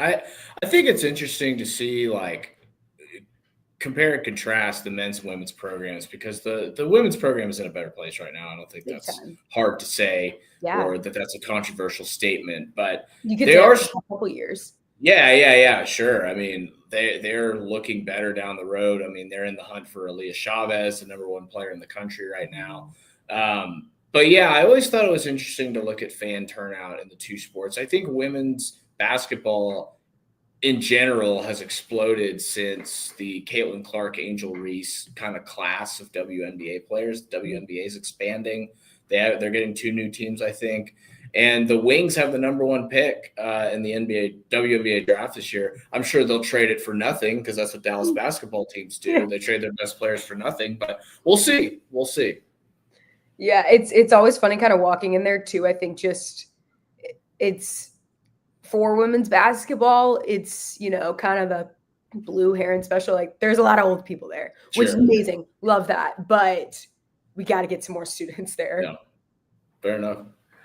AP, Keenan actually had a nice segue into where I want to go, because you did an excellent job on KVU earlier this week when you broke down the Luka Doncic trade and just how insane it was. So first, it's kind of been the theme of the week. It'll probably be the theme of the rest of the basketball season for my friend from Dallas, Fort Worth, and Keenan Womack, who is a long-suffering Mavs fan. But you see he's got the Lakers shirt on now. He's basically tapped out on that franchise. But AP, what was your initial reaction when you saw the news of the trade? And then just kind of your thoughts on, how unfair is it for a guy like Anthony Davis, who's going to have to now suit up for the Mavs at home, and he probably won't get a fair shake from that fans just based on everything that's happened. Well, I think my first reaction, of course, is I think what everybody else was, is this real? There's no way. And also, who is Shams? Okay, he's like the new Woj, I guess now. Good for him. But yeah, it was crazy. And what was the second part of your question? I'm so sorry. Yeah, no, just saying in terms of Anthony Davis, one of the things that Keenan and I have talked about, I know for me, it was like, AD, granted, hurt a lot, but he's not going to get a fair shake from this fan base because he's going to be compared to Luka.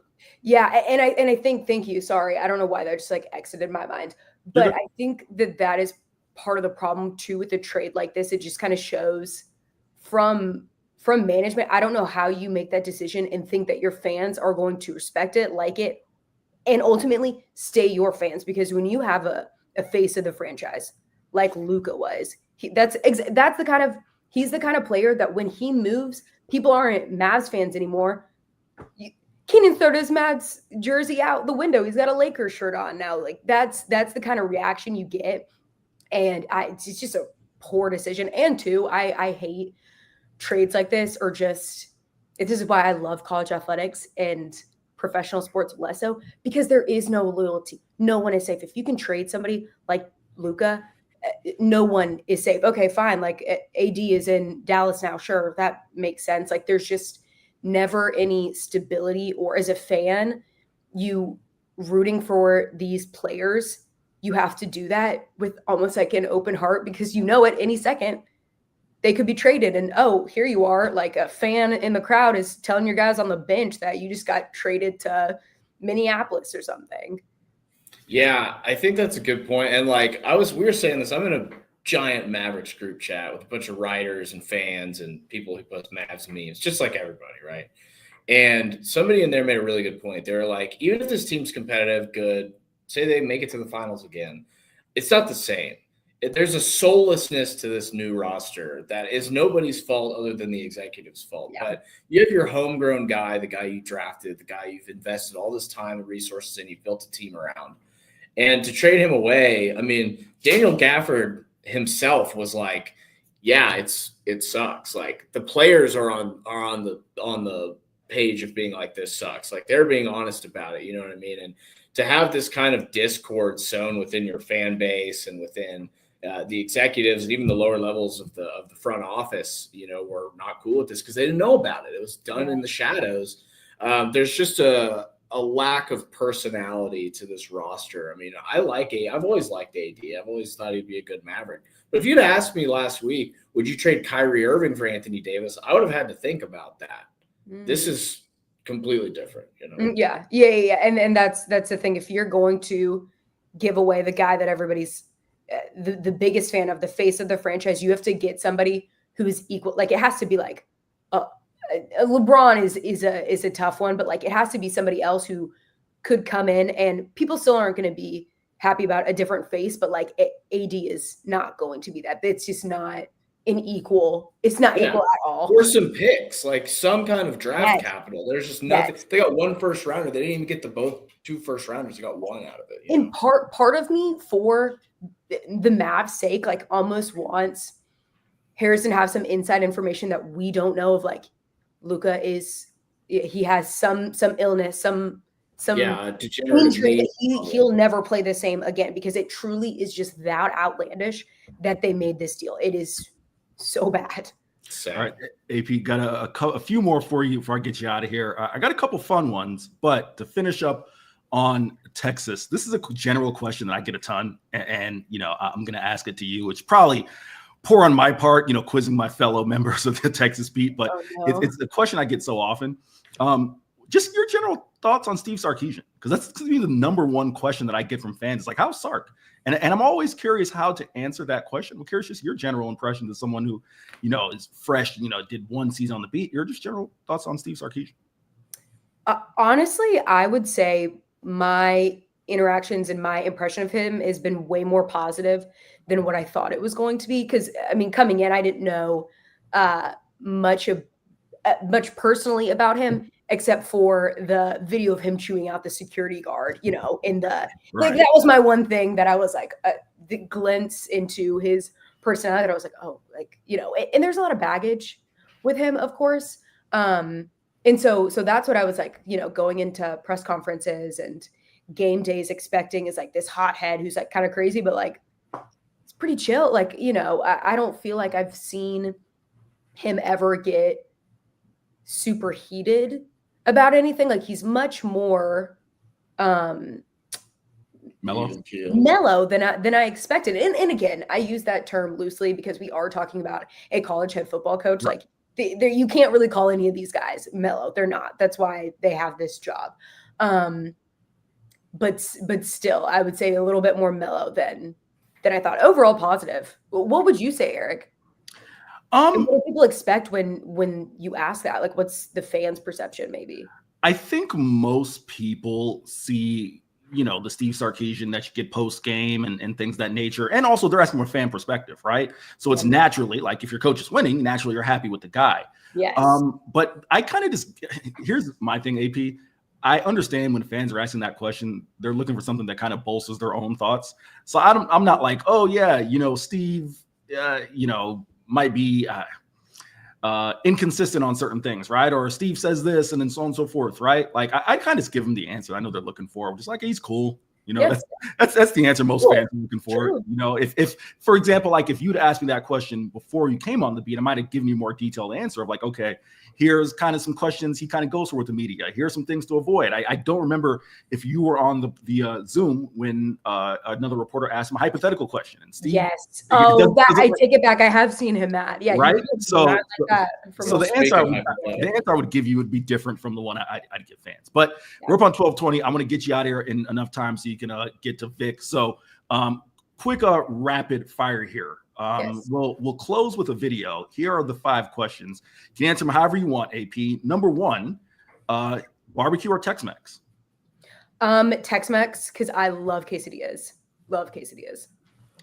Better barbecue. All right. Now, I guess I should have asked that question first, but since you went with Tex-Mex, but okay. Better barbecue if you had to choose. You are a native of Virginia, correct? Yes. Better barbecue back home or Texas?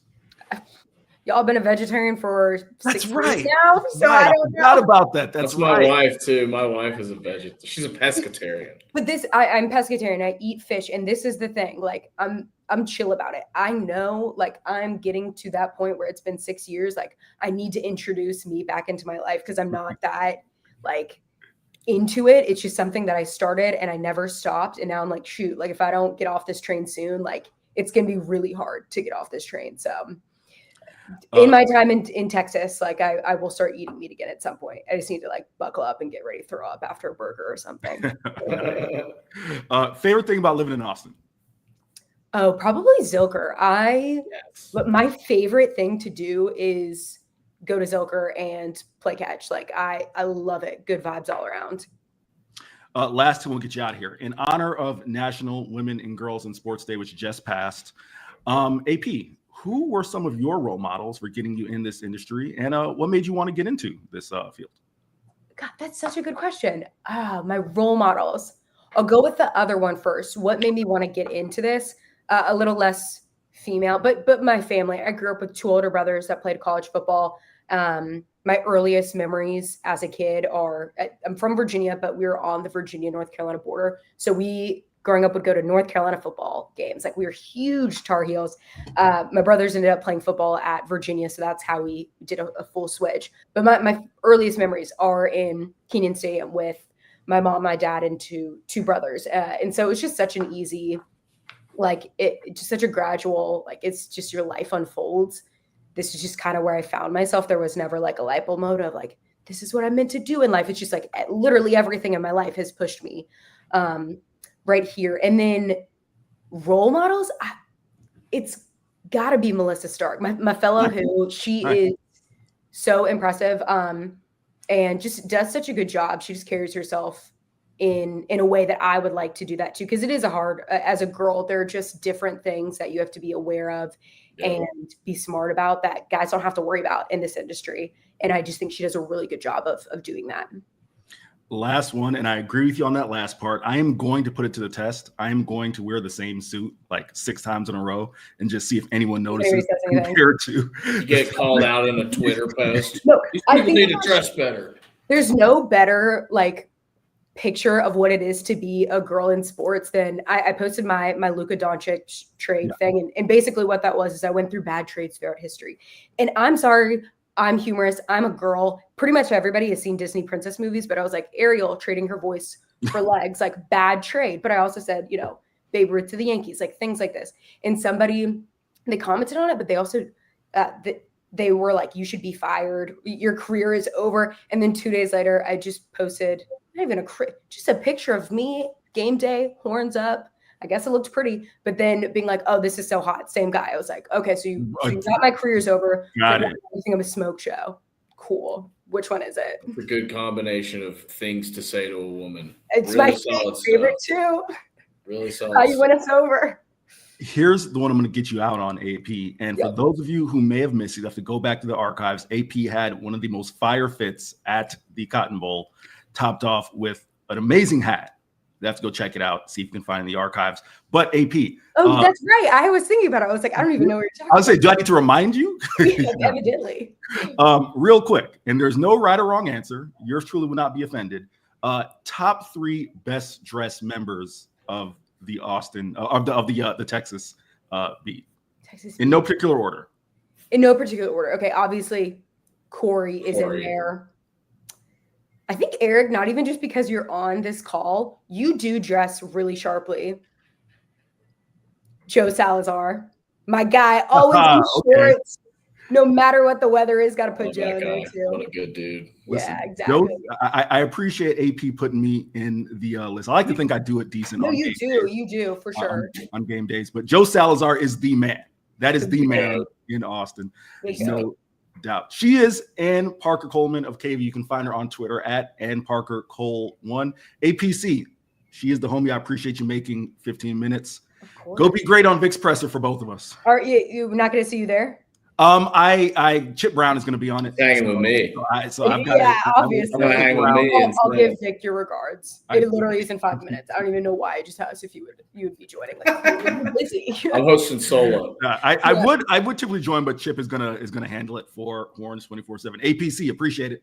Thank you, APC. Guys. See y'all. Good stuff indeed. All right, Keenan. Didn't give me the chance to set the show. So first off, my man, how you doing? Happy Friday.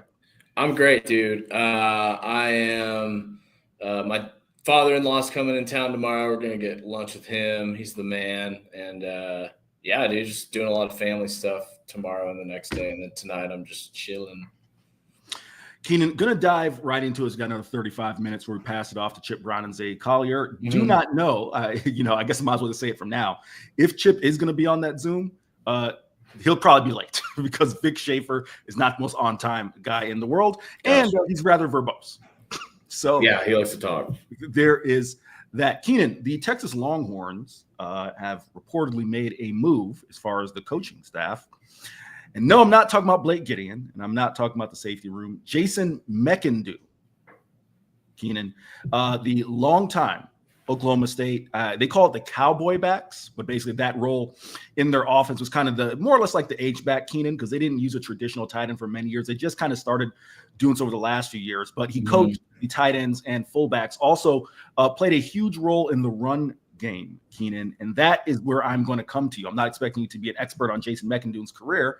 I guess to give the fans a little bit of the audience a little bit of background. McIndoe, 49 years old, former NFL center, played 3 years, 2 years with the Seattle Seahawks, 1 year with the New Orleans Saints. Spent, like I said, a decade from 2015 to last year with Oklahoma State on Mike Gundy's staff. Prior to that, had some overlap, Keenan, with several members of the Longhorns football staff. He was at Montana State from 2003 to 2014, where he coached 2 seasons with Pete Kukowski at Montana State. Played his college ball at Washington State, which means he was a college teammate of both Jeff Banks and Johnny Nansen with the Cougars. So there's the background on Mr. McIndoe. But Keenan, more than likely, he's going to be joining an analyst role. Don't quite have it confirmed yet what his role will be, whether it's an analyst or special assistant. But your thoughts on Texas seemingly bringing someone in who is going to specialize. And again, we don't have a reporter just yet. We'll talk with Steve Sarkisian closer to spring to get a better idea on what his role is. But if you take a look at his background, he essentially seems like he's going to specialize in the run game, and not just the run game, but short yardage, and maybe goal line. Your thoughts? Yeah, no, that seems like something that should be addressed. That's been an issue for 2 seasons now. Is it low or high red zone when you're within the 5? That would be low red zone. High red is that area like is right outside of the red. Right outside. Okay, like 25. Yeah. So low red zone has been an issue. Cost them against Ohio State, man. They had the ball, 4 downs to get a yard, and they ended up giving a touchdown to the other team. Horrible. That was like one of the most devastating moments. Probably the most devastating moment I've been to in person, other than 2022 OU was actually worse, or 2021, whenever they blew the huge lead. That was actually worse because we were so bad, and that's all we had at the time. Yeah, I think that's a great idea. And also the Washington State connections continue to grow because didn't CDC track and field at Washington Chris State? Del Conte was a track and field athlete at Washington State. Yeah, so the connections continue to grow between Washington State and Texas. Yeah, great idea, man. You got to find some kind of specialist to work on that specific aspect, because that one aspect has caused so many problems in the last 2 years. It's funny, I typically won't plug another outlet just because, BK does pay me money. However, this outlet does, or at least my appearance is before Texas Sports Unfiltered programming is on. So Thursdays, I am on 1300 with Mike Harge and Mark Henry at 7:35. The reason I mention that is because I've been asked that question twice now by Big Mark, the world's strongest man. Asked me that question twice. Do you think it's worth Texas going out and getting someone who specializes in short yardage and goal line type of stuff? Now, Mark did also say, last time I was on this past Thursday, he kind of said, would you want someone who kind of can run like the Army, Navy, Air Force type of option? That is not going to happen, just because it's 2 reasons. One, I'm not picking on Mark here because I think it's a natural question that any fan would ask, like, hey, if we're having such issues in this area, why can we not try something like this? But if you know anything about that offense, it's specific, Keenan. Super complex. There is a reason why teams struggle to game prep for. Listen, if you're just bigger, faster, and stronger, you can have success. Look at Notre Dame when they faced Navy this year, right? But if the talent is nearly even, it is so tough to defend because teams don't run it. You're only prepping for that type of offense like once a year, maybe twice if you're in the American, right? With Navy and I'm trying to remember who else is Air Force. Georgia Tech used to run it. No, Georgia Tech used to run. I'm trying to think teams in the American, Keenan, who would run it, like maybe twice a year, but really only once, right? Yeah. B, it's a very intricate offense, right? It's hard to have your offensive lineman be like, all right, we're going to block for 11 personnel, which is the base for Steve Sarkisian, right? Mm-hmm. And then be like, hey guys, break it down, pause all that. We're going to block for the flex bone, right? Yeah. First off, just the ball handling that's required of that for the quarterback, like that's almost something you got to practice daily. Yeah. It's not something you'd be like, all right, we're going to devote 5 minutes of our goal line package to the flex bone, right? Yeah. But to bring it all the way back around, I love the idea of bringing someone in specifically for that. I kind of was hesitant on their show because the question was asked to me, do you think to bring in someone like a run game coordinator? And that's kind of Kyle Flood and Tashard Choice's role, right? They both, the running backs coach and the offensive line coach kind of head up, quote unquote, run game coordinator, right? I don't believe any of them has that specific title, but they kind of coordinate that, Mm-hmm.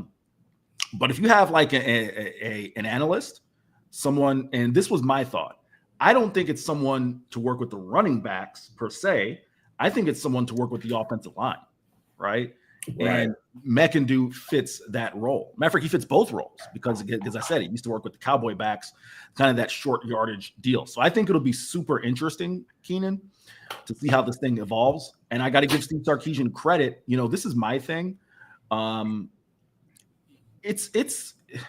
I think Texas fans have been a little spoiled by Joe DeCamillis a couple of years ago coming on as an analyst, a former longtime NFL special teams coach, now with South Carolina, right?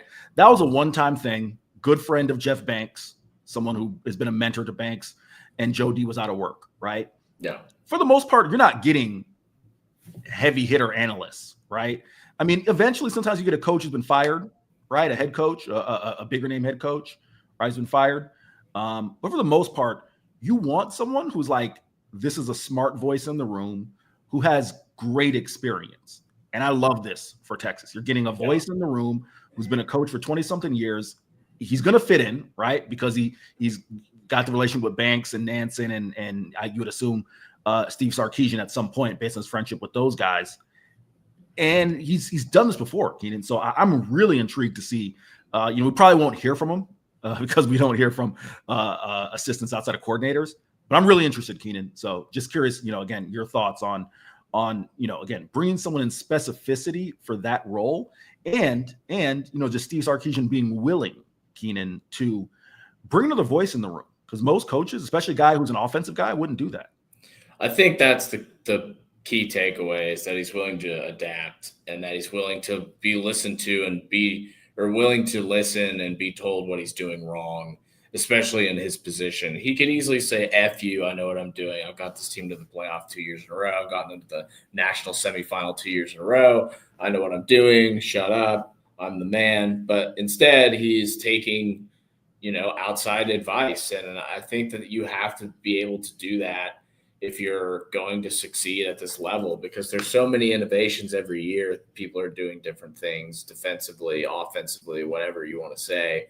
And, I think a lot of great coaches, their downfall is that they're not willing to listen to outside things. And I think that you have coaches that fall out of favor with I guess that's not a great way to phrase it, but they're not as successful anymore because they're not willing to adapt and change and listen to outside voices. And I think you get a winning formula when you have multiple inputs. And it sounds like that's what Sark is doing here with this hire. I think it's a great idea. And it just screams healthy program to me as much as, Gideon getting the defensive coordinator job does. It just they just seem to be making all the right moves to continue to compete at a high level. All right, Kay, well, we're going to take a quick pause here. We'll take a 60-second pause. If you're in the market, not for a new vehicle, but a market for a man cave, a woman cave, whatever cave it is, just a space to watch the game. And you're going to want to do so because you got Super Bowl coming up. You've got NBA playoffs in due time, still early in the season. You got March Madness coming up. I mean, you got a lot. Baseball season's around the corner. Oh, yeah. Make sure you get yourself set up with our friends at Audiovisual Consultations. Get your TV system game, your TV game right, get your stereo game right, your audio game right, whatever it is you need to watch sports and have a premier experience in it.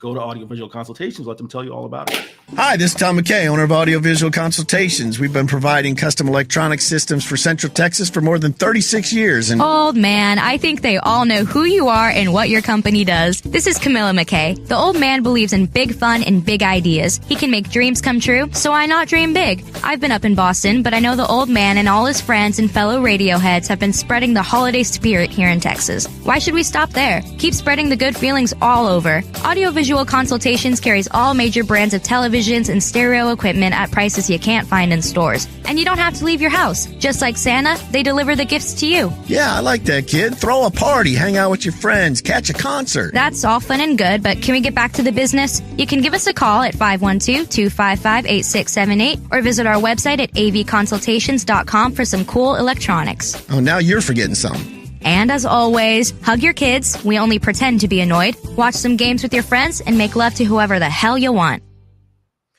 There you have it from our friends at Audiovisual Consultations. All right, Keenan, going to take a quick pause from sports. This is a fun topic that kind of has been on my mind the past couple of days, and you are a fellow hip-hop head. I am. For the audience, y'all can chime in on this too. Who is a popular rapper? It's got to be popular. It can't be someone who's, kind of underground, right? It's got to be, a mainstream rapper that you initially thought was trash, but you kind of came around on. And I will give you my answer first, Keenan. Okay. So anyone who knows me knows the rapper who I will die on a hill for, that I say is underrated, is Big Sean. Big Sean, I feel like you can put on any Big Sean album and just let that thing ride. And Big Sean does not get the respect he deserves. But a rapper who I thought was trash, especially like growing up, I graduated high school 2010. So his prime was kind of like high school / middle school, high school for me. And I was like, yo, I don't get it. Cameron. Cameron Giles. I thought Cam was trash. I didn't get the rap. I thought lyrically he'd be making up stuff. You know, I was like lyrically, and that's back when I was heavy on lyrics. You know, I was like, if it wasn't metaphors, if it wasn't, you know, subliminals, it wasn't, you know, I wasn't trying to hear it, right? You know, I was like, man, this dude is trash, bro. What's he rapping about? But just hindsight, now that we've had the test of time to let Cam's career kind of sink in a little bit, Cam was kind of fired. So he's someone to come around on, Keenan. But who is, it can be more than one that kind of fits that category for you. I've always been a Dipset guy. So, but 2 Chainz for one. That's another good one. I think 2 Chainz came into his own a lot more in the second half of his career. I didn't like his early stuff all that much. And then he started just making hit after hits, and he's clever and he's funny. He's funnier than most comedians. Like, he's got punchlines. He's doing bits. He's talented. Now he's doing stuff with like The Alchemist. Like, he's killing it. Like, I don't know if you heard his new single with who is it? Yeah, he was Titty Boy before he became 2 Chainz when he was with Play a Circle, and they released that song with Lil Wayne. Yeah, Duffel Bag Boy is still Bag Boy was hot. I still listen to that song. Yeah. Another guy who I didn't like at first, but who grew on me was Mac Miller. I wasn't a huge Mac Miller guy in his early stuff. I thought it was corny, but he really grew as an artist and became a much more complex and deep and lyrical guy, and really introspective lyrics. And that's not typically my style of music, but like, as a guy who got sober, I can relate to a lot of the issues he talks about. And so his music kind of speaks to me in a way it might not speak to other people. So again, I'm not like a stan or anything, but I do think Mac Miller's career really is an exploration of self-discovery. And I think it's important to look at it that way, you know? Agreed on Mac Miller. So here's my thing. I'll call a spade when it comes to white rappers, right? Yeah, there's only a few good ones. Well, it's not if there's only a few good ones. Here's my thing. I don't like the white rapper who uses hip hop to segue into insert other genre. Post Malone. Yes, him being one. I'll give you someone else. Jelly Roll. Well, I ain't never messed with that guy. Although I will say he has a female audience that is very, very impressive. There are. I love him. It's a very Southern woman female audience, very Southern white one female audience. But I've been seeing some of the females the women who like Jelly Roll. I'm like, look, I can pull up. Sorry, the other MGK. I was a big MGK guy. Like, MGK also fit in that category. That back in college for me, like, I was like, yo, this dude's nice. Everyone's like, nah, you like MGK, blah blah. And then he used it to segue into the whole emo Megan Fox. I'm like, get out of here. But no, Mac Miller agreed. 2 Chainz definitely agreed. I thought 2 Chainz was trash. I was like, yo, who's this 40-year-old man up here rapping thinking he's like 19? But 2 Chainz did grow on me. 2 Chainz absolutely. I mean, he has some of my favorite some of my favorite punchlines of all time are like, I get high, addict. I get high like a addict. That's such a great line. I showed my dad that song. He thought it was hilarious. My dad actually really liked I'm Different. He was like, there's some pretty funny stuff in this song. Yeah. Our guy, James Cox, as always, appreciate you rocking with us. Jason Cam wore the dopest Tims. Quad Standard Labs introduces an interesting question. We might have to address it. Let's do the reverse. Yeah. A rapper you thought was fire but fell off, Travis Scott. We'll come back to that in a second. Because he says, in terms of our question, Pop Smoke. Didn't like much, but after a few times through the deck, he's a great lyricist. I've always been a Pop Smoke. Love Pop Smoke. I was a huge Pop Smoke guy when he first came out. When Welcome to the Party came out, I was like, all right, this guy sounds like he's got like some Chief Keef to him. He's got some 50 Cent to him. He's like he lived by the sword and died by the sword, unfortunately. But position. Jay also wants to shout you. Says, Kenny, your rap knowledge is amazing, and Mac Miller was the truth. Him, Wiz, Big Sean. Agreed. Wiz had some bangers. Wiz, again, I feel like if you were high school, college in that era, late 2000s to mid 2010s. And imbibing in a certain substance. but the thing, you know what sucked? You know what sucked for me is I didn't even partake in said substance. So like all my stoner friends would be like, yo, Wiz. I felt like I couldn't get it as much as them, but I felt like I still got it. Cushion OJ is a hell of a tape. It's a hell of a tape. I love Currency too. So like all those Currency Wiz Khalifa tapes were awesome for me. I'm a huge Currency guy.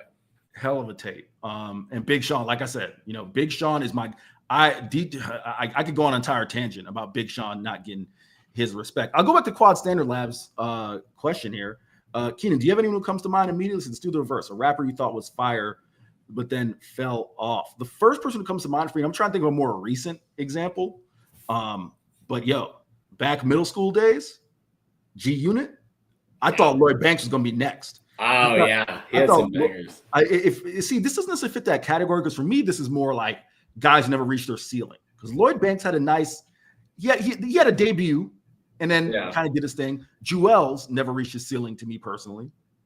That's one for sure. But a rapper you thought was fire and then fell off. Do you have anybody? I got to think about that first. I mean, Wiz Khalifa, kind of for me. I don't really like his new stuff so much. It got very poppy for my taste. Like his early stuff was pretty original in the fact that it was just the soul samples he used and stuff like that. But trying to think, I guess Kodak kind of fell off a little bit for me. I used to love Kodak Black's early stuff. No slant on the floor. He's a Florida guy. I know he's a Florida man, but his early stuff is like some of my favorite mixtapes of all time. Like his first tape is so good, and like Halloween. I was listening to Halloween earlier today. That's a hell of a song. I'm looking through some artists that I like. Oh, you know who fell off that I used to love was Migos. Migos? Before Takeoff was was killed, unfortunately, but like. Their first like 3 tapes are just like YRN and like all those words I can't say with the name album, you know what I'm saying? Words white people can't say, but damn, those are some fire tapes, man. There's some great stuff on some of those records. I really like Migos a lot. Oh, real quick, I met Migos one time on 6th Street during it was during South by Southwest. They had just dropped Versace and that whole mixtape, and I was wearing a free Offset t-shirt that my friend had bought me. We were on 6th Street, and I hear, "Yo, free Offset!" And I turn around, it was Offset. Pretty cool. There was Soulja Boy. Well, go to a couple more of the comments. Jake Bayless is not feeling the fandom. He said, "Lakers shirt already. He would rather sit naked in an ant bed and pour honey down his ass." Then I'd rather do that than cheer for a franchise that doesn't care about its fans. But Laker fan.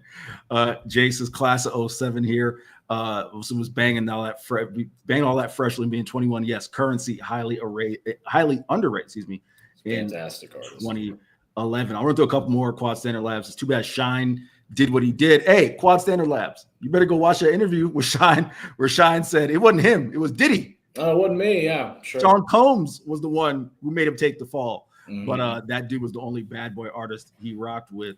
I didn't like Future, but then he grew on me. Says R. Robles 75. I do think Future's another guy who got much better. Like I like his early stuff, like Birds Take a Bath and all that kind of stuff is great. But like, man, when he hit that 2015 run where it was like, DS2 and then 56 Nights and then Monster. Monster is one of my favorite tapes of all time of any artist. It's so good.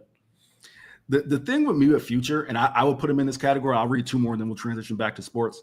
I feel like I kind of outgrew Future. Future, again, 40-something years old, still making music, talking about you. Here's the thing, right? And I'm not trying to be, high and mighty, whatever.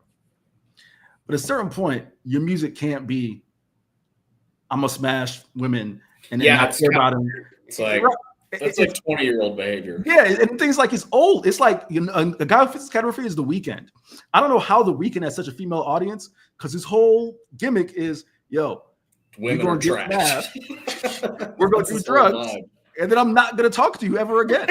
I'm like, all right, that's the brand. I'm with it. I feel you, dog. Like. You're 30, 35, 36 years old too. Like, what are we doing here? A few more Quad Standard Labs says this. I know you gotta think Trick fell off the map, E. Henry, but back in the day, Trick and Trina were hard to outperform. Yeah, I would agree. Trick, Trick got older. He's doing different things. A lot of the South Florida rappers kind of. I'm a thug though. But listen, Trick in his prime, like my older cousins down in Florida. I mean, when you talk about, I'm talking about Book of Thugs, AK-47 Book of Thugs, and what was Trick's first album? I'm a Thug was on that first album, wasn't it? I believe so. The first, I can't remember. I'm pulling it up. Yeah, I Book of I have Thugs. Spotify pulled up anyway. So Book of Thugs was 2000. If you can tell me what Thugs Are Us. www.thug.com. Thugs Are Us too was in there for sure because that was over. But no, the album is www.thug.com. That's the one because I remember he had such a funny album. Bro, look at the album cover. That's because it's the is it like the bling rap album? No, look at the album cover because it's the infancy of the up. internet. So www.thug.com is what made it. Okay, one last one because I will agree here. Quad Standard Labs. This was someone I wrote hard for. What happened to Flow Rider? Because Flow Rider realized like I can just be the big. This album cover rules. You see the album cover? It's so awesome, dude. It's so awesome. I'm gonna tweet it out so everybody can see it. It's so funny, dude. You tweet it out, and I'll share my screen real quick so I'll see if I can find the album cover here. Yeah, see www.thug.com. The album cover is the first thing that pops up. Let me go ahead and share my screen here since we get this to pop up. Oh, that's so funny, dude. I love it. Oh man, it is a here we go. We'll go to the old Google here, share screen and share. There you go. It's an excellent album cover. Good stuff. That is kind of the bling rap aesthetic a little bit.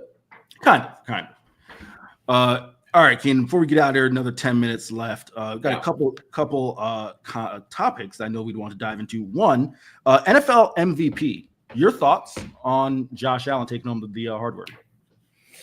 I think it was a voter fatigue deal because I think Lamar probably should have gotten it. But I don't have a huge problem with it. I think Josh Allen is an absolute baller, and I just think he's trapped in Buffalo where they're just never going to beat the Chiefs. He plays well in all those games. He does basically everything he can do, but just can't get over the hump. I mean, was it 2022 where there was the absurd comeback, or was that 23? I can't remember what year it was where they had the insane comeback. It wasn't a comeback, but it was like they were up 3 with 13 seconds left and they didn't win the game. Yeah. I forget what year that was. I think it was 22. You're talking about against Mahomes. Where Mahomes threw the seam route. Plays, they threw the seam route to Kelsey for like 25 yards, and you're like, well, they're going to totally win this game now, even though it looks like they won't. I mean, that's Josh Allen deserves it, I think. I have no problem with it. It could have gone to Lamar. That would have been cool, too. I'm a huge Lamar guy. I'm a Cowboys fan, but as far as players that aren't Cowboys go that I love to watch, he's my favorite. So I'm a big Lamar Jackson guy. Some of the controversy, and I will admit, I was watching Get Up this morning, so I heard it. And Dan Orlovsky's take, I didn't get. Dan is kind of, if I may rant, kind of a frustrating analyst because he fits the narrative of this new school analyst, which is, and this is his own quote, I don't get to critique players who were better than me. Well, Dan, I guess you don't get to critique very many, all right? You didn't have the best NFL career. Or you get to critique all of them. However, Dan Orlovsky was someone who spent like 15 years in the league as an NFL backup, went through a myriad of NFL offenses. Yeah. He's the perfect analyst, right? Like I've long believed, Keenan, that the best analysts aren't the players who are superstars because they can't – only Michael Jordan can – relate to being Michael Jordan. Only Patrick Mahomes can relate to being Patrick Mahomes. The backup who traveled for 8 teams and played in a million offenses can tell you what it's like, can break down offense, right? Because he's been in a million of them, right? So it frustrates me that he won't. I don't need to be critical, but it's just kind of the picking and choosing or hesitancy to be critical, I guess I should say. But I'm saying that because the NFL offensive MVP, Offensive Player of the Year, went to Lamar Jackson. Yeah, I saw that. MVP went to Josh Allen. Yeah. And I do agree with some of the other analysts, most notably Dominique Foxworth and Jeff Foxworthy and Ryan Clark were on the set saying that doesn't make any sense, right? It's like if, for example, if a defensive player wins MVP, Keenan, then in theory, were they not the best defensive player in the NFL? Yeah, I mean, you would think that's kind of how it's set up. You know what I mean? I'm trying to find if there's an example of where 2 pitchers maybe were up for it, and a pitcher won the Cy Young and another pitcher won the MVP. I'm wondering if that's ever happened. Sure. Yeah, they said, and forgive me, I think it was Saquon CB notes. I think I said Lamar finished second in the MVP voting is what I meant. But They gave an example. It's only happened 2 other times in NFL history, right? John Elway won MVP back in the 90s. I think it was the year Barry Sanders ran for 2,000 yards. So one of those, I think, I can't remember if Elway won MVP or Sanders won MVP, but that was the one split.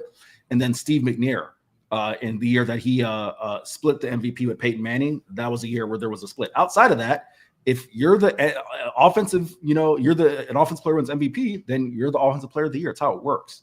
Yeah, makes sense.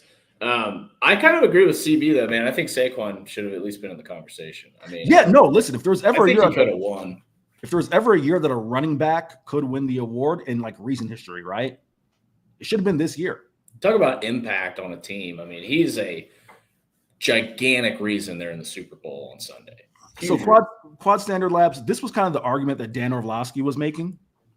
He said the V stands for valuable, not best player. Josh is the most valuable to his team. I guess you'll get a read for how I do this as a reporter, right? When I do have votes for things, I don't look at value that way, right? Because if we want to say valuable to their team, Saquon.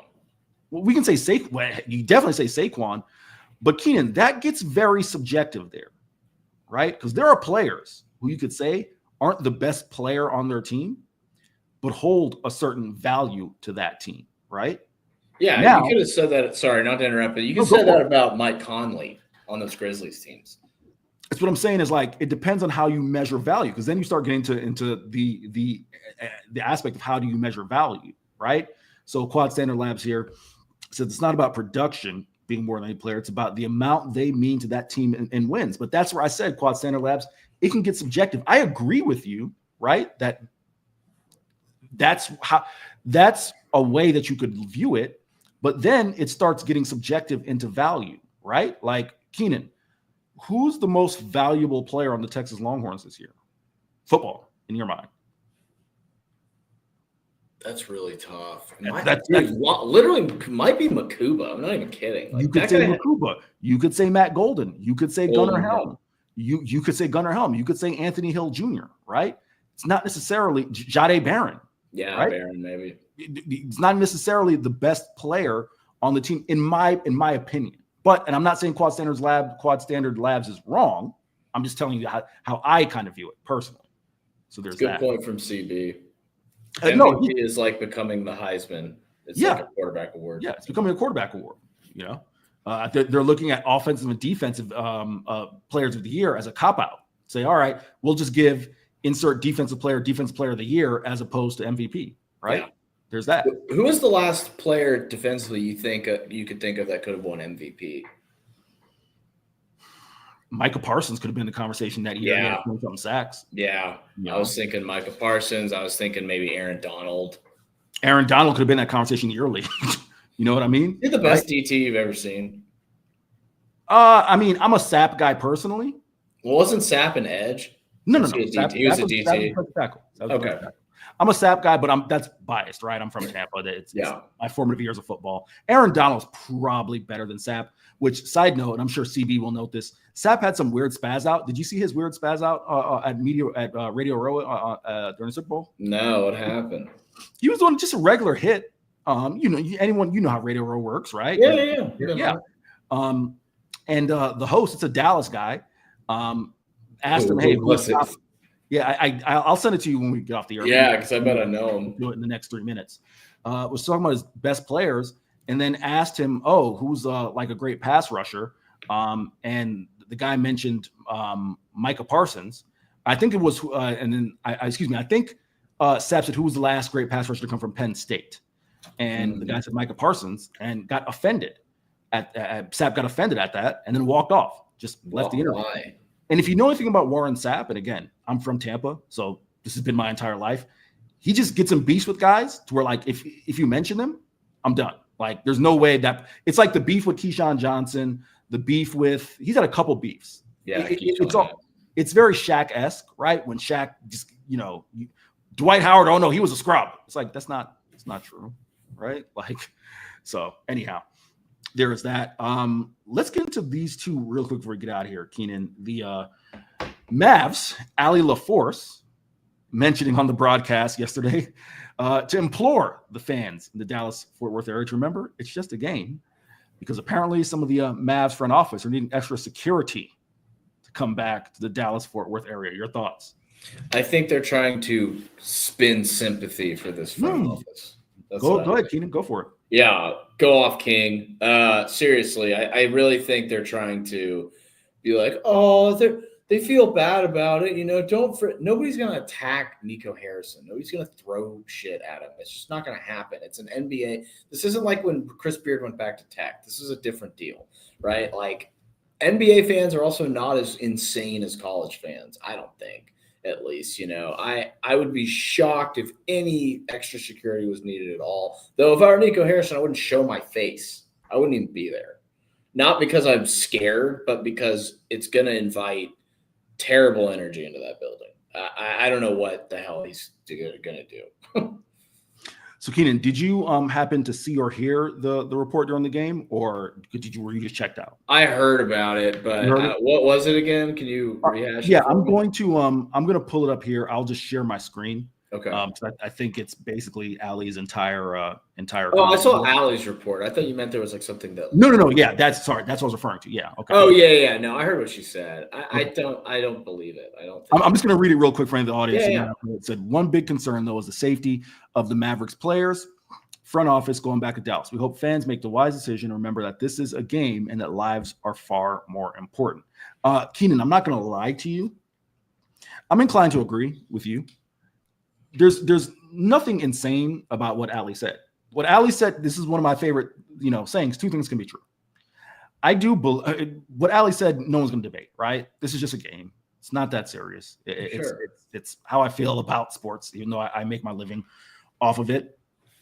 However, I won't go as far as to say it's maybe them trying to garner sympathy, but I did wonder if maybe that was them just trying to get ahead of the narrative, right?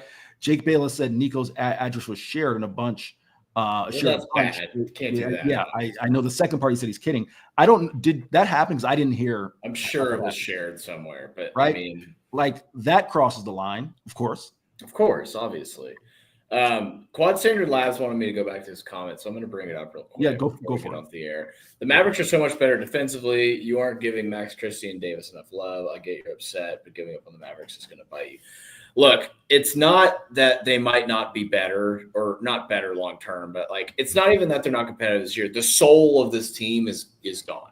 That's my problem with the move more than anything. It's like this is a homegrown player. Been rooting for him for years, and you traded him for a deal. I get Max Christie is a good player. That's why they shipped Quentin Grimes out, because they know Christie can do a better job on the perimeter. I understand Davis is a great defensive player. I understand this team has struggled defensively, but that is an incontrovertible move, indefensible in my opinion, and I just don't think there's any way you can spin it as a positive if you're a Mavericks fan. I just don't think so. There you have it. Keenan Womack, it is 101. I'm gonna let you get back to work. Wait, hey, K. Womack, before you get back, you're a Lakers fan now? I'm a Luka fan, dude. I feel you. I'm going to pull for the Magic in the East, though. I am going to do that. I'm going to get a Magic shirt too, just because my boy E. Henry put me on, and I was like, I've always liked the Magic. I love Anthony Black. I love Suggs. I love Paolo. I love Franz. I love that whole team. So I'm going to root for them in the East. But I think I'm just going to become a fan of the league more now than a specific team. By the way, get like me, man. That's how I do it. I don't got no team that I'm responsible for. I'm just a fan of players and coaches. That's where I'm at. All right, gentlemen, I got to get back to the office. Eric, always a pleasure to do the show with you, my friend. And we'll hang out outside of work sometime soon. And Zay, you can come too, man, if you want. Just come. Oh, yeah, I'm down. Listen, Zay always has an open invite. Zay has always got an open invite wherever I'm having people over. So, all right, guys, I'll talk to you soon. Thanks, Keenan. Good show, man. Good stuff, K-Wo. Zay, I do want to ask you this, because when Zay gets on the air, we like to keep it a little spicy, go in directions that, y'all might not expect. Bill Belichick was looking real good last night. Man, Bill. And I'm usually not a fan of the younger women, Zay. Usually, like, I think there's 24 for me at this point, at 33, at this point, like, here's the thing, Zay. I'm gonna let you talk about it real quick. But did you hear how Bill Belichick allegedly pulled her? I have not heard that story. Allegedly, they were on the same flight, and Mans was like helping her with her philosophy homework because she's a college student. Okay. All right. Did she know who he was? I'm sorry. Did she know who he was? Yes. She Okay. did. I ain't hating on nobody's hustle, dog. But that's like me. This is my opinion. This is not Texas Sports Unfiltered. Just me. That's like me going to some of these journalism students and be like, "Hey, girl, let me help you with your journalism homework real quick." That's not the same. Come on, dog. That's not the same. Ain't nothing wrong with that. You know what I'm saying? Somebody as established as Eric Henry, even though you're young, 33, 34 years old, you've been in the game for a long time, bro. You got mad skins on the wall. A woman who's trying to get in the business should come to you for help and guidance. Now, if that gets to, to what Bill's got going on, hey, love is love, man. I can't knock that. But also, come on, man. Don't sell yourself too short. Zay, first off, my brother, I appreciate that. I appreciate, and it's funny, Zay, real quick, I did reference this on the air that Chip did say he was going to be on the Vic Schaefer presser, which probably means I'm going to be here talking to you for another 15 minutes because Vic Schaefer, he ain't on time and he's not short-winded. So so I probably just get comfortable here for a minute, Zay. I appreciate that, my brother. I appreciate you, giving me, quote unquote, my flowers, as the kids say. Here's the thing, dog, is like, I'd rather do that with someone who is 28, 29, 30. Not someone who's 22, 23, 21. That's just my take. That's just my take. Listen, his one was looking great. That dress, Zay, you saw it? She pulled up her NFL honors like, I'm going to make a statement. Oh, she made a statement. Because I don't think any of the other women were dressed like that at NFL honors, my guy. Yeah, she was turning heads. I got the picture. Let's pull it up for the folks because the people need to see what Bill Belichick had on his arm last night. I do not know her name. I don't know her name either. I don't know, but that dress, man, she was rocking it. She made sure she came with it because she knew them cameras would be flashing, and you can't embarrass Bill. Like, Bill's an absolute legend. Mount Rushmore of head coaches of all time. You can't deny that. So, yeah, look at that, Chip. Look at our boy, Bill Belichick, sneaking out Dad's house. Chip, don't fall for the trap. I'm trying to save you. I'm just telling you. I mean, what does she see in him? A well-established man with a good sense of humor. we just see hard-nosed Bill. We just see Bill in the trenches, getting rid of guys. Let him leave the house in that suit. What you mean he's flying? What are you talking about? I mean, that's not his color. Y'all hating. If she says wear the red, you gonna wear that red, Bill. It don't matter what his color is. If she picked it out, you think he's not gonna wear it to the event last night? No, that's what I'm saying. We need to question some things. He needs to be in like Bill looks spiffy to me. He needs to always be. I dig it. He needs to be in black, nothing but black. Listen, hey, Chip Brown is a man who wears. I cover games with Chip Brown. Chip Brown will rock some black. That would be his thing, no doubt. But all right, Zay, I'm gonna let y'all take over. I'm like Simon Cowell. I'm always in that black T-shirt. That boy, he is. Y'all are haters too. Y'all are both being haters. Oh, here we go. I'm not a hater on Mrs. Jordan Hudson. That is her name. I'm just saying. Bill, like a nice little 40-year-old, I think would have did Bill a little bit better. But that's just my perspective. That's just my perspective. Man, nevertheless, she probably rocking Bill's world. Got Bill in positions that he ain't never even been before, never even thought of before. Y'all trying to deny that from Bill Belichick? He deserves that. Talking positions? Yes. I mean, yesterday you dropped all that stuff 59 on us.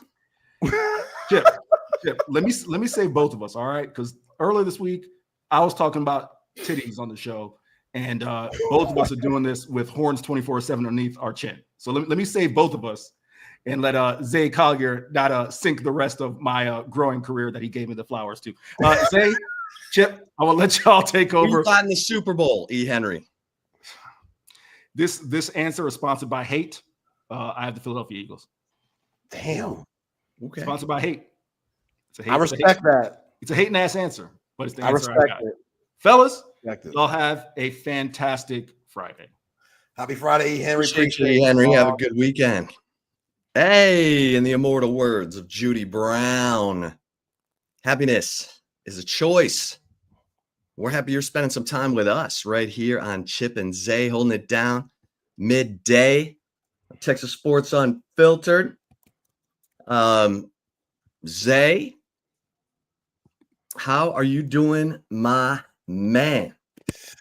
Not too shabby, my guy. It's Friday. We got jobs. We got things to do. Super Bowl Sunday coming up. Feeling good. Ready to get down on another show of Chip and Zay for the great people who follow us here on Texas Sports Unfiltered. How are you, brother? Good. Sorry. Looking good, man. Well, I was spending some quality time with Vic Schaefer just now. Oh. He had a little Zoom call that ran a little long, but of course the Texas women have that big game at home against South Carolina to Sunday at 1:00. Hey, Shea Garrett, Wilson Holly was knocking them down last night. That shot looked money.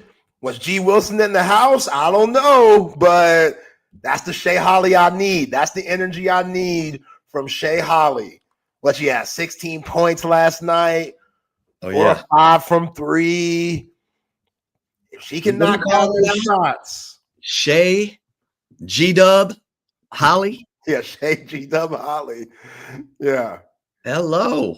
Yeah, I need Garrett at every game. Every game. He got the money. He can fly out to every single game. That's how a supportive boyfriend needs to be, especially in the honeymoon stage. They're still in the honeymoon stage. Like, she needs to know how much he cares. Because again, the NFL players, they get a bad reputation. They do. So I'm sure that's in Shea Holly. She ain't no dummy. I'm sure that's in the back of her mind. Like, okay, this guy seems like a great guy, but Tyreek Hill seemed like a great guy too. OJ seemed like a great guy too. So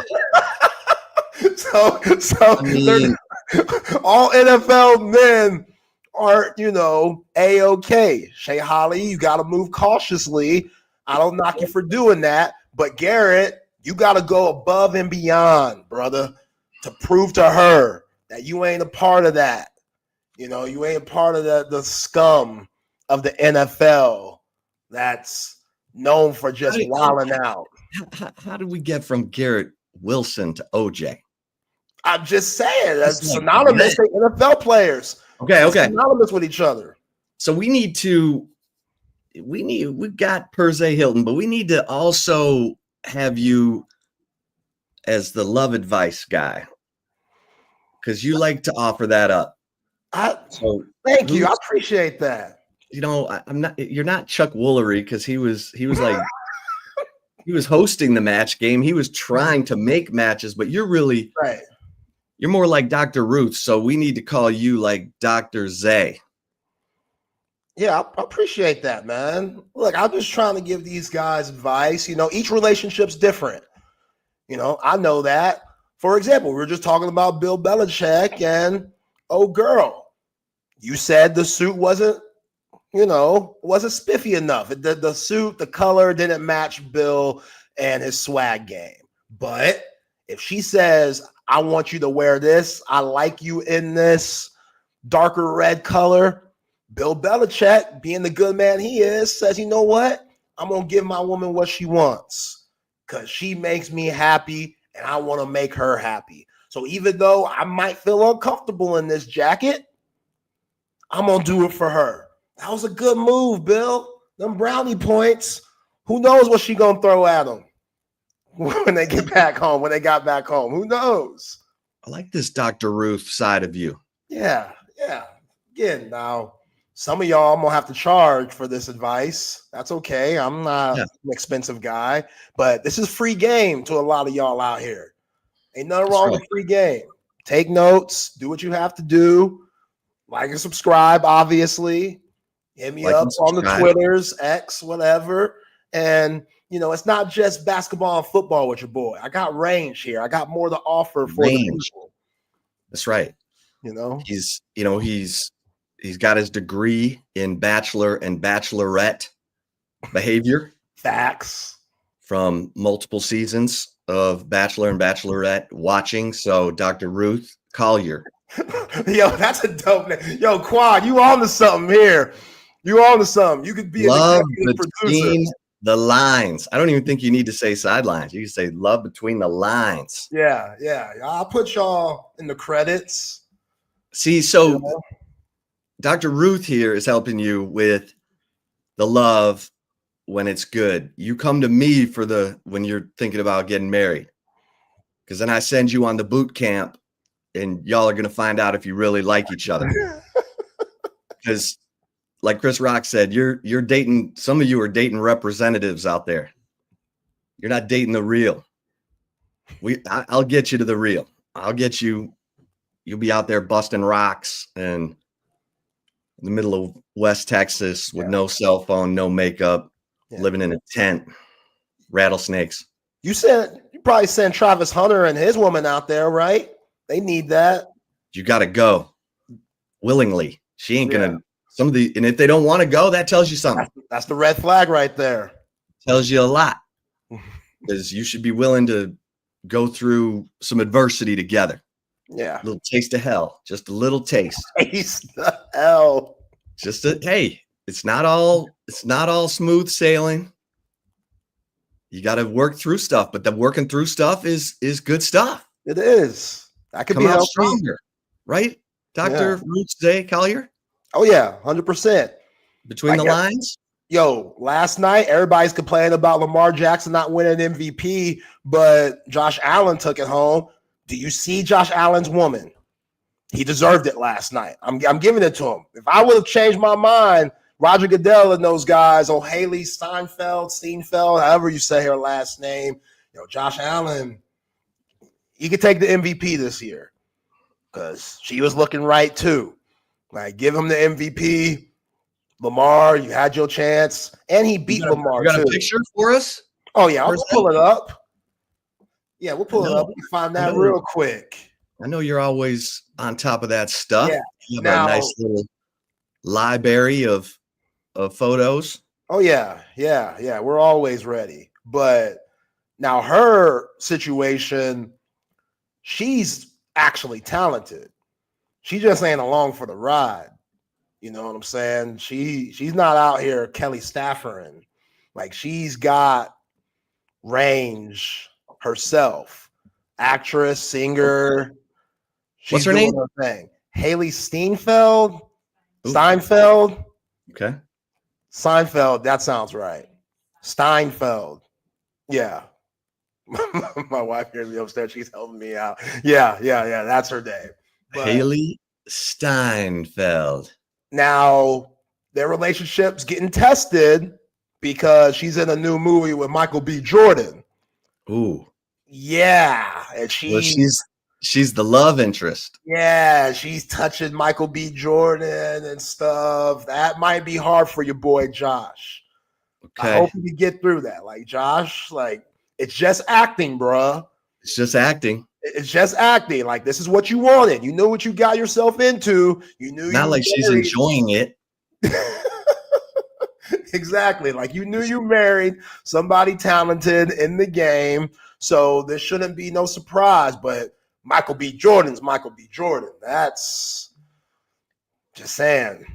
That's hard. Tough. That's tough. Like, if my woman had lunch with Michael B. Jordan, just casually, I had to look myself in the mirror and really, that's going to test the relationship. You might be doing a few extra push-ups that day. You know what I mean? For real. Yeah, because Creed, talk about range. He been in the ring, fight. He was in one of those I don't think it was a rom-com, but it was a love story where he was in the military and stuff. So he looked like a badass as a military guy. Like, yeah, Michael B. Jordan. Yeah. Yeah, women, they love them some Michael B. So, Josh, you gonna have a long time. He's the new Shamar Moore. I feel like he's a better actor, but yes, like he'll last like Shamar Moore will, which People say Shamar Moore looks like Jalen Hurts, which makes sense. Like, women love them some Jalen Hurts. So, hey now. Jalen Hurts, I need you to play how you look on Sunday, bro. You're pulling for them Eagles, huh? Kinda. Like I said earlier in the week, Xavier Worthy, Charles Omenihu, I want those guys to, I want those guys to win too. But also Travis Kelce, Patrick Mahomes, not like Travis Kelce, but that flopping stuff he did in the AFC Championship game when he initiated, all that ruckus. They hit Patrick Mahomes.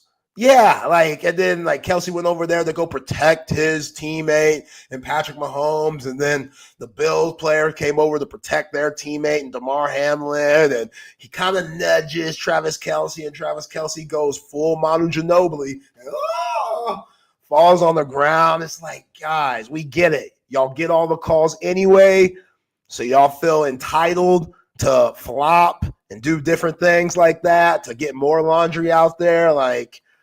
They're playing the game the way they think it needs to be played, but I can't stand it. It's so annoying. And if we have any of that crap in the Super Bowl, that's going to suck because people are going to talk about that instead of let the guys play. Yeah, it's a Super Bowl. It's going to get a little nasty sometimes. You might have to break up, some squabbles and altercations. That's fine. That's healthy. These guys are competing for the ultimate prize.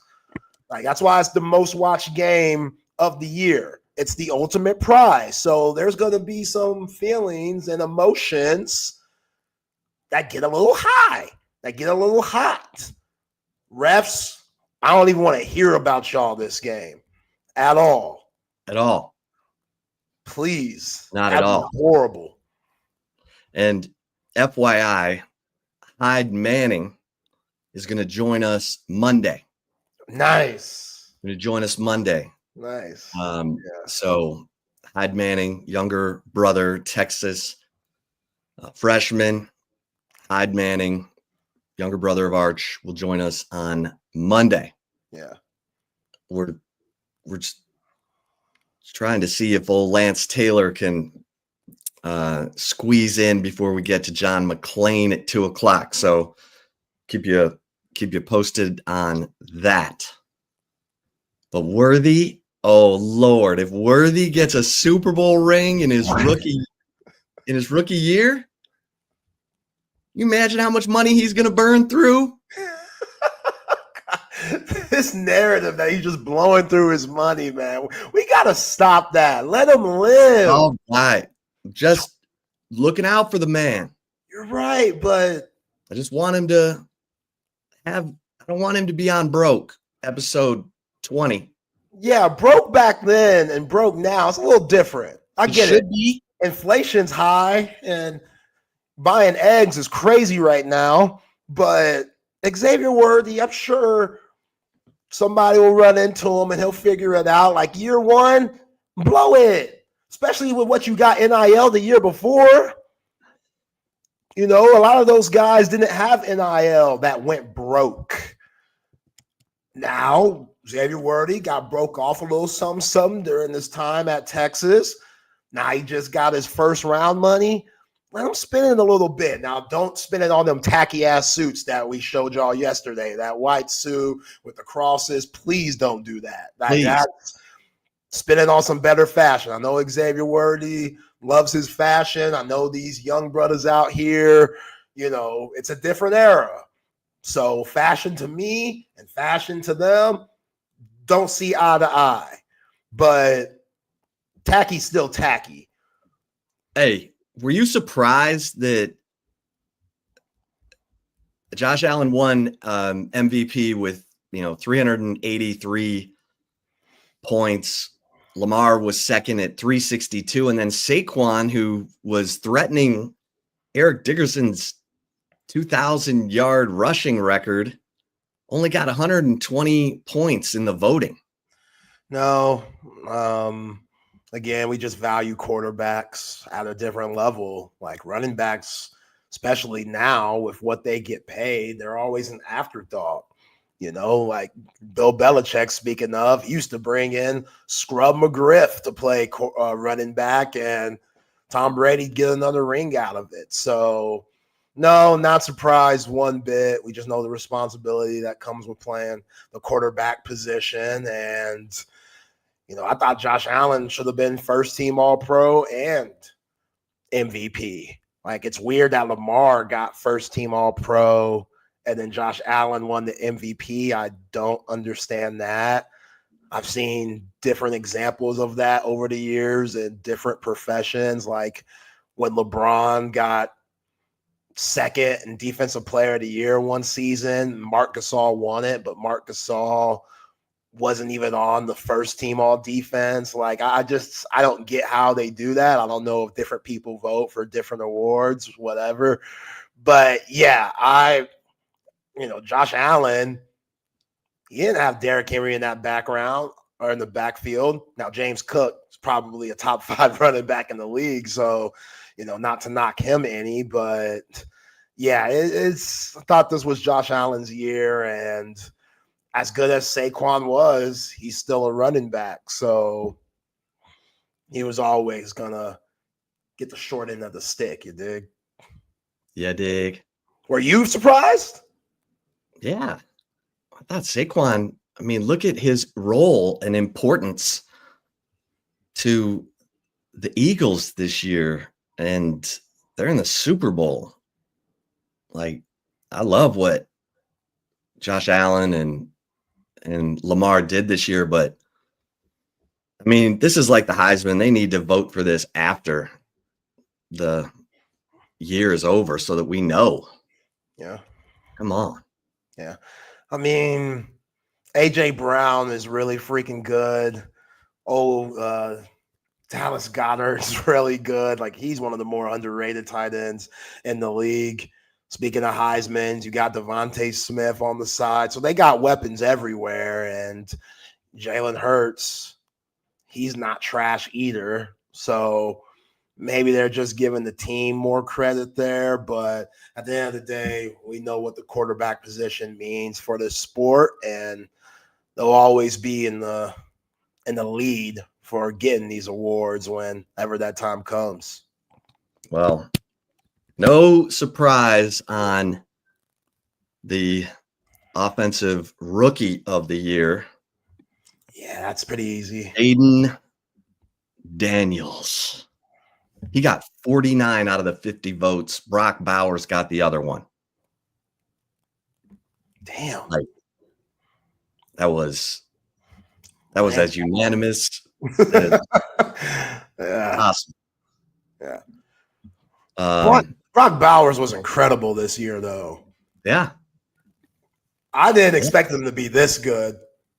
Like, year one, to break those records that he did as a rookie tight end, Vegas Raiders were sorry.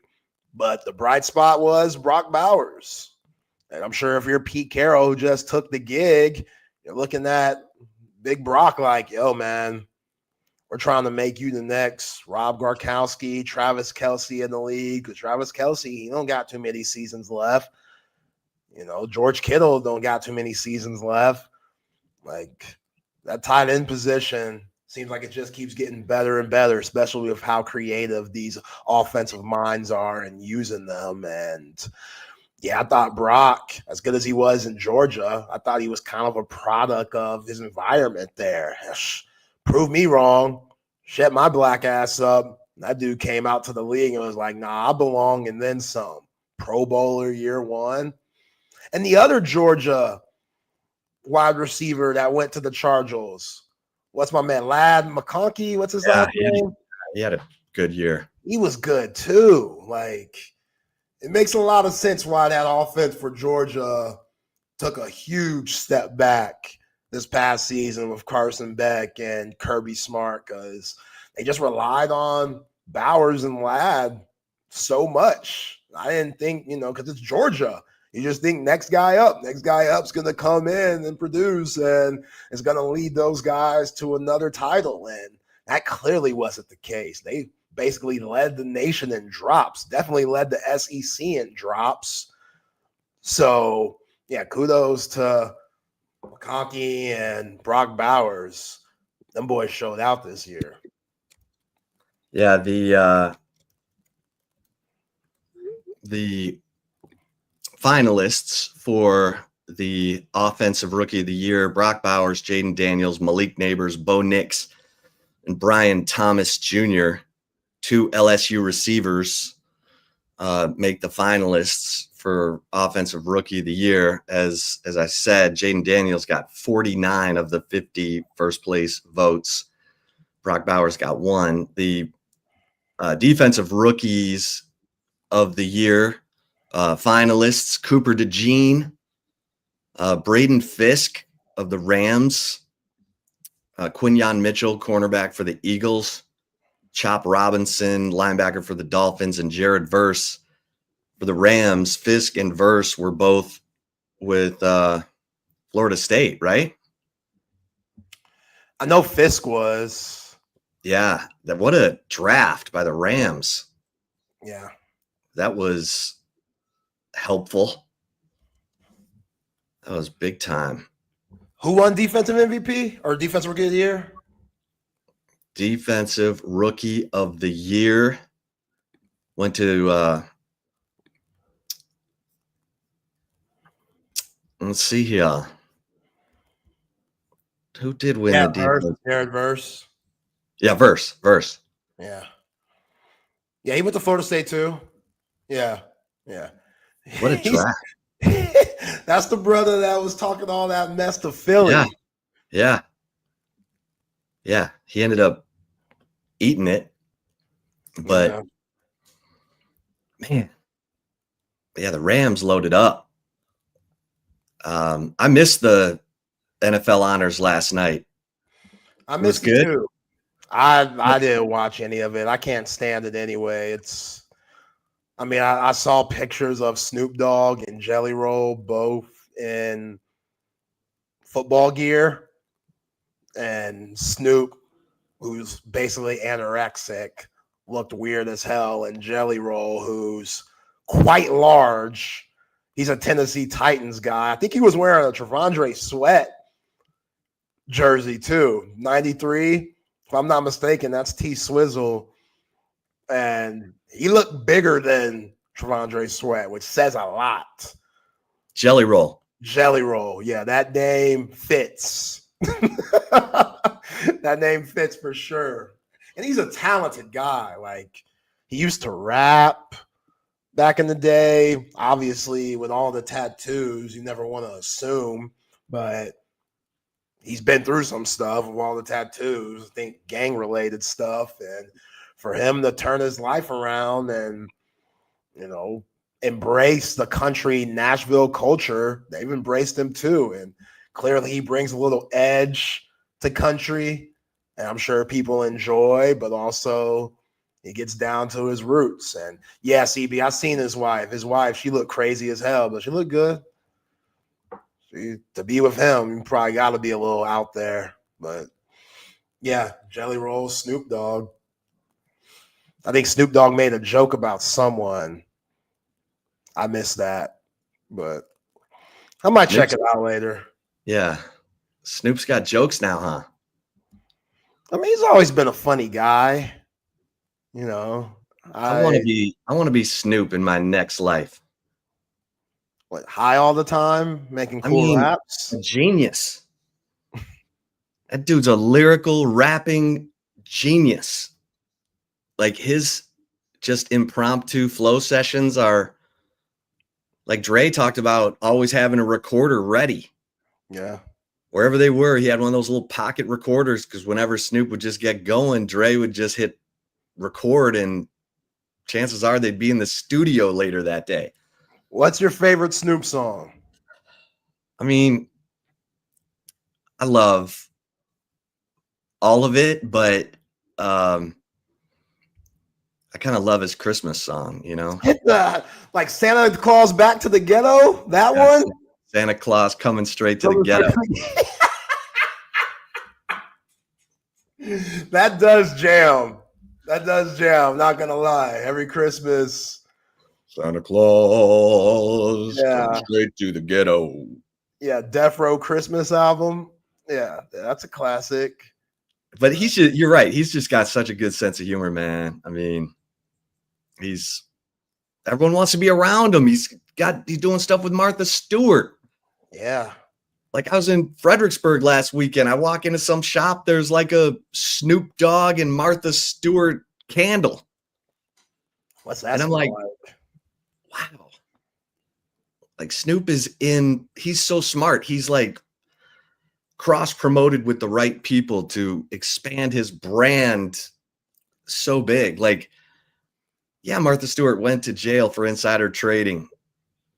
No one held that against her. She still is bigger. She's bigger than ever. Snoop's in with her. Now all the, middle-aged white women are all over Snoop.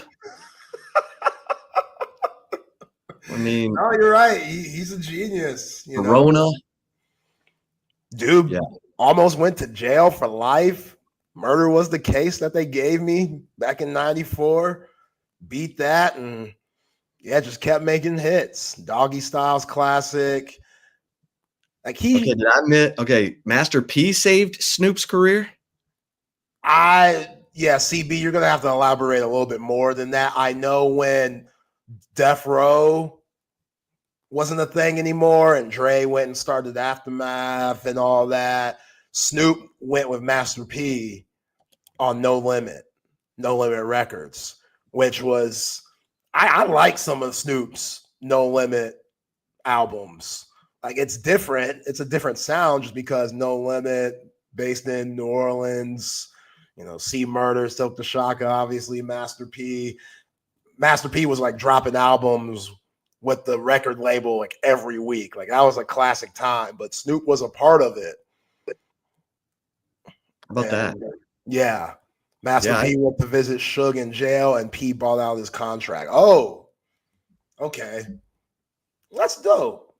Good for Master P. But how about that? Hey, Suge, I'm coming to visit you in prison. I got a deal for you. It worked out. How about I slip you some cash right about now so that you got plenty to spend in there on cigarettes and whatever else you're buying in prison, and I'll take Snoop's recording career. Oh, No Limit Snoop. That's an underrated time. People forget about that time because it was in between the Doggy Style era, early days with Death Row, and when Snoop started making songs for Pharrell like Beautiful and Drop It Like It's Hot. It kind of gets forgotten, and it shouldn't, because Snoop was still making good quality music. Yeah, that's an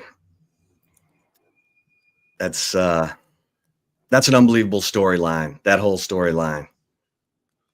I mean, the whole, Suge Knight, Jimmy Iovine, like I said, one of the best documentaries I've ever seen, and we'll watch it 100 more times, is The Defiant Ones. And it's about Jimmy Iovine, recording label legend, right up there with David Geffen and all the mavericks of music recording. Yeah, because he was there for like Bruce Springsteen's albums. To U2 to Suge Knight. Yeah. Suge was over at his house playing flag football, and then Suge got in, took over everything, turned it into warfare, and it's fascinating. It's fascinating. Yeah. Yeah. No, I mean, it's good. Everyone's probably seen the, Tom Petty too. Oh yeah, Tom Petty. Tom Petty, yeah, and Stevie Nicks, like he had an affair with Stevie Nicks for years. Oh yeah. Wait, an affair? What do you mean affair? I think she might have been messing around on Lindsey Buckingham or something. Oh, I don't know. Stevie. Actually, they were together for a while. Yeah. Don't put that on Stevie. I don't think she admitted to much of it, but it meant a lot to him. Yeah, I bet it was Stevie Nicks back then. Yeah, if y'all haven't seen the Defiant ones, put that on your list. It's only 4 episodes. I think it's an HBO product, but it's awesome. It's great. If you love music, it's a must watch because it transcends every genre of music. Yeah. Like all those names we just said to Dr. Dre. I mean, it's basically the story of Jimmy Iovine and Dr. Dre. Yeah. And you see the whole Dre story. So, yeah. Yeah, Beats by Dre, the headphones. He was a big part of that. Yeah. Yeah. That's good. Yeah. Jimmy Iovine's just walking down the beach to Dre's house. Blah, blah, blah. He's like, tell me about headphones. Like the next Monday, they had 10 people in a meeting designing the hardware for the Beats headphones. And boom, now everybody's doing headphones. Have you seen this? Yeah, I have. It's like everyone. Beats needs to restamp itself in that market because you got all these new kinds of headphones coming out. My wife just got one from like everyone at her work got some of these new like $800 headphones. I'm like, damn.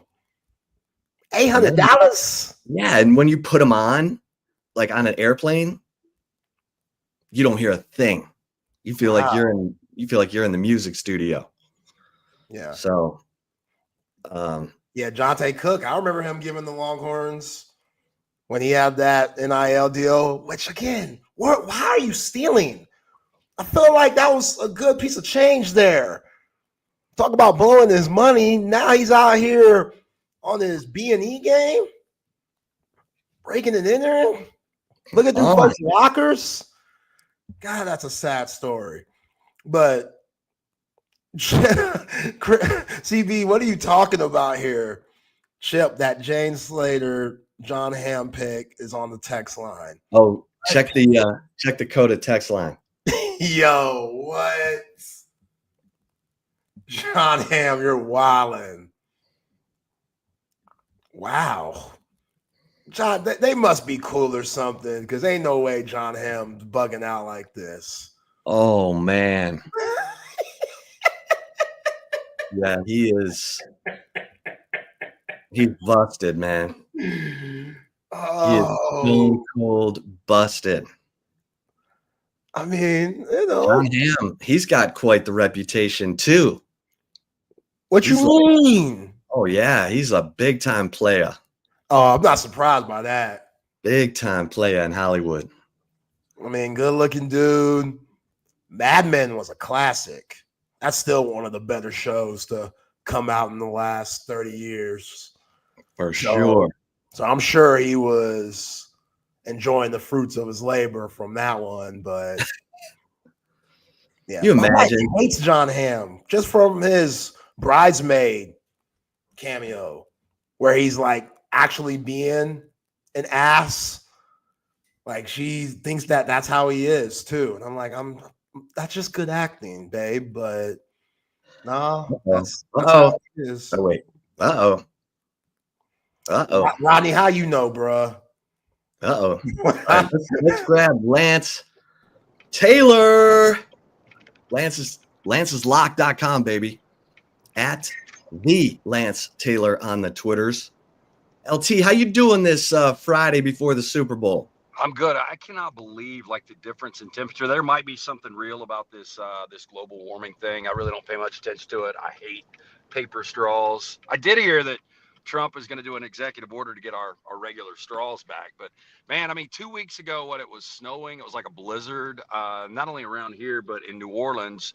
And, you know, where I currently am at 73 degrees right now, I think it's like 78 in New Orleans. And I don't get it. Doesn't feel like Super Bowl weather. I know. No. I know. Yeah. But once you go in that Superdome, 72. And by the way, man, there was an article this week, fellas, on is that the greatest American sports venue? And when you start to look at the history of it, And, we had this conversation the other day on our show. And I think you can make the argument just based on the fact that when you look at these other super domes that were erected in the 70s, from the Silver Dome, the Pontiac Silver Dome chip, which I know you've got some history there, and the King Dome and the Metro Dome, all those things are out of business. And, this is the only one that's been around since 1975. And it's the only one that has hosted Super Bowls and Final Fours and, these big time concerts. But I don't like the venue. I don't know if you guys have ever been to games at the Superdome. I think it's kind of a shithole. They've done like $700 in renovations over the last 20 years post Katrina. I don't understand why they just didn't tear it down and build a new one. $700? That's not much. It says 700,000, dude. No, I said 750 million. You might have lost me. 750 million. Yeah. Yeah, they just recently, a couple of years ago, did a $460 million renovation, and I think, it was over 200 coming out of Katrina. But it's just, there's nothing special about it. The sidelines are terrible. And this is just for any of your listeners that might be going to the game this weekend. End zone seats are actually better. It sounds crazy, but you're closer in the end zone than you are from between the 30s because you're so far back away from the action. I've sat everywhere in that dome. I've been to 15, 20 games there. It's like the Irwin Center, Zay. It's a circle. Oh, I was there when Texas played Washington. I was at that game. Yeah. The sight lines. Yeah, Lance is right. It's a big circle. Well, let's get into this game.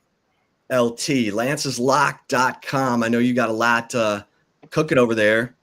We were talking about the honors last night. Your Rams with Jared Verse and Braden Fisk. I mean, what a draft, huh? Oh, man, look, Les Snead. And that's, this whole thing about Cooper Kupp came up and, they were in season, people that really follow it.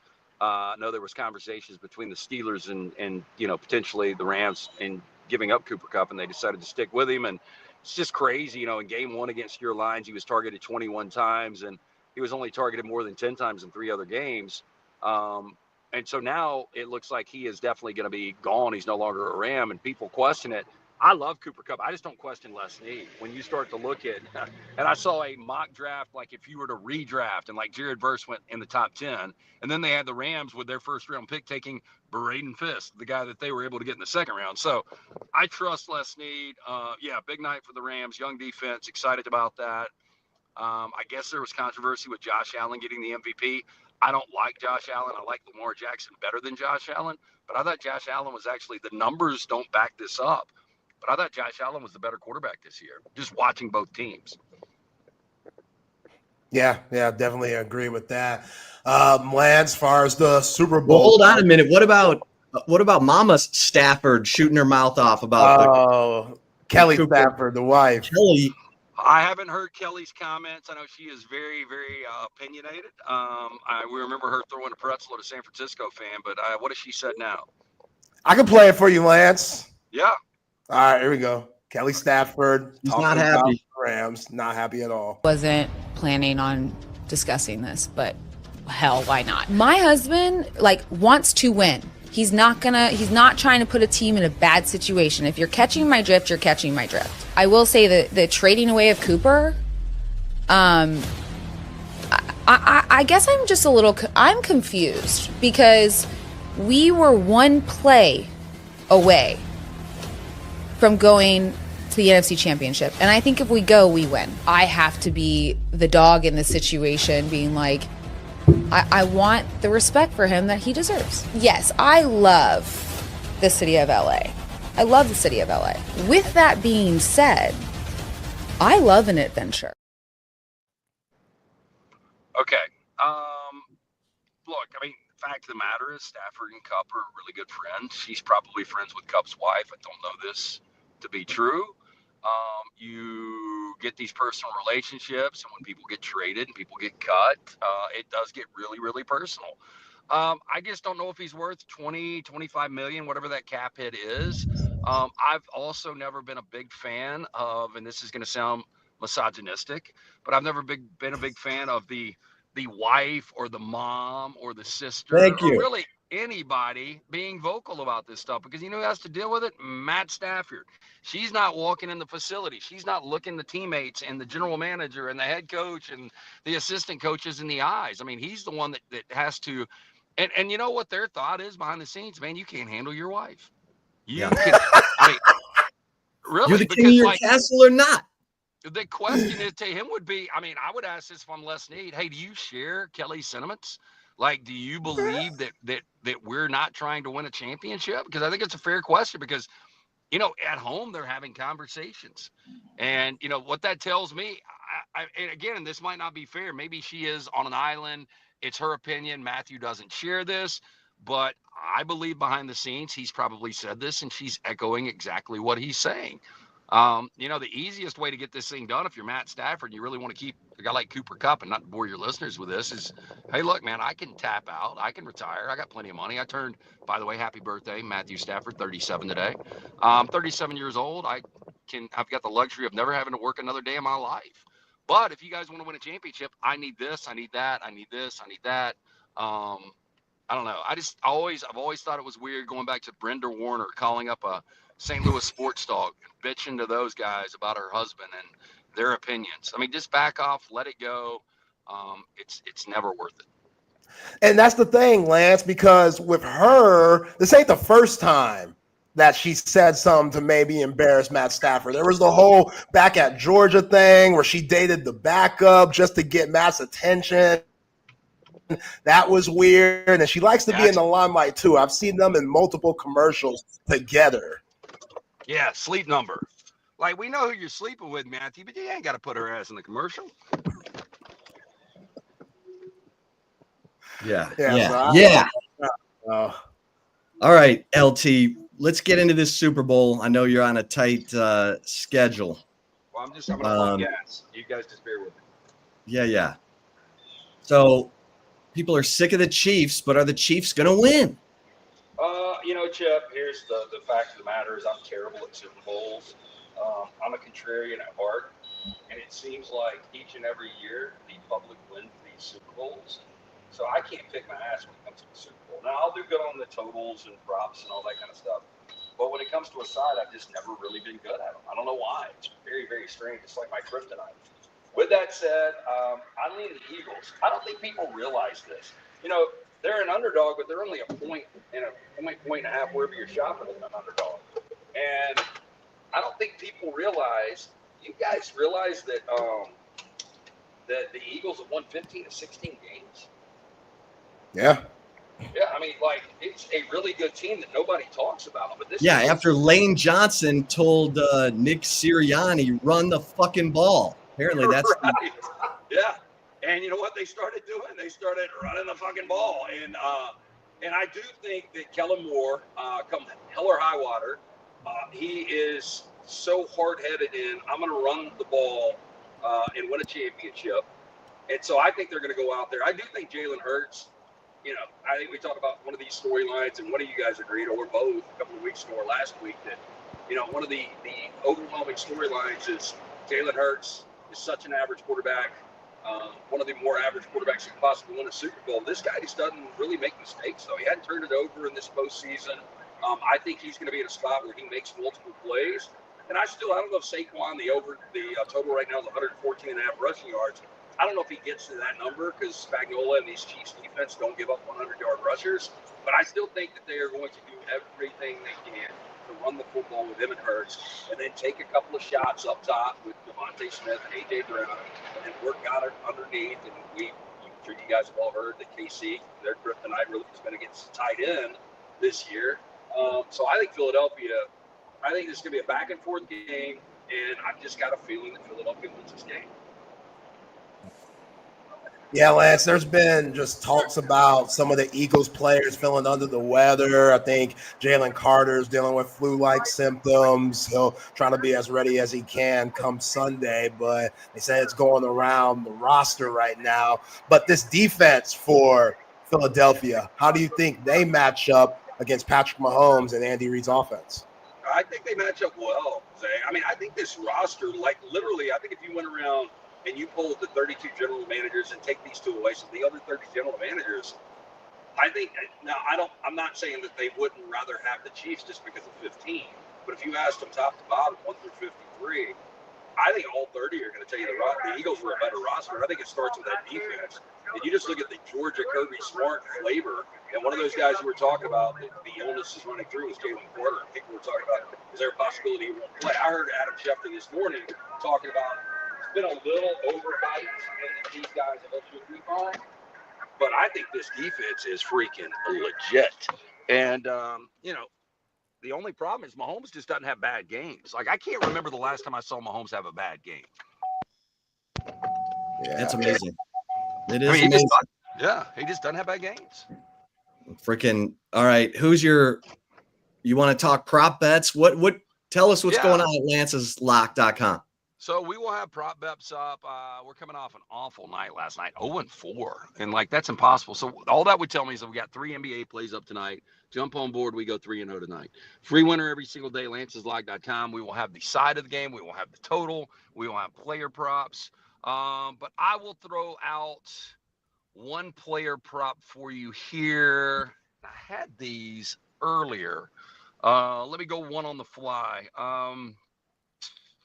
Big one for me was, oh my gosh, now I'm losing my train of thought. I've got like 7 or 8. Saquon's rushing total? No, Saquon under 24.5 for his longest run. I'm glad you brought this up. The explosive plays. I think in the last 20 games, playoff games, the Chiefs have only allowed a rusher to go for more than 25 yards on 2 carries. And I think Saquon ultimately will get his because, again, I think Kellen Moore is going to make sure that Saquon has a very productive game. But I just don't know if he's going to rip off, the 60-yarder against the Rams, the 78-yarder, a 60-yarder against the Commanders. I just don't know if he's going to get that big hitter. So I would play the under 24.5 longest run for Saquon. That's a free prop for you. We will have a lot of that stuff. And again, a lot of some people enjoy doing this. It's very tedious, though. If you don't want to do the work on the props, I'm going to do it for you. So there literally are hundreds and hundreds of props. I'm going to go through each and every one, and I am going to put not only, some of the algorithms that I use, but also, I'm going to look back and, we've got some internal facts that back up the reason that we are taking these props. But prop bets have become fun. We've got a guy on that used to be the sports director at Caesars. He comes on with us every week. A guy named Todd Furman. He's fantastic. Bet the Board podcast. Does great work out there. But he told me today that there are more Saquon Barkley to score an anytime touchdown tickets right now in Las Vegas than there are on side or total of this game, which is crazy. And it just shows you how much people have gravitated towards props now. And I think a lot of this is the influence of fantasy sports. How about that? More tickets on Saquon Barkley scoring an anytime touchdown than all the other props. Yeah, so he probably won't score. But that's okay. Yeah. The Eagles can still win this without him scoring. It seems like Jalen Hurts. If you get that thing inside the 2-yard line, you know where you're going. You don't know the Xavier Worthy prop bets off the top of your head, do you? I know a few. Like Worthy to score an anytime touchdown, I think was as soon as I say that, I was looking at Xavier Worthy because I like both Xavier Worthy and Hollywood Brown to be very, very involved in this game plan for Andy Reid. So, Xavier Worthy gets more and more touches each and every game. In different ways. DeAndre Hopkins, you guys remember when he was, for a minute, the best receiver in the game. I thought he would be more of a factor for this KC offense. You can get him at 6-1 to score a touchdown. And I think that's interesting to look at because not that they're going to, hey, man, we need to get this guy a touchdown, but I could see him in a red zone situation, get a couple of looks. How about that? Well, what you do anything like with the national anthem and if they're going to sing it in 2 minutes? I have. I used to bet Bud Bowl back in the day. I'm not kidding you. Bud would go against Bud Light, and they would have the scoring throughout the game, and then you could actually wager on who would win that. I used to bet the coin tosses. Now, I will tell you guys, I will text y'all off here. I do get a heads up on one prop every year, and so I maxed out on it, and I hit it every year. but it's kind of inside information. I love it. Yeah, text me that. I will. Yeah, I will. text us. I will. I used to get maxed out at $2,000 on it, and now it's like, dude, we got a $500 limit on that, so I got to shop it around to a couple of people. But it hadn't lost yet. It's 3 years running, so we'll see. How about that? Yeah, Oh man. yeah. Hey, I love a sure thing. I don't need the excitement. Just give me the sure thing. I'll take it anytime I can get it. That's Oh yeah. Oh yeah. All right. Any of the awards stand out to you? No, not really. I mean, I thought Kevin O'Connell was deserving. I think Patrick Surtain Jr. to get Defensive Player of the Year. You know, my colleague and co-host Ryan Brown brought it up today. I mean, that shows you a lot, because the one position you're not going to have numbers is cornerback. I mean, that's one of those, when you look at it, you're like, damn, this guy had 21 tackles and no interceptions. Well, because nobody was throwing his way. So I thought that was pretty cool for the former Alabama player to get that, because I didn't go back and look at this, and I should have, because I talked about it live, but I forgot to do it, and I'm going to do it right now. How many cornerbacks in the history of the NFL have won this award? I don't think a lot. Maybe Darrell Green, maybe Dion. But yeah, Charles Woodson did one year. Okay. It's hard to do, Zay, just because it's not a statistic award. Yeah. Well, everybody get over to lanceslock.com. Please. I mean, I just pulled up to the house. I got two beaches staring at me. They want their farm. Well, listen, go take care of that. And let's do it again next week. Okay. You guys have a wonderful weekend. Enjoy the Super Bowl. Let's win. And I will send you guys that prop.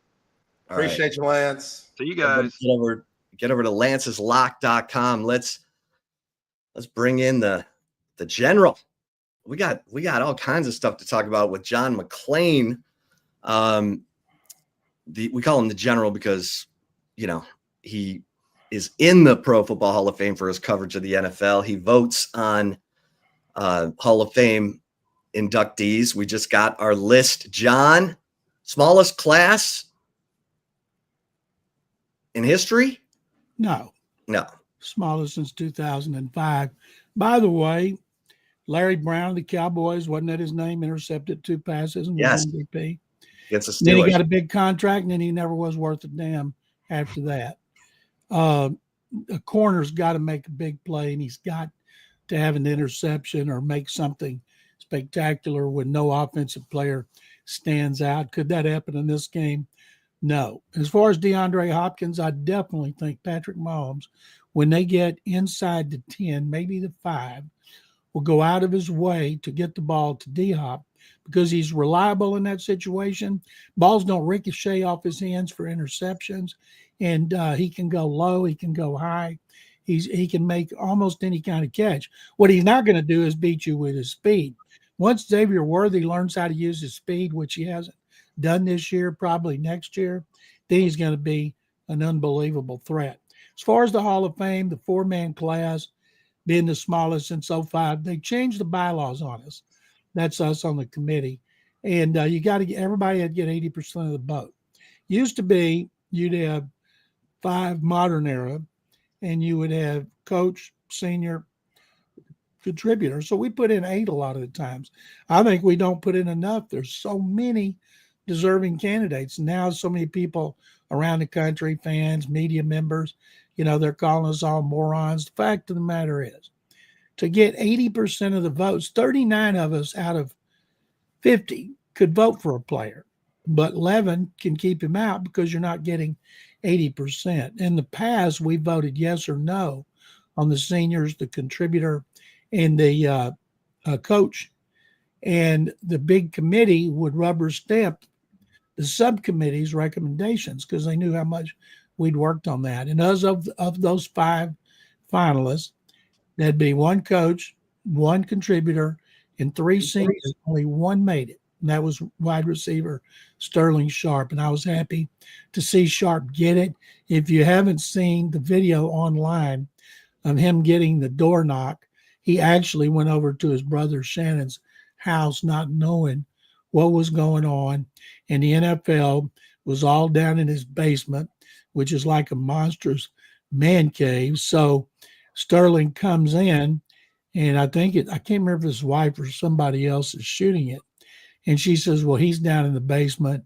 She asked him something about his hair. Then he goes down the basement. Hey, bro, where are you at? He said, I'm down here. And he gets down there, and it must be a big basement because the boom mics and everybody else were hiding. And Shannon's wearing his jacket, a gold jacket. Sterling's like, what's up? He said, welcome. Welcome to what? Your house? No, the Hall of Fame. And then they both just start crying. It was, I've been there twice. I was there last year when they did the door knock and surprised Texans receiver Andre Johnson. I was there 3 years ago when the door knock on Chuck Howley with the Cowboys. And it is such a privilege to be there behind the scenes and watch it all play out. So I was really happy. I was happy for all of them. Now people are like, why didn't y'all vote Adam Vinatieri? How could you not put Eli Manning in? And there's always controversy. And I'm just glad that the four got in who made it. Sterling Sharp, Jared Allen, cornerback Eric Allen, and tight end Antonio Gates, who was the close to unanimous as you can get. And I'm sorry for the others who did not make it.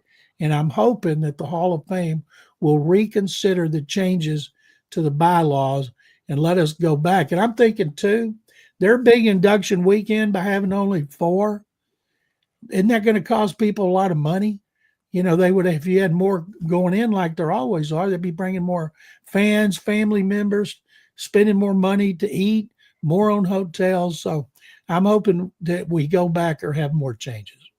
So Eli Manning did not get in. He's one of the ones that's everyone's talking about. Do you think he gets in eventually, John, or is that a no? I think he'll get in eventually. The problem with Eli, if his career had ended after the last Super Bowl they won, he'd have been a no-brainer. But he hung around about another 6 years at a losing record.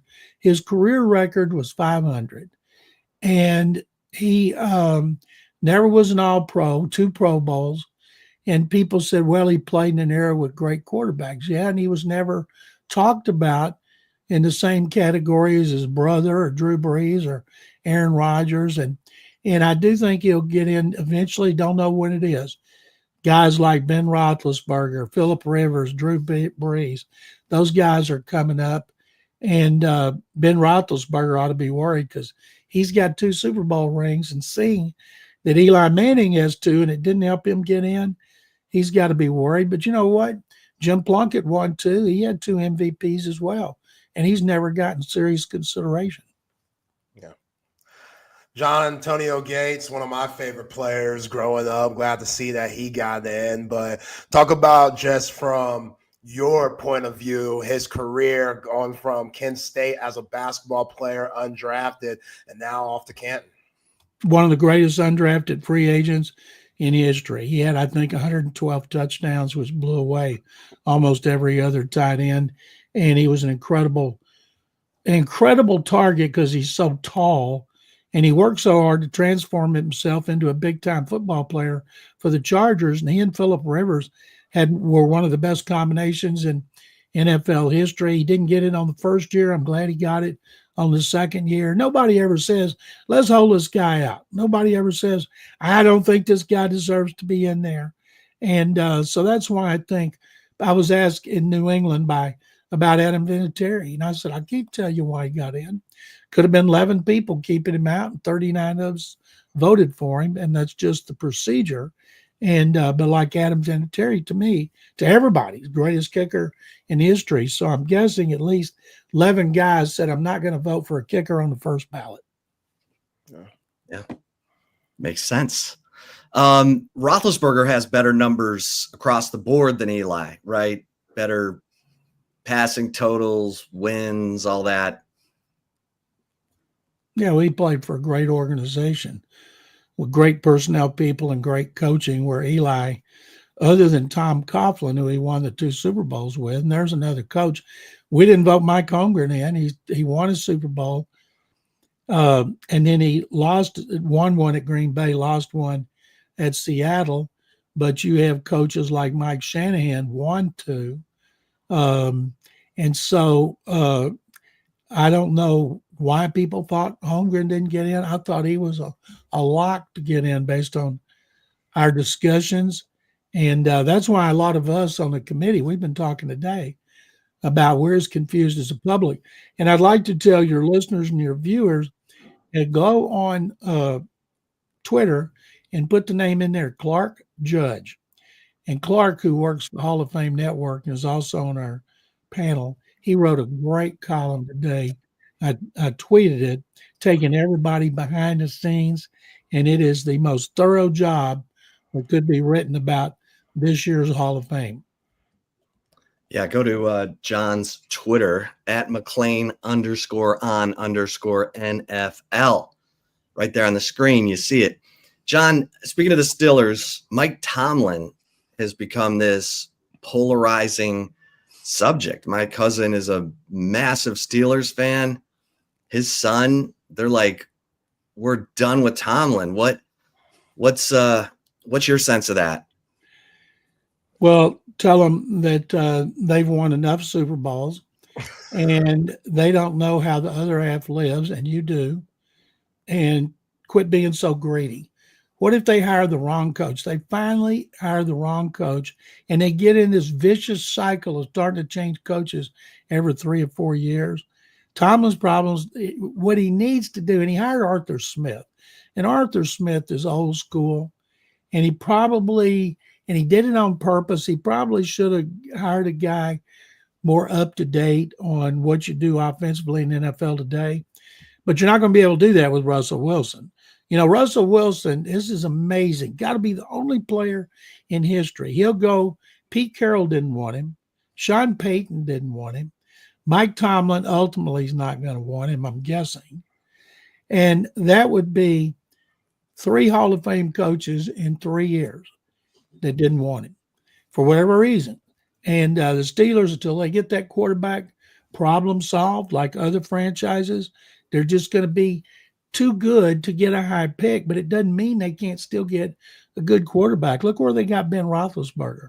He was so lucky that he fell, because he fell right into their laps and had one of the greatest rookie seasons in history, even though he didn't start right away. He played behind touchdown Tommy Maddox, who got hurt, and Ben had to play, and he didn't lose to the playoffs. And so I love it.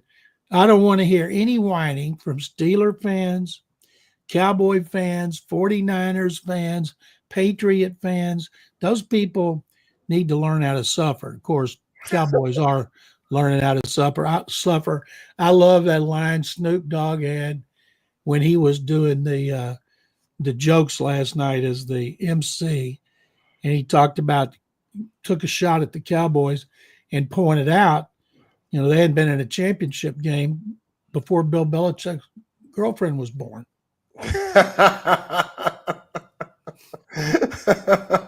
That's pretty good, Snoop. I gotta give him that. That's pretty good. John, all 6 new coaches in the NFL that just got jobs coming into the 2025 season: Schottenheimer, Glenn, Carroll, Combe, got Vrabel, Johnson. Which coach do you think is going to have the most success, and which coach do you think is going to struggle the most out of the 6 that just got hired? Well, Kellen Moore, we figure, is going to go to the Saints. And I think Pete Carroll can help the Raiders get to 8 or 9 wins his first year. Now, I'm not going to say 9 because the division is too difficult. But I think even though they don't have a quarterback, they'll find somebody as a bridge unless they're able to trade up for Shedeur Sanders or Cam Ward. I want to say New Orleans because Kellen Moore is going to get the latest start. He's going to have the less of a pool of assistant coaches.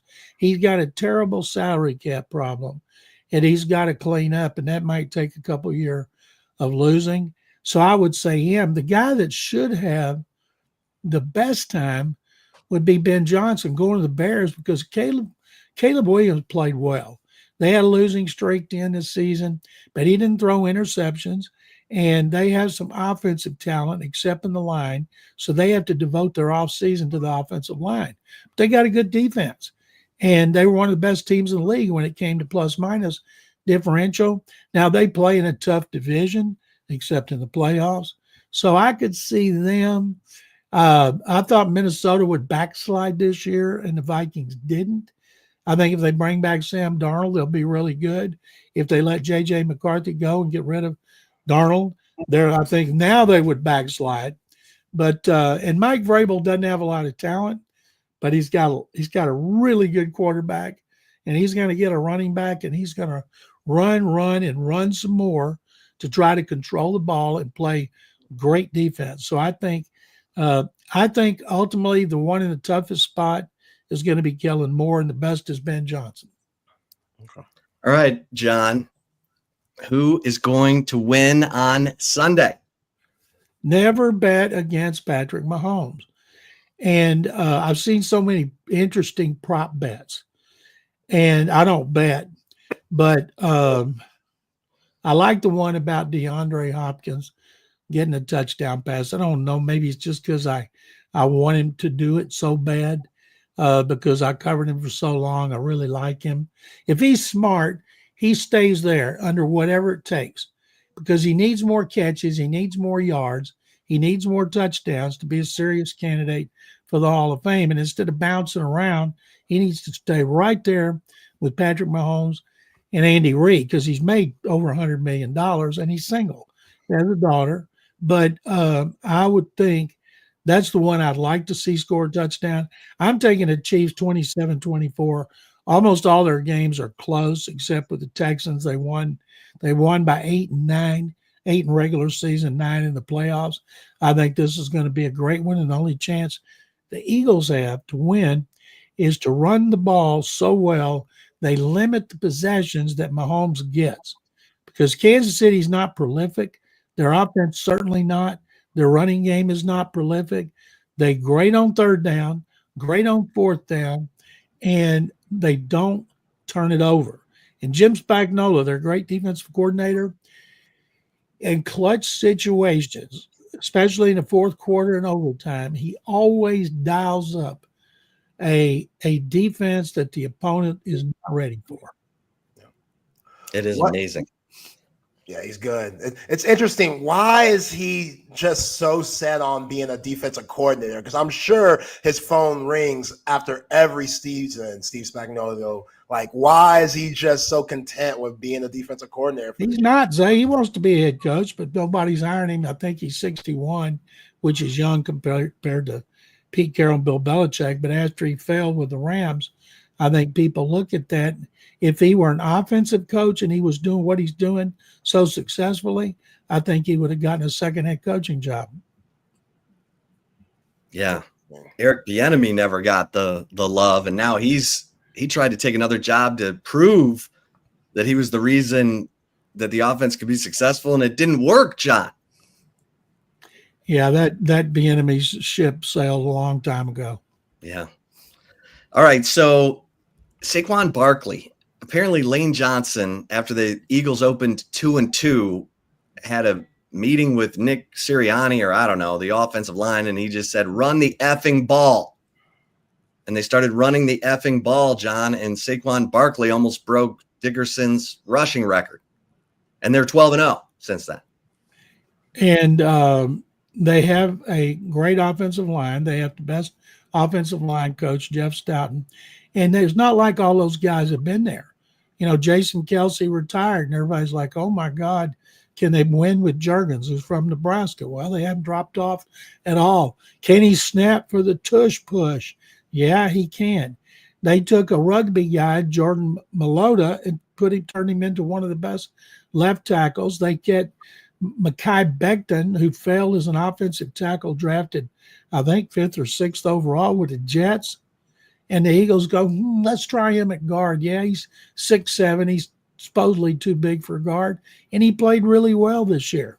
And a lot of that is coaching and attitude. When you bring a player from, say, a losing organization like the Jets that are always in such disarray, and you go to a good team in where there's focus and there's a great winning culture, and you get with the program. And he figured out, like others, that if you do well there, you got a chance to make a lot of money. And Howie Roseman, the GM, when he got there, he knew nothing about football. He is the most underrated general manager in football. You see all these people, I hear it here all the time. The Texans got to win while CJ's on that first contract. That is BS. Jalen Hurts got a huge contract. Do they have any other star players on that team? Yeah. And Patrick Mahomes got a monster contract, and they won multiple Super Bowls. So that's a cop-out, but people don't know what they're doing. If you know how to handle the salary cap and you know what to do with talent, you can win, and these Super Bowl teams are a great example. And like Lamar Jackson, he got a big contract. They're a Super Bowl contender every year. Yeah, and didn't Chip Kelly like shove Howie Roseman off into a corner? They got the owner, Jeffrey Lurie, to put him in a corner. And as soon as they figured out Chip Kelly didn't know what he's doing and fired him, they returned Howie Roseman into a position of authority, and they haven't looked back. They are perennially a Super Bowl contender. And I think it's great for all those people out there who'd like to be a general manager and think you have to have a personnel background. No, but you got to have good people around you, and he has good people around him. Speaking of Chip Kelly, John, he just got the job as offensive coordinator and got paid handsomely for the Vegas Raiders under Pete Carroll, leaving Ohio State after they won a national championship. Your thoughts on that move? Chip Kelly failed as a head coach with the Eagles and the 49ers, and then he failed at UCLA, but his old student, Ryan Day, gave him a chance to take over that offense, and it was loaded with talent. Will Howard transferred in from Kansas State and played great. And yes, I'm happy for Chip Kelly. If it's true, he's getting $6 million a year, which is more than half the head coaches in the NFL. If I'm Jim Spagnuolo, who last year got a raise that made him the highest paid coordinator, I'm getting my agent to call him up and say, hey, Chip Kelly hadn't done squat, and I've won all these Super Bowls, that he would deserve a raise. So I'm great for him. He's going to work for Pete Carroll. Pete Carroll will leave him alone, and the offense will be his. So if they have a quarterback like Cam Ward or Shedeur Sanders that falls in their lap, great. But they better be thinking about trades to trade up, because they don't want to lose a quarterback unless they're thinking, well, next year's draft is going to be a lot better, so let's just be bad again or mediocre, so we'll have a chance next year. Most of them don't think like that, and you shouldn't, with an owner like Mark Davis, who's paying multiple head coaches and multiple general managers who don't even work for him. John, what was the number for Kelly? $6 million? $6 million is what got out. But I'll tell you, those things are in the media. The NFL, like if an owner, if Cal McNair of the Texans wanted to re-sign Nick Caserio to an extension, which I believe will be done this year, he calls the league. The league doesn't say, this GM makes this, that GM makes that. They send him numbers where he can see, okay, geez, there's a GM making $7 million a year. Same way with coaches. You know, in the old days, up 2 years ago, you could look and say, all right, that $20 million, that's got to be Bill Belichick. $15 million, Andy Reid or Pete Carroll. So you kind of figure it out. So when somebody throws a number out there, where do they come from most of the time? Agents. And we all know agents never lie. I was going to say that's way too much for Chip Kelly. I'm just like, what is Mark way Davis? Too much. And he doesn't have any money, Mark Davis, or at least that's what he's always saying. He says it, and yet he's paying all those people that don't even work for him. But he got guys giving him influx of money like Tom Brady and Richard Seymour, and they help him out of the poorhouse. I get. Imagine, even though he gets a check for $387 million, as all owners do before they sell a ticket or a beer or a parking spot. Man, it's a good line of work. Seriously. Josh Allen wins MVP last night. The whole controversy there is Josh Allen wins MVP, but Lamar Jackson gets first team All-Pro. Your thoughts on that decision? Made no sense whatsoever. I thought Lamar Jackson should be the MVP, 40 touchdowns, 5 interceptions. And they say, well, you got to consider who he's playing with. Well, James Cook's a damn good back, too. He's not Derrick Henry, but he is. And it's not like he's bereft of talent at tight end. He's got 2 top tight ends. Anyway, when the AP panel, there's 50, and there's 5 or 6 former players and coaches on there and GMs. And when they voted Lamar Jackson first team All-Pro and Josh Allen second team All-Pro, I tweeted, well, we already know who the MVP is going to be. It's going to be Lamar Jackson. Why in the heck would they vote him first team All-Pro and not vote him MVP? But that's exactly what they did, and I'm still bewildered. Yeah, that's wild. Ask right. me about Myles Garrett. Yeah, Myles Garrett. Let's ask you about Myles Garrett. Well, I'm glad you brought him up, Chip. You know, he's told the Browns he I've wants been to meaning be to ask you about that. traded. He went the rounds of Radio Row saying he wanted to be traded. It's not like the Browns won 1 or 2 games. Kevin Stefanski's been coach of the year 2 of the last 4 years. At one point, they won a playoff game in Pittsburgh 4 years ago. Last year, they came here to Houston and got stomped, but they were still in the playoffs. So Myles has got his pee-pee hurt. Now he wants out, and there's no way they're going to trade one of the greatest players in history. But here's what I think. Their general manager, Andrew Berry, is working really hard to build a Super Bowl contender for Houston. So Houston's right on the cusp, so he should trade the Texans, Myles Garrett, and that might help the Texans actually get to the Super Bowl, which Andrew Berry has worked so hard for. Okay, but what are the Texans going to give up? Well, that's a joke, of course. They don't need a defensive end, and they're not going to be giving up. The joke is, of course, he'd asked for 3 ones and 3 other picks, which is what he gave up for Deshaun Watson. Well, next time you see Danielle Hunter, will you ask him about his personal trainer, coach, Alan Clark, who just took the defensive ends job at Texas? Ooh. Get a little personal trainer. Wow. Little scoop. He trains Jeff Simmons. Did you tweet that? And Ed Oliver. Did you tweet that? Yes. The Alan Clark hire. Yes. All right. Well, I'm going to go on here while we're talking, and I'm going to put Chip Brown in there, and I'm going to retweet you as I often do. When you're actually working, you get more time off than Johnny Carson. Hey, you had a big week. I talked to your Isn't that buddy. right, Jay? I'm telling you. I say I'm waiting. One. I text him. I say I'm waiting on my link. Oh, I'm off. Last Friday, I dropped that ball like Jaden Blue in a Mississippi State game. Yeah, John. So, if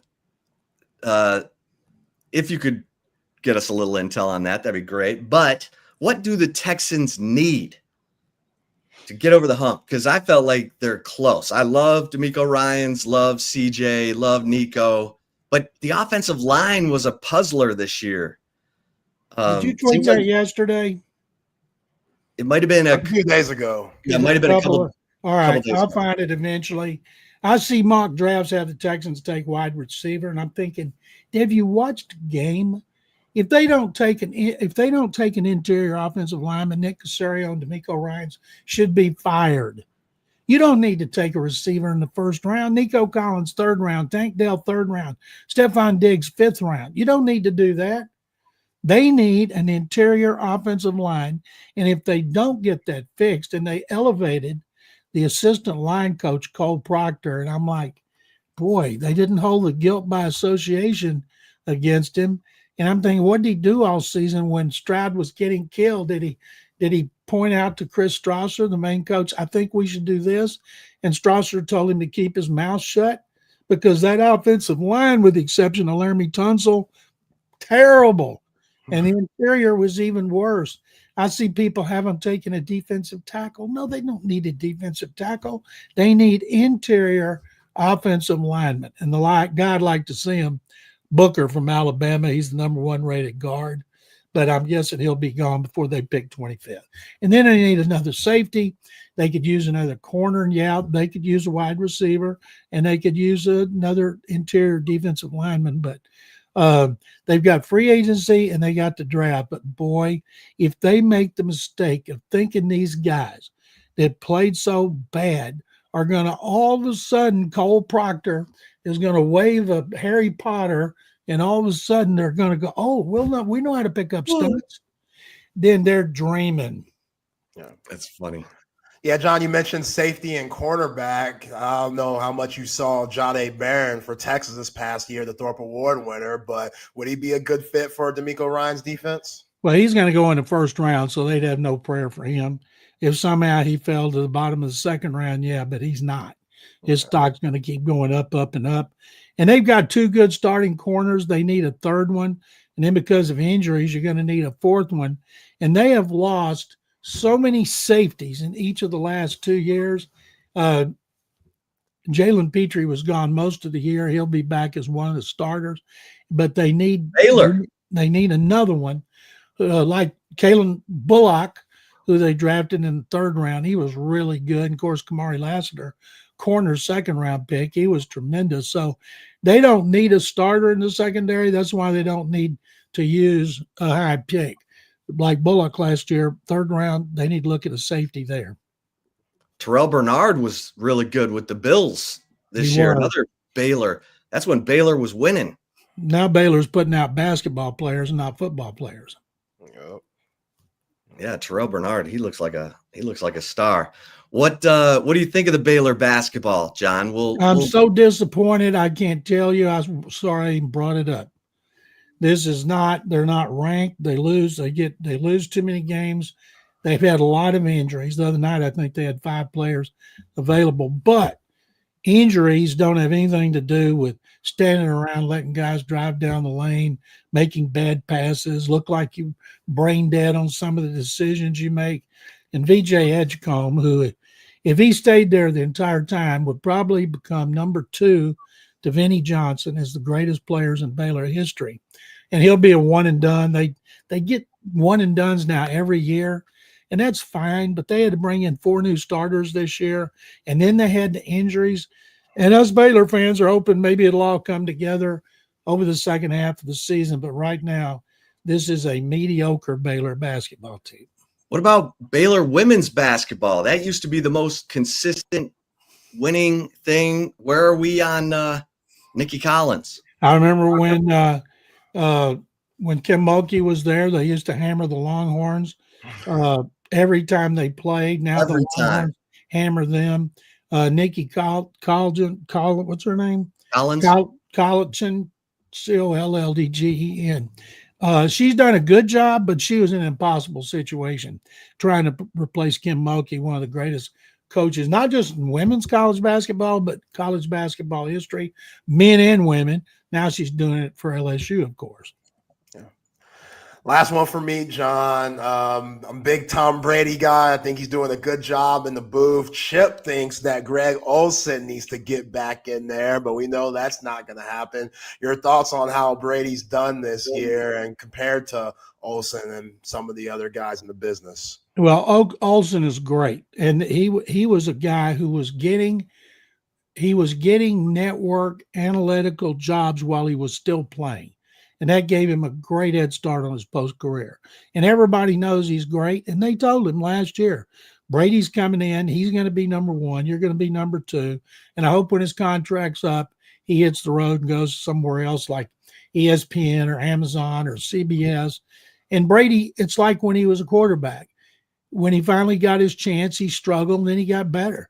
Nobody hits the ground running and is great. Greg Olsen has not been great instantly. You know, he went back, as I mentioned, when he was playing, he had to learn just like players have to learn. And people have such high expectations of Brady because he's making $37.5 million a year.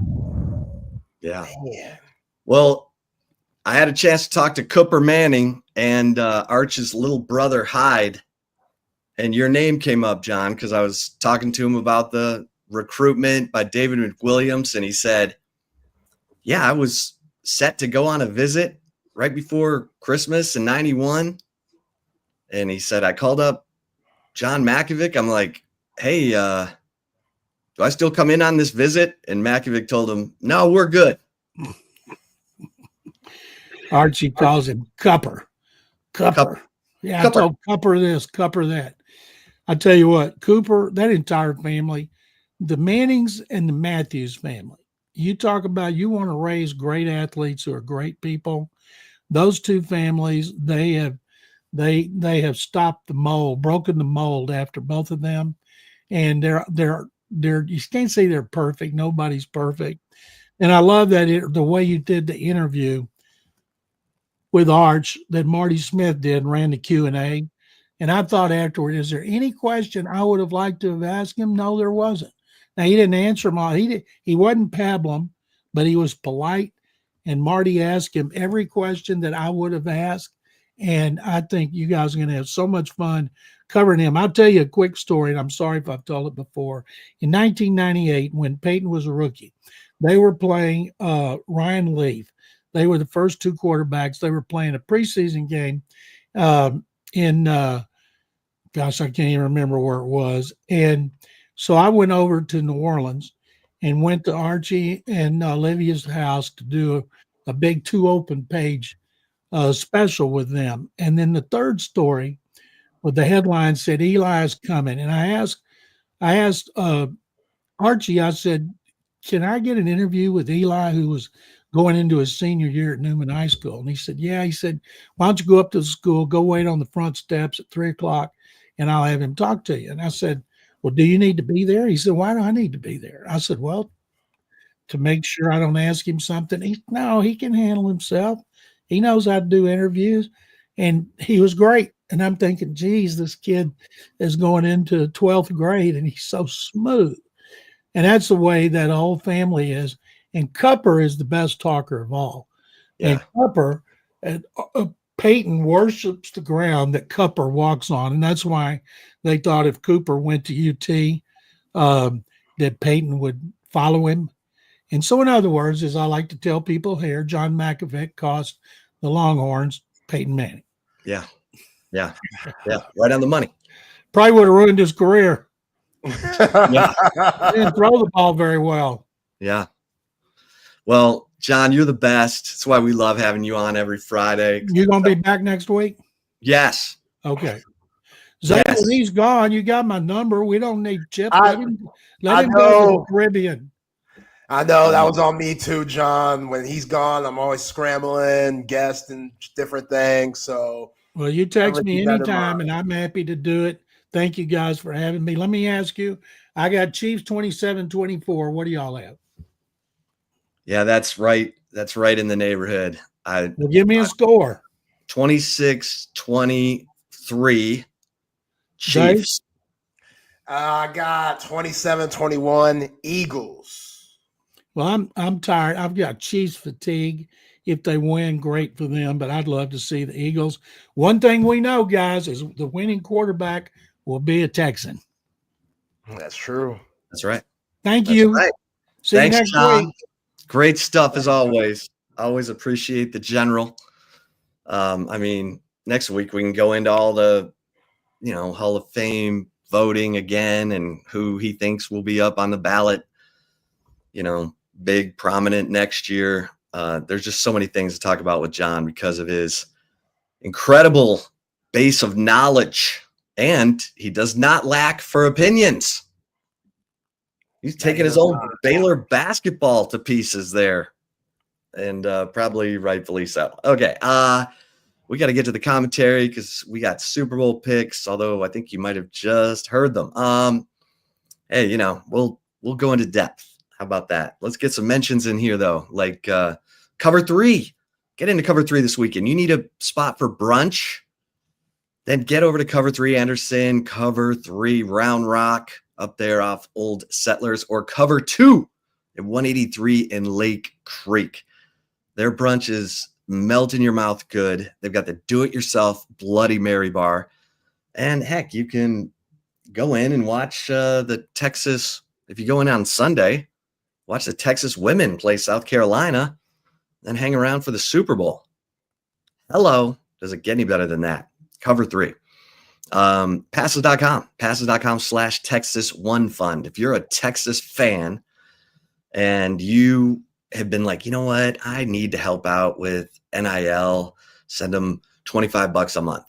Well, guess what? You can do that by going to passes.com/Texas One Fund and signing up for the Wheelin' and Dealin' podcast, which is all the interviews throughout the year that Texas One Fund does with student athletes. There's an Arch Manning podcast up right now. Get over to passes.com/Texas One Fund and sign up for the Wheeling and Dealing podcast. But you can also see all the other things that the 40 plus Texas student athletes have going on. They'll call a friend for you, wish them a happy birthday. They've got Q&As. They're selling signed memorabilia.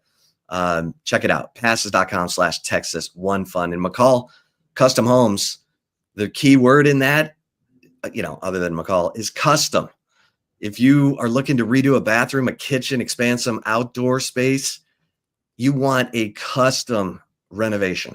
And that's what Mike McCall Custom Homes is all about. Check out their brand new website, McCall Custom Homes, ATX.com. But you want someone who's been doing it for years. And McCall Custom Homes, 40 plus years of experience in the Austin area. And that's the key. Austin real estate is known for its custom, qualities. And that's what you want in any kind of renovation. So McCall Custom Homes, ATX.com. And AV consultations. Come on, y'all. In Austin, Texas, there is only one place to go when you're ready for that big screen of your dreams, that media room. Tom McKay and Audiovisual Consultations can do the entire media room for you. But maybe you're just looking for some new lighting in a room, some sunken lighting, or surveillance, electronic shades, in addition to bringing you the best prices on big screens. They're also going to get you the surround sound, all of it. All you have to do is write down this number, 255-8678. Of course, area code 512. 255-8678. Tom and his crew are going to bring everything to you. Why on earth would you be lugging big screens around town, punching holes in your drywall? Let Tom and his crew bring everything to you. avconsultations.com. And Salt Traders Coastal Cooking, baby. Treat yourself to some great seafood this weekend. The best seafood in Austin. Don't just take my word for it. Go experience it for yourself. It's going to become a regular spot for you, especially if you live in the Zilker area. It's right at Rollingwood off Mopac. And also if you're up in Round Rock, they're in Round Rock off Old Settlers. Go see for yourself. Best selection of raw oysters. Great happy hour. 3:30 to 6:30 every day. 3:30 to close on Mondays, and an unbelievable appetizer menu. And during happy hour, you get $5 off that appetizer menu, and it includes the clams, the crab cake, the grilled oysters, the New Orleans barbecue shrimp. I'm getting hungry just thinking about it. Salt Traders Coastal Cooking. All right, kids. It is Super Bowl Friday. And I'm super excited for Moro Ojomo, because Moro is a guy who was, we talked about it a little bit this week. His family came over from Nigeria. They had an opportunity for Moro's mother to work in IT in California. And Moro was so advanced in his schooling from Nigeria that he graduated high school when he was 16. He came to Texas as a young guy and had to grow into his body, but he picked up football so quickly. He became a 4-star recruit, and he gets to Texas. They had obviously a bunch of talented dudes, but he found his way and was a key part of the rotation. Then he gets drafted by the Philadelphia Eagles, and he has a serious injury where he's like knocked out cold. They thought he, was at risk of being paralyzed. But he comes back from that, and now he's a heavy rotation defensive lineman for the Eagles. And Moro Ojomo is one of the most thoughtful, smart players you'll ever find. And sometimes he was maybe too candid for the Texas media machine. Yeah, he got put in timeout. I remember that. We were like, oh man, we're not going to see Moro again for a while. but he's just a super smart, thoughtful guy. I love that he's excelling at the pro level. I love that he's in this Super Bowl, and I'd love it if he made a big time play. Maybe he drops Xavier, maybe he knifes through and drops Xavier Worthy on a speed sweep or something. But you've got Longhorns. This is the 19th time in the last 20 years that Texas has been represented in the Super Bowl, and those numbers should go up as Steve Sarkisian starts to pump more and more guys into the NFL. It's crazy. They didn't have a single guy drafted in 21, and now last year 11, which tied 1984. So and they got all kinds of prospects working out for the draft right now. But Moro Ojomo, yes, I'm happy for Charles Omenihu. He was injured during the Chiefs' last Super Bowl run, so he's made some big plays in these playoffs. He had a strip sack of C.J. Stroud against the Texans in a game that was closer than most people thought for a long time. And so Omenihu's making plays. He's a factor. And then Worthy for the Chiefs. Now, former tight end Jared Wiley is also on the Chiefs. He was a Longhorn. Yeah. Started his career here. Yeah. And he's on IR. So he's supposed to be the heir apparent to Travis Kelce, or one of them.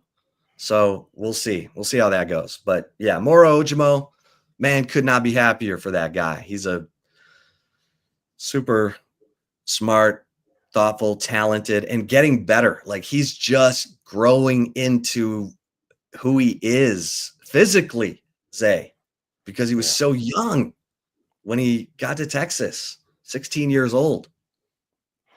Yeah, and he's doing a good job coming in for Milton Williams and Jalen Carter whenever his name's called to give those guys a breather.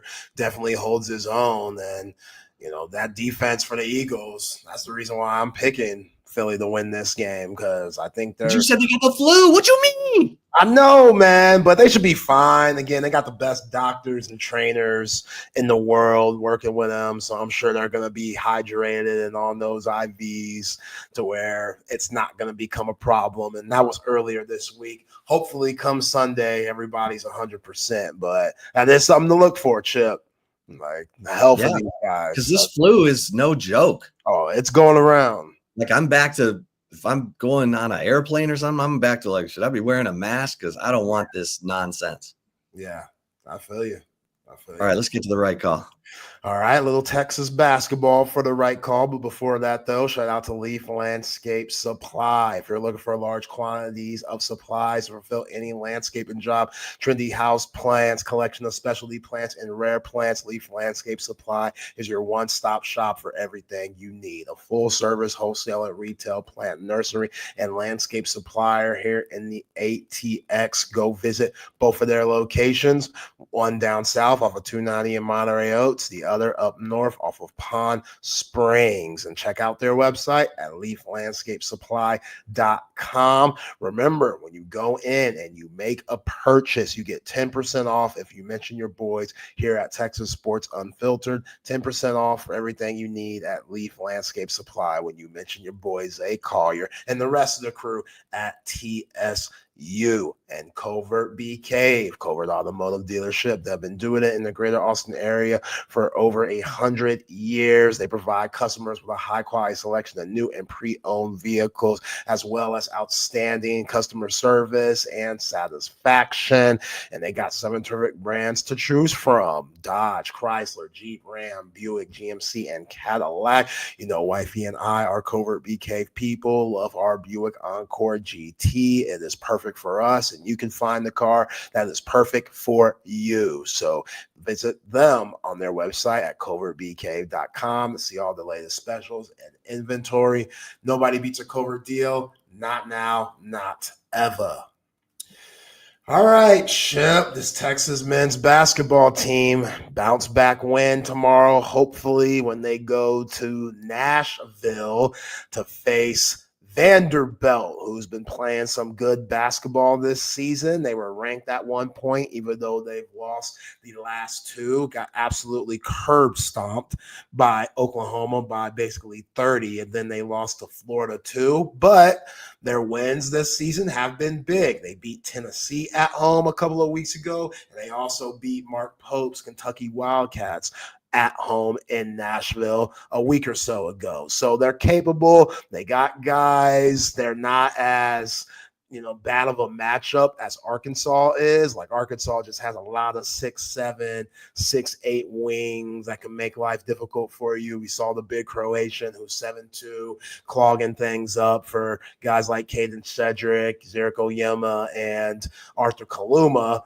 Vanderbilt doesn't have that. Their biggest guy and best big man is Devin McCloughan. He's only 6'7". So you got to crash the boards on these guys. You cannot allow them to get the crowd into it. We talked about it earlier this week. It's a weird atmosphere. The court's kind of like above, like on the stage, and the crowd's kind of, below, watching it from like eye level. It's just very odd. And then it's one of the only major college basketball venues that doesn't look like it was built for basketball. Yeah, exactly. There's a stage off in one of the end zones. It's like, can y'all not afford to have a single unit building for basketball? You got to have graduation and volley, whatever the heck's going on. Theater, I don't know. Yeah, it's a weird setup. And like on one baseline is one bench, and on the opposite baseline is the other bench. And it's just weird. So if you watch their game, you'll see it. But yeah, their star player is Jason Edwards, averaging around 18 a game, 37% from three. He has one of the quickest releases I've ever seen. Like OG talk when it comes to learning the game of basketball, you're always taught to hold your follow through. He don't do that. He gets it off real quick. Before you even get a chance to contest it, it's already leaving his hands. Like a shot putter? Kinda. It's just a quick release. It's just I wouldn't teach it to anyone, but again, 18 a game in this conference. Hey, the dude could still fill it up, so you got to respect him. They do a really good job of trying to beat you back door, and they're really good passers when it comes to their offense. So they set their offense up at the free throw line a lot?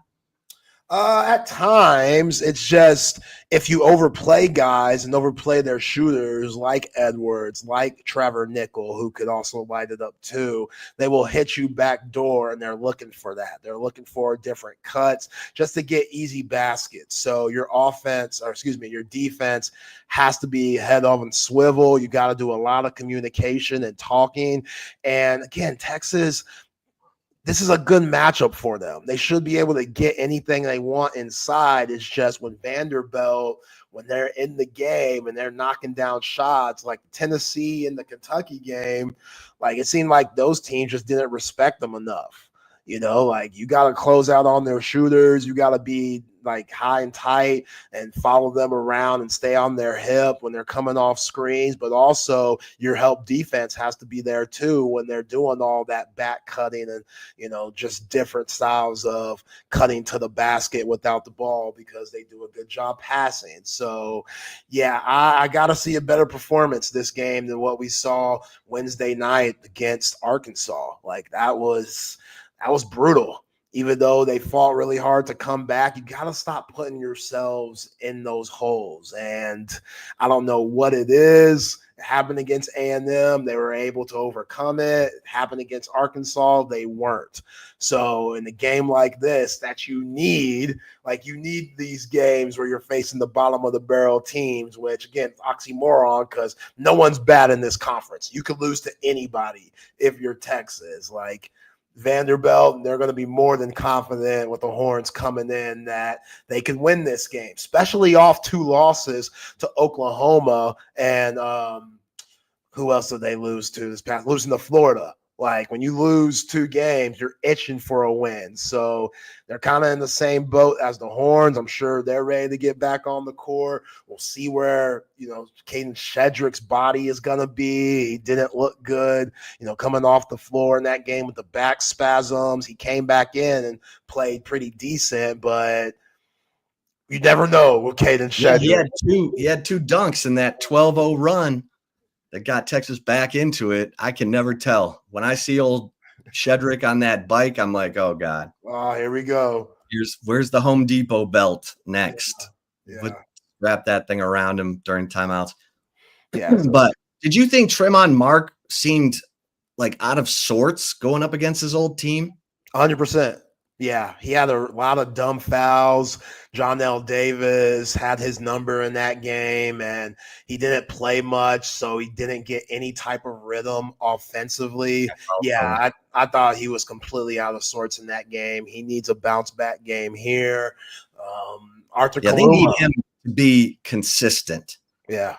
Because he's played a lot of good basketball for good coaches, played at Houston with Kelvin Sampson, and he's too experienced to not be one of the, we talk about last year it was A. Smith and Dylan DeZoo. They were the only two you could really count on from game to game. They need to be able to count on Tremont Mark from game to game. And who knows where Devon Pryor is going to be with his calf, ankle injury, whatever he hurt, because he was starting to kind of find the rhythm. Yeah, then he got hurt in the Arkansas game, and who knows what his availability is going to be on noon tomorrow. So that's going to hurt him. Speaking of Tremont Mark, I like him at the point. They don't have him at the point much because if Larry's in the game, Jordan Pope's not, or if Pope's in the game, Larry isn't. Like, he likes those guys running the point, which is fine. But when both of those guys, Pope and Larry, don't have it, you can take them out.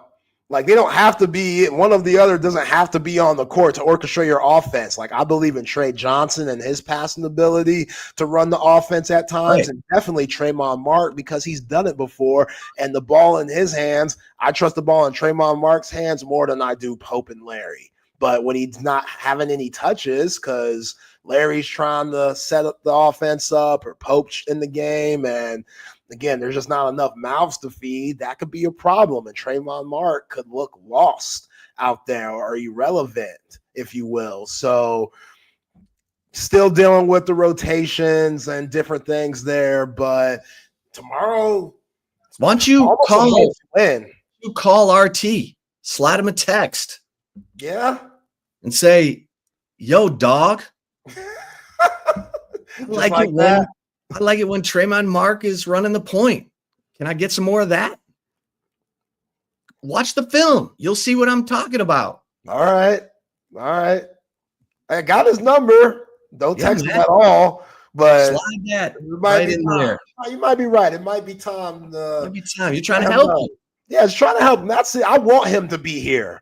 I don't want him gone. I want him to. He has a lovely home here in the ATX. Like, I want him to be able to keep that home and be here for a long while and for Texas to make a deep run. So, somebody on the Dakota text line asked for winning tomorrow. Sure. Well, I did not feel good about the Arkansas game at all because they had shot it so well in beating LSU that I figured, oh, here's a perfect, like, they're not going to have it this game. I think they will be fired up and ready. What's the line? Have you seen the line? I have not. I know they play hard on the road. But yeah, you just never know with this team, man. That's why it's so frustrating. Like, these guys could be so up and down. And again, Vanderbilt, they're not just the easy win. Like, they got dudes. They got a freshman that's, I think, leading the SEC in steals. So yeah, Tanner, they got some cats, man. You got to respect them. Hogarth's a solid point guard, doesn't do anything too flashy, but, makes the right play and is a bigger guard at the point position. Yeah, I guess I like Texas tomorrow, but as you could tell from my tone, I definitely don't feel good about it. Well, let me see if I can find the all right, here's the line. The line is Vanderbilt minus 2.5. Woo! Not good. Yeah, I might take that. I might take the Horns plus 2.5, but I wouldn't feel good about it. They need a big game from Arthur Kaluma. I know he's been rebounding well, but if we could get Kaluma 18 points, 11 boards, 12 boards, I don't know if he's still dealing with the calf injury, which is, hurting his offensive game. But again, you saw that dunk he had on Big Croatian. Oh, yeah. The athleticism's still there. It's just no one played good against Arkansas. But Arthur Kaluma, if he could. So who you taking? You're taking Texas plus 2.5? Yeah, we'll take the Horns. All right. Well, then let's move right into the Super Bowl. Yeah, no SEC Unfiltered today, guys. So Chip and I might go over a little bit past 3. Since we ain't got to worry about CP, Dave Shoemate, Cole Thompson, Lucas, Harrison, the great crew of SEC Unfiltered. Who you got? Texas, South Carolina women. Damn. I want to pick Texas, but I do not see South Carolina losing for the rest of the year type stuff. Like, that's how good they look. If they get Shea, Garrett, Wilson, Holly to shoot like she did last night, they got a chance. Jordan Lee, shoot like she did last night, they got a chance. Because Madison Booker, she rushed so many shots in that first matchup. She was so out of sorts. Yeah, 3 for 19? 3 for 19. Good grief. She won't shoot that bad again. They need somebody like Aaliyah Moore's toughness in a game like this. So I doubt if she plays against the Gamecocks come Sunday. That hurts. Vic is 3 and 14 against Dawn Staley. Damn.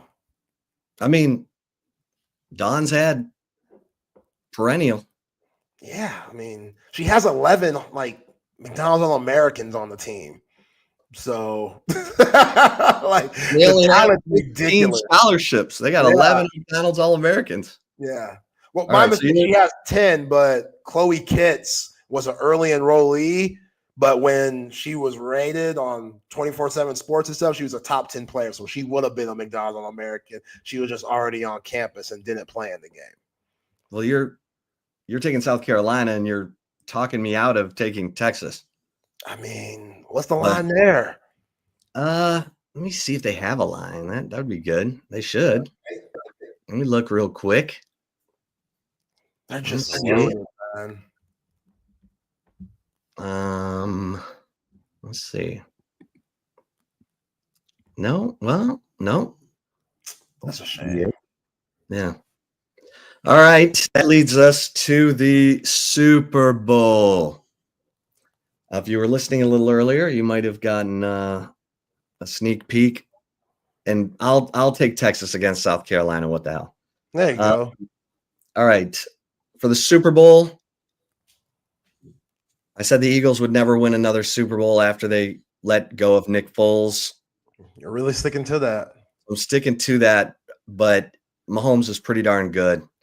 And the Chiefs' defense is pretty darn good. And I love Zach Bond. I love Jalen Carter and this Eagles defense. Cooper DeJean, lightest pronunciation of that name we've ever heard. But that dude can ball. And I love Saquon, but I'm taking the Chiefs. Okay. 6-23. Yeah. Yeah. I mean, it's hard to go against Patrick Mahomes. You heard John McClain, never bet against Patrick Mahomes, but I'm doing it. I'm going out on the limb and going with the Eagles, see if they could break through. Love Charles Omenihu, love Xavier Worthy and what they brought to the University of Texas. But just like the Chiefs' defense is good, the Eagles' defense is pretty damn good too. I think Jalen Carter could disrupt a lot for Patrick Mahomes and what he wants to do and make them even more one-dimensional. Like Kareem Hunt, he had a solid game. Isaiah Pacheco still trying to find his footing, being injured a lot of the season. But yeah, like Patrick Mahomes, let's see if you could beat these guys. We should be motivated from 2 years ago that never want to feel that pain again. Never want to see the opposing team's confetti come down once time expires. So I'm going to go with the Eagles 27-21. Fly, Eagles, fly. There it is. There it is, kids. All right, don't forget, Monday, Hyde Manning. You do not want to miss this interview on Monday. 1 o'clock. Be here. Don't be late. And if you're watching us on the YouTube channel and you have not liked and subscribed, let's do that right now. It's real simple. That button right down there that says subscribe. And every time you see those little like buttons with the thumb up and the thumb down, hit the thumb up so that we can continue to grow. BK would be happy with that. Everybody, advertisers. So like and subscribe, and we'll be back Monday at 1.